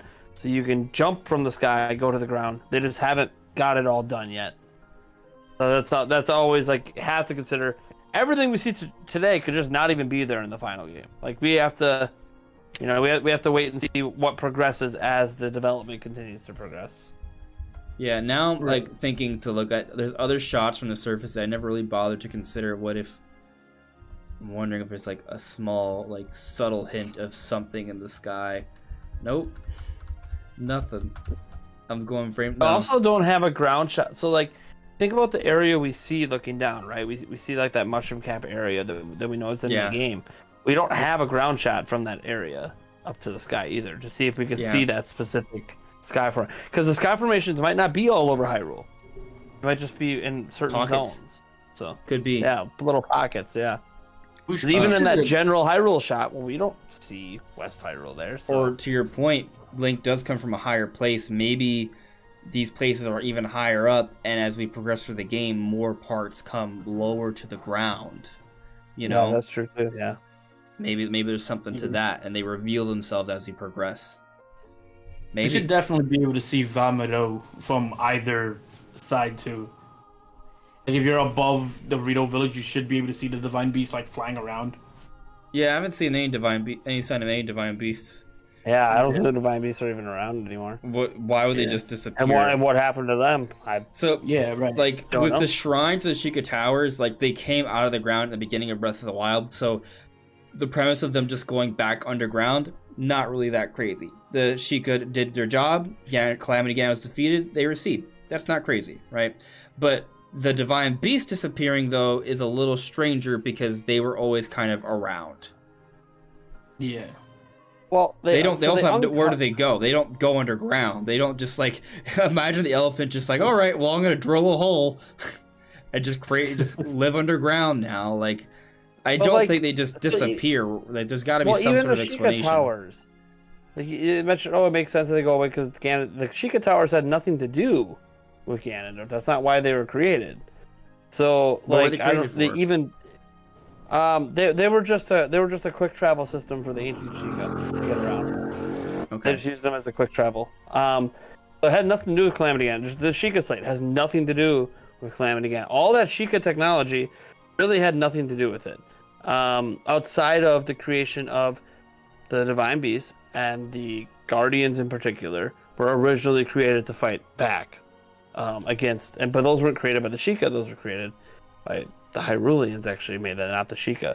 That's really weird. There's a whole bunch that we don't really know about because not even explained in Age of Calamity.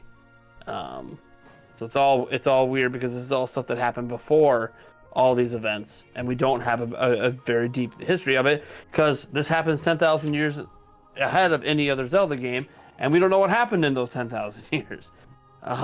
No, we don't. Sheikah became very powerful at some point, that's for sure. Yeah. You know that. They were a big influence in a way we've never seen before. I got a couple super chats here. Let me read them real quick.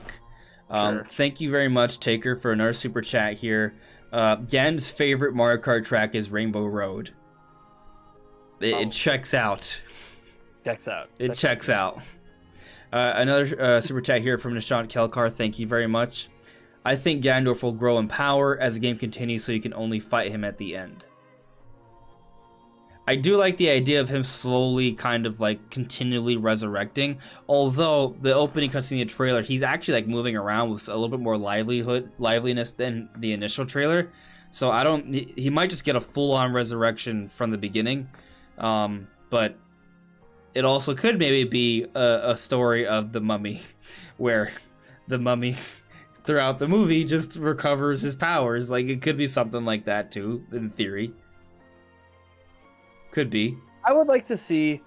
So one thing I do want to see different from Breath of the Wild is like in the original Breath of the Wild, right? Like Calamity Ganon's confined to the castle because Zelda's holding him there with her abilities. I really hope that's not the case here. I hope that this final enemy, assuming this even is the final one, I have no idea. The only one we know of right now that we think's behind it would be interesting if we see a Ganondorf Zant, except it's Demise Ganondorf. Yeah, Ganondorf is trying to resurrect Demise and bring him back. That would be insane. What if it's poetic though? Because like this, in theory, would be the same Ganondorf as the one in Twilight Princess, because the same Ganondorf is the same throughout almost every Zelda game but one. Yeah. And in Twilight Princess, Ganondorf sort of betrays Zant. No, it was the other way. It went both ways. They betrayed each other. He used the hell out of Zant. Yeah, and then Zant sort of like spited him in his dead form or what have you. But like, what if we see a situation where the roles are reversed and maybe there is like the spirit of Demise, which is maybe what's keeping Ganondorf alive all this time, right? Maybe there's some interplay with that.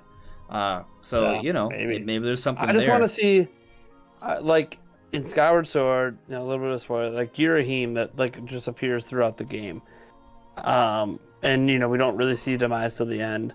I want to see it not be that way. I want to see like the final guy actually do something throughout the game.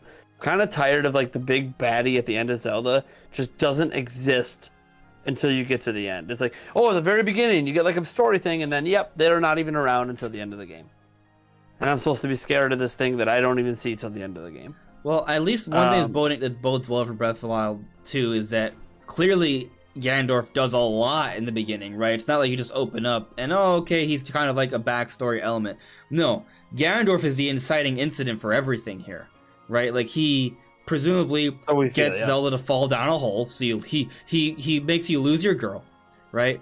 He wrecks your hand, Malice just destroys your hand, and you lose the Master Sword in the process. I don't know if you guys noticed that part, but like you actually see the Master Sword hilt in that shot where the Malice is in the shot when his arm, because he's holding I think he's holding it like he can hold back the Malice with it, and it doesn't work. Doesn't work. He just loses his. I'm not saying his hand's ripped off, but it's not in good shape afterwards. It's not good. Yeah, not good. And he probably loses the sword then too. So you lose your Master Sword, you get injured, so you lose most of your strength, you lose your girl, and then you're thrown into the sky somehow. And then Ganondorf just takes over. Then you're like a god. Then somehow you become some sort of. It feels like I'm sorry. The whole shot of him falling down, and then you see the abilities. I was like, dude, he's a god. Now what is happening? He fuses with that with a god, I guess, with whatever is what something. helped. That power that was holding back Ganondorf for hundreds or thousands of years is now in Link's hand. Granted, it wasn't strong enough to stop him because Calamity Ganon existed, right? But it restrained him. So maybe it was slowly draining him. That's also a theory out there that maybe that power is the Zonite had something, corruption? but like, like it's all obviously this is all just you know me. Oh my God, I've already watched like 17 different Zelda theories since that thing came out. That trailer. There's so many. Well, here's another interesting theory. I don't know if I talked about this with you, but I'm not sure who I talked about it with, but I definitely talked about it. I feel like there's definitely going to be a return of the Triforce for the story this time around. Because this time around, all three characters seemingly are going to take somewhat of an active role to the story. Because in Breath of the Wild, Ganondorf wasn't around. It was just Calamity Ganon. It was such a force of nature. So the Triforce of Power is kind of like muddied, right? Link doesn't have the Triforce of Courage, and Zelda is just like in a cocoon or trying to stop the cocoon for all throughout the game as well, but she has some Triforce power. But now that all three characters are like actually relevant and there's some sort of weird triangle going on, maybe they bring back the story of the Triforce, because it wasn't addressed really too much at all in Breath of the Wild. And to sort of add more credence to this theory, right, of the Triforce being more relevant this time, Link's hand has a similar golden glow when he's using some of those powers in the trailer. I'll show you. Have you guys noticed that yet? Not on my end, no. I'm gonna show you. I'm gonna show you. I went frame by frame. This is interesting. I don't remember. We see new things every time. So, yeah, I only went frame by frame once. So I guess let's see here.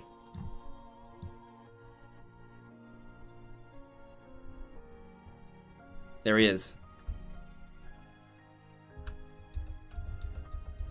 So I know the stream's probably a little behind for you guys, but yeah. But as Link's approaching the spike ball, and you could argue, I see that, yeah. It's like a golden glow, right, on his hand, like where you would normally see the Triforce show up in previous games, right? And it looks like. I hate to be a Debbie Downer. It also could be because the ability's also yellow. Could be, but look where, if you look at this shot right here, it literally is glowing where the Triforce would be. Yeah. So it's an interesting position. I don't know. Is it on his wrist though? I don't know. It's hard to tell. It's close. I know. There's something to it. It's an interesting theory. Very well. I mean. And if let's to kind of expand on that theory, right? If this green hand is somehow related to the history of the hero, maybe the reason Link didn't actually have the Triforce of Courage was because a previous spirit of the hero is still alive, and it's with that green hand. And the story of this game is the fusing of that spirit with Link, and that's where he sort of actually obtains the Triforce of Courage, and explains why he didn't have it in the first game. You need to stop telling me things that I want to happen, since it's probably not going to. You're going to make me start to feel disappointed in the actual game when the story is much more simplified than this. Just an idea. It's okay, though. I'm hyped. I think one thing that I think is a bit clear is, I want to be careful when I say this. I don't want to say that the story for this game is going to be more in depth than the original Breath of the Wild, because that discredits the depth that Breath of the Wild had. The difference in Breath of the Wild is you had to be willing to search for that depth. If you weren't willing to search for it, you didn't get it. And this game, I think, is going to be more in your face about the story than the first game was. But I don't want to say that it's going to be more depth, because I don't know. And I also am a huge Zelda guy, and I got a ton of depth out of the original story. But you had to dig, you had to read, you had to search for things in the world to get that depth and it was also greatly segmented with the memories, right? Like, I think and the fact you were a character with no memories, and you had to figure all that out as well. I think this time around you have all your memories. Right. So now what? Right. I think with Breath of the Wild, I agree. There's a good story in there, right? It's just an issue of the way it's told is maybe not necessarily the best way to tell a story, but of course they're trying to balance out the open air concept and such, and just giving you a lot of free reign of movement. But with Breath of the Wild 2, I think they're gonna. It's their second go around. I think they're gonna have more practice. They're gonna have a better understanding. I think they are gonna have a better story, and they've had very well told. Like, for example, Skyward Sword. It's a very, very well told story. And we've talked about it before, right? Like, we've seen the previous Zelda games, how, like, for example, they looked at Wind Waker HD and Twilight Princess HD when developing Breath of the Wild. They're looking at Skyward Sword now as they're developing Breath of the Wild 2. Maybe they want to take some elements from Skyward Sword and re-implement them into Breath of the Wild. Skyward Sword had a very well-told story. So, maybe they're taking that into consideration here. They're looking at what they did well with Skyward Sword and trying to bring that into Breath of the Wild 2. I mean, obviously, they're definitely at least paying homage to Skyward Sword with all these sky elements that we're seeing in the trailer. I like it. Fingers crossed, the story is really good. I'm just liking it too much. That's my problem. I don't want to get my hopes up. That's the thing. I'm trying to stay tempered, but also, like, I already know the theories in my head that are already creating unrealistic expectations. You guys ever wonder why I don't make a lot of Zelda theory videos anymore? It's because I don't want to set people up for disappointment. But at the same point, it makes for great discussions. Absolutely. There's so many options, right? Because we bounce a whole bunch of theories, and some of those theories are conflicting, right? Like, not everything can be true. Maybe all of them are wrong. Maybe they're all somewhat right. So we'll see what happens. But I think we've pretty much reached the end of tonight's discussion. We've hit the 4-hour mark. I think we did a pretty good job. Is it like the average podcast? This is longer than usual, actually. Oh, is it? Yeah, a little. Feels like the average for whenever I'm on. Do you guys have any final thoughts you'd like to present before we call it a night? I didn't really talk about it much, but I'm actually really excited for Shin Megami Tensei No More Heroes. So. Yeah. I think I'm gonna. There's a really good chance I'm picking up both. The Treehouse really sold me on SMT5. Good series. I'm just glad we have new games to talk about. Yeah, right? It's been a while. Lots of rumors and speculation, which we just speculated on stuff, but it's not a rumor. These games exist. So this is the fun speculation time. We get to talk about things that are real, tangible. We can point to this and go, look, Nintendo showed us it. It's real. Now let's have some fun. See? They showed us Link's hand glowing with the Triforce. It's real. Maybe. You're gonna find a way to zoom in just for it kind of looks like a triangle.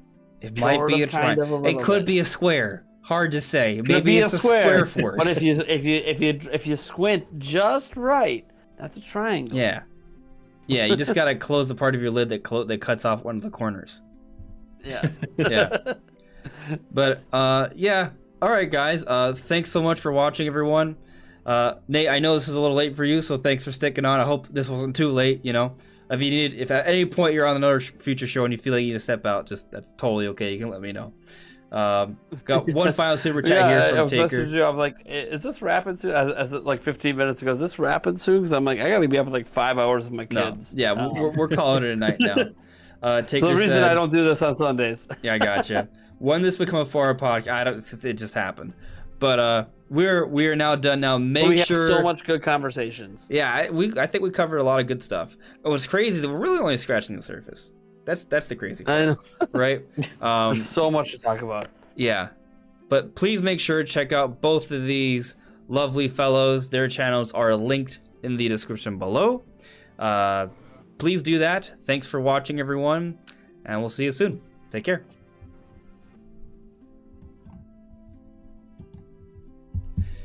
Cool.